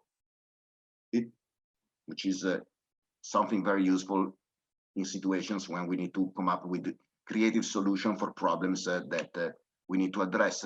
And also, and I think this is a very, very important thing that we provide to our students. We provide international exposure, which means that not only we allow our students to learn from the best international practices in Europe, in Americas, in Asia, but also we underline the fact that whatever we do in any given country is part of the global system. There's an international system within which we operate, and our education underlines the importance of this international arena and this international dimension. The key question for our students is, once we spend a certain amount of time studying in the school, what can we do? What kind of a job we can get? Well, there are, I would say, 3 basic options. One is that you go and work in the public sector, in the government, in the civil service, and in non-governmental organizations. You can work in the private sector, and I don't know right now, but historically, more than 60% of our graduates land very rewarding jobs in the private sector. And also those who wish to become professional researchers, academics like ourselves, they can go on and pursue a PhD in public policy or in any other discipline. What programs do we offer in our school? Well, we have 3 credit-bearing programs. One is the Master in Public Policy that lasts for 2 years, or basically 4 semesters. We have a Master in Public Administration that runs over 18 months. We have a PhD that is 4 years. And then we, in addition to these 3 credit-bearing programs that will give a degree in the end to our students, we also non-executive education programs for government officials, for people working in the private sector who needs to acquire skills that they may not possess. The Master in Public Policy, as I said before, runs for 2 years. And as you can see from these slides, there are 2 types of courses that we offer to our students. We have the core modules, core courses, in which students get a chance to know the basics and the foundations of macroeconomics, statistics, public policy, research methods, and so forth and so on. And that's what a kind of knowledge that is common to all of our students. But in addition to these courses, we offer also elective modules. And the reason why we do that is because in this way, our students have the opportunity to choose a policy area that they find particularly interesting, and they can get deeper knowledge. So our knowledge is both very extensive, but also very deep in specific area. The depth of knowledge that our students gain is from these elective modules. And in the end of our 2-year program, at the end of our Master in Public Policy, our students produce a PAE, which is a policy analysis exercise, which is basically a thesis in which after identifying a policy issue, a policy problem, and doing the proper research, collecting the data, analyzing the data, our students come up with valuable implementable policy solutions. In addition to this, as I mentioned before, a key element of our Master in Public Policy is the Singapore component. In the summer, our students spend 2-3 weeks in Singapore, where in addition to interacting with professors from the Lee Kuan Yew of Public Policy, they have a chance to go and visit government agencies and interact with government officials in Singapore. And the reason why we believe this exercise to be extremely valuable is because everybody is aware of the fact that the government of Singapore is one of the most effective, is not the most effective government in the planet. So this gives our students some exposure to the best practices they can possibly borrow and import in their respective countries of origins. Our MPP program is designed for students that have just finished their undergraduate degree or do not have extensive job experience. For those, however, who already have extensive working experience, at least 3 years, we offer an additional program, which is the Master in Public Administration. There are few differences between this master and the MPP. The key difference is that this master is shorter. It runs over 18 months. And it is not, and the classes are not offered Monday through Friday, as we do in the case of the Master of Public Administration, but they're offered on Friday evening and the whole day on Saturday. And in addition to which, during the week, we may offer some evening classes, especially for the elective modules the students can take to get the credits they need to graduate. Why is this important? Because while both programs are full-time programs, the Master of Public Policy requires our students to be on campus 7 days a week, and therefore they are not able to hold on to their job in case they have a job in the real world. But the Master of Public Administration allows our student to keep working from Monday through Friday in whatever job they're employed, and to retain the job and at the same time study with us. So this program is for people who are already mid-career, that have experience and want to retain their job. Even this program combines some core modules. It combines some elective modules. And instead of writing a PAE, they write a thesis known as the master project, which once again is the way in which, from a pedagogical point of view, we assess whether and to what extent our students have been able to master what we have taught them in the course of the 18 months and to come up with the implementable solution. Even in the Master of Public Administration, we have the Singapore component. So our MPP and our MPA students in the summer for 2-3 weeks go to Singapore and get to interact with Singaporean government officials and agencies.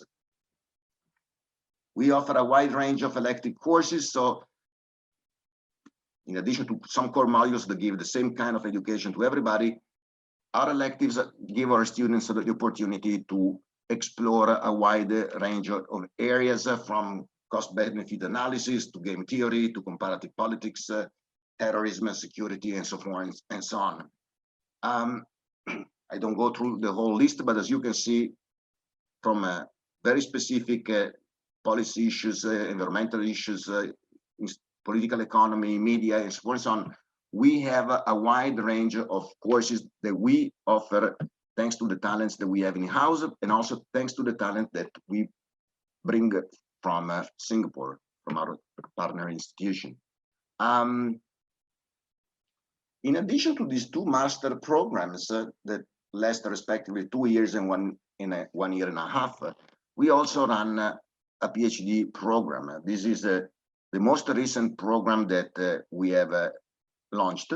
It started in 2017. We have just admitted the third cohort of PhD students, and this is a 4-year program. If you engage in this kind of program, it is very likely that you do so because you want to be a researcher, because you want to either become a university professor, or you want to join the government at a higher rank, or you want to work for some international organization. Students that join our PhD programs have the opportunity to work on their own research. They have the opportunity to work with us on our research. They can be working as our assistants, and they learn how to do research by being exposed to us. The program runs for 4 years. I was assigned. The first 2 years are predominantly devoted to classwork, to class activities, to courses.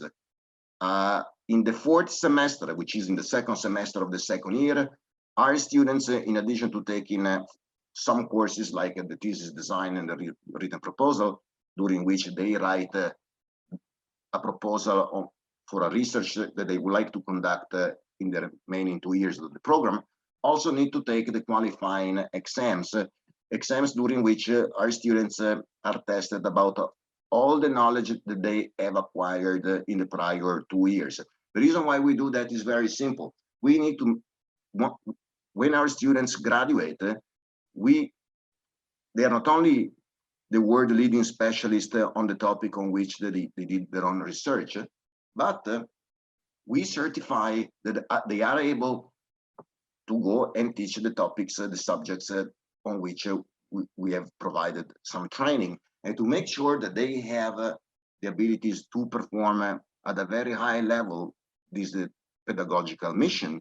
We test them, and we test them in these qualifying exams. And so they will be tested in economics, in public policy, in public management, in statistics, and provided that they pass, they can continue to go on to write their dissertation, which will be written in the final 2 years of the program. And at the end, it will be examined by a panel comprising the advisor, a second internal reader, and a third reader from the Lee Kuan Yew School of Public Policy. A key feature of our program is that it is entirely rolled out in English, and therefore it is essential for our students to be able to speak English very, very well. They need to be able to speak English. They need to be able to understand spoken English. They need to be able to read the English fluently, because all of our readings are in English, and they need to be able to write in English. So one of the key requirements to join our program is to be proficient in the English language. That said, under exceptional circumstances, if we think that some applicants have remarkable talents and could be really valuable for our program, and vice versa, they could benefit from our programs, we have the option of placing them on what is known as the NUSI program, a year during which they perfect their knowledge of their English language, and which will enable them to join our program a year later and be very successful. This is our faculty. As you can see, we have Wentat Hui as our dean. Is a Singaporean. He got his PhD from the Australian National University in Canberra, Australia. We have two vice dean, Professor Colin Knox and myself. Professor Knox is a public management specialist. I'm a political scientist. We have Professor Howie, who works on mineral economics, and Professor Scenarios, who's I believe, one of the leading water specialists in Kazakhstan. We have Professor Sultana Yanenova, who's a specialist in the public sector in Kazakhstan. Professor Lodi, who's a political economy professor. Aziz Burkanov, who works on Eurasian studies and issues of identity and culture. Professor Barish, who's a game theorist. And in addition to them, we have Dina Sharipova, who's also a political scientist, Seriko Razgaliev, who's a professor of political economy, Maksat Kassen, who works on e-government, which is an increasingly important area. We have Professor Nanovsky, who, with a PhD from the University of Kentucky, who's our resident political macroeconomist. And we just recruited Professor Haisong Han, who's a very, very successful and brilliant statistician and data analyst.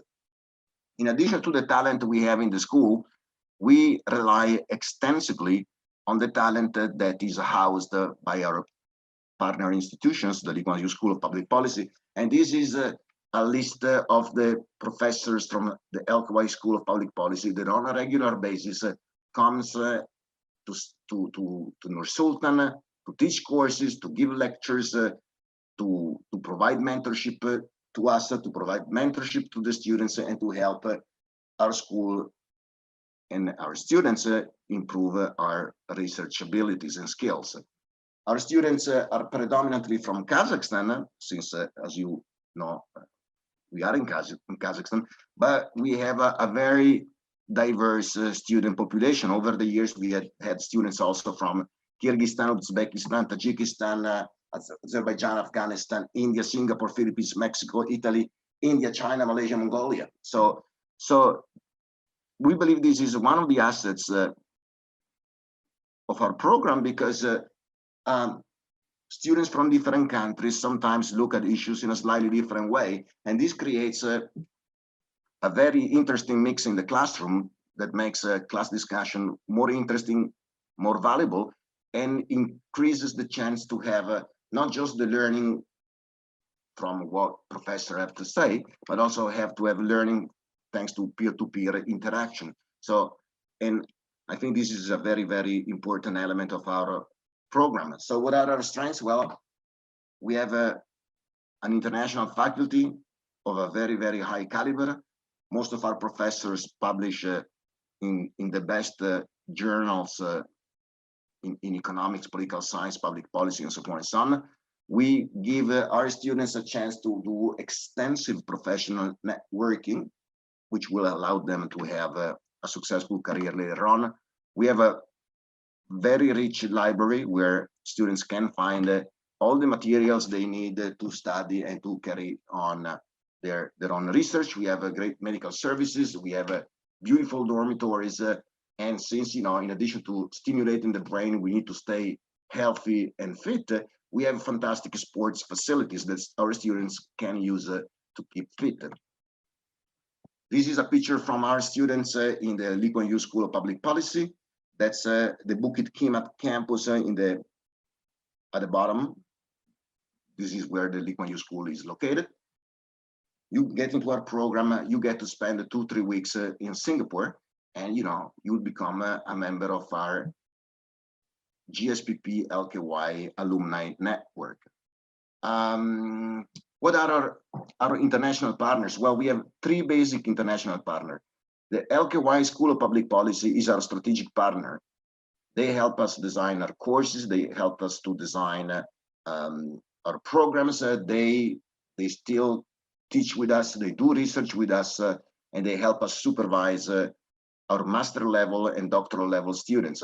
In addition to that, under the leadership of Professor Wen Tat, we established 2 new international connections. One with the Korean Development Institute, where our students can go for a semester on an exchange program, and the other with the School of Public Administration at Renmin University, which, as some of you might know, is one of the best universities in China. I mentioned before, we have speakers.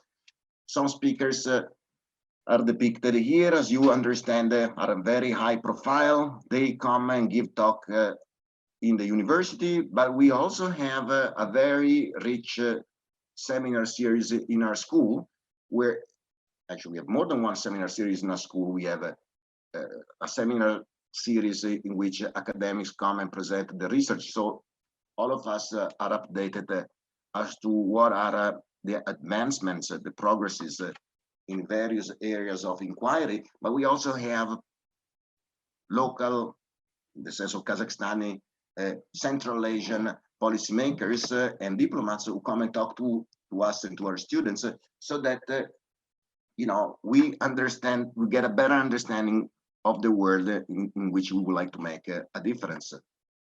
How to apply? Well, there's an application form. You need to have to send us your CV or resume. We need to have evidence that you've completed your studies. So diplomas with transcripts are necessary. You need to be able to demonstrate that you're a proficient English speaker. So under normal circumstances, we will require students, applicants to have IELTS or TOEFL scores. IELTS score at least of a 6.5 on average, and not below 6 in each of the various categories. For this year, given this COVID-19 induced crisis, we switched to Duolingo, but I think Asel can comment on that later. We need to provide a copy of your identity card or passport. You need to have a letter of references, two referees writing a letter of recommendation to testify about or to speak about your qualities, your character, and your abilities. If you're working, we need to have a proof of employment. And those of you who also want to submit GRE or GMAT scores, as it is customary in American postgraduate programs, they have the opportunity to do so. In the case of the PhD, the key difference consists that when students or prospective students apply, they need to write a 2,000-word research proposal. And the reason why we do that is, first, we want to understand what they would like to work on, because if they're interested in topics on which we do not have the expertise, we may not be the best fit for the students. Second is because by looking at their writing, we get an understanding of these applicants' intellectual abilities.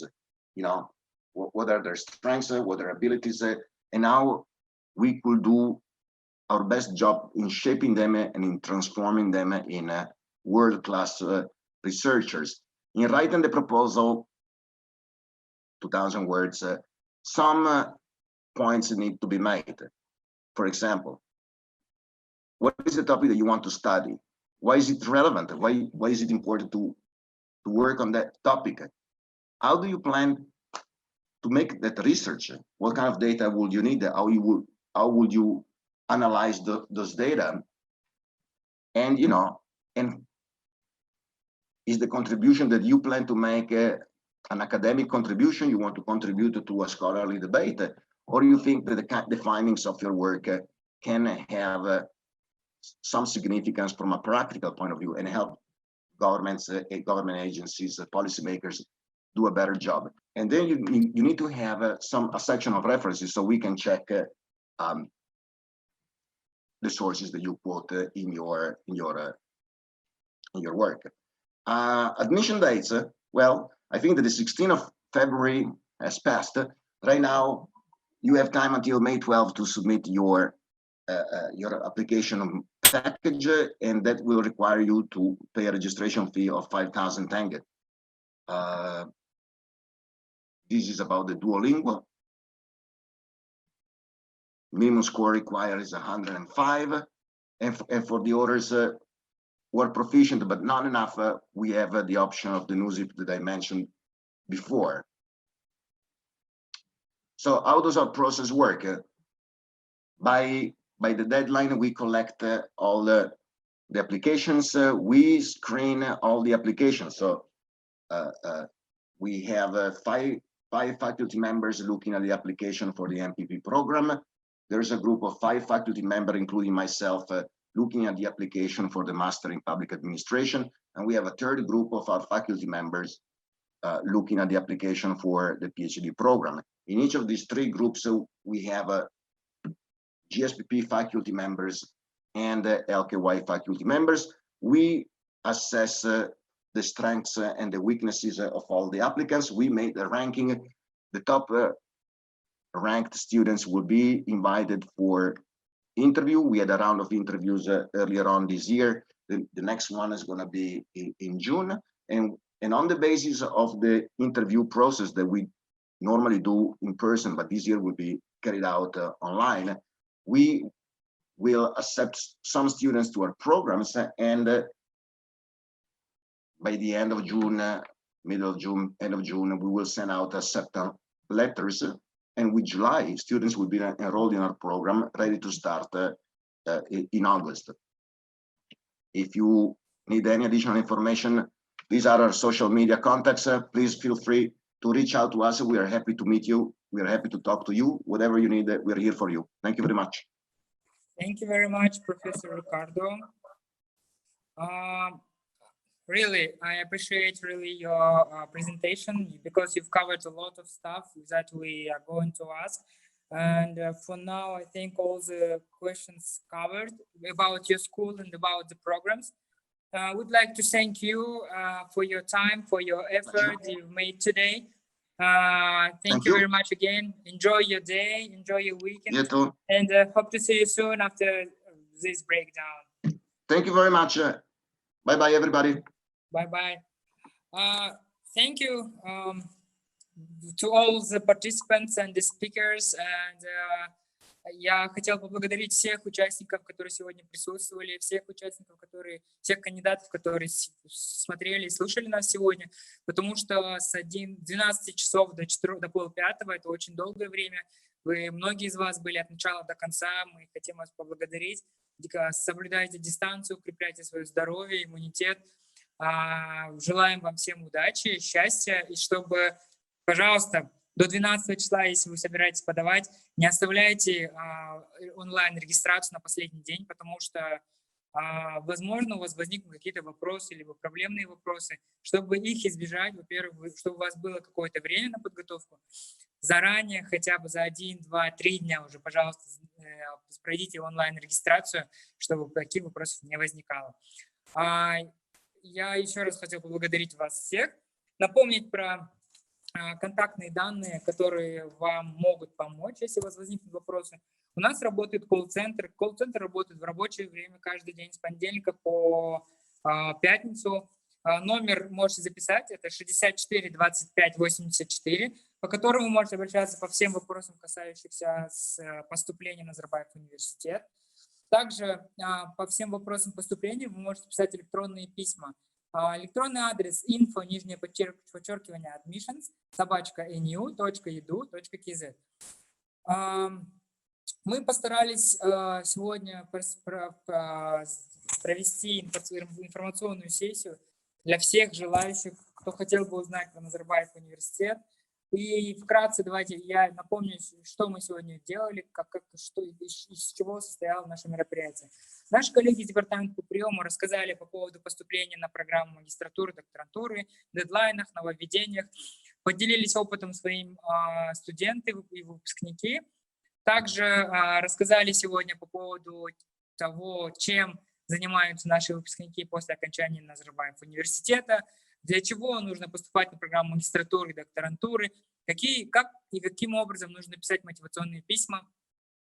И рассказали 2 школы о своих программах: Высшая школа образования, Высшая школа бизнеса и также Высшая школа госполитики. Я еще раз хочу поблагодарить вас всех. Бізбен бірге болғаныңыз үшін мында бір рахметімді айтамын. Кездескенше сау болыңыздар.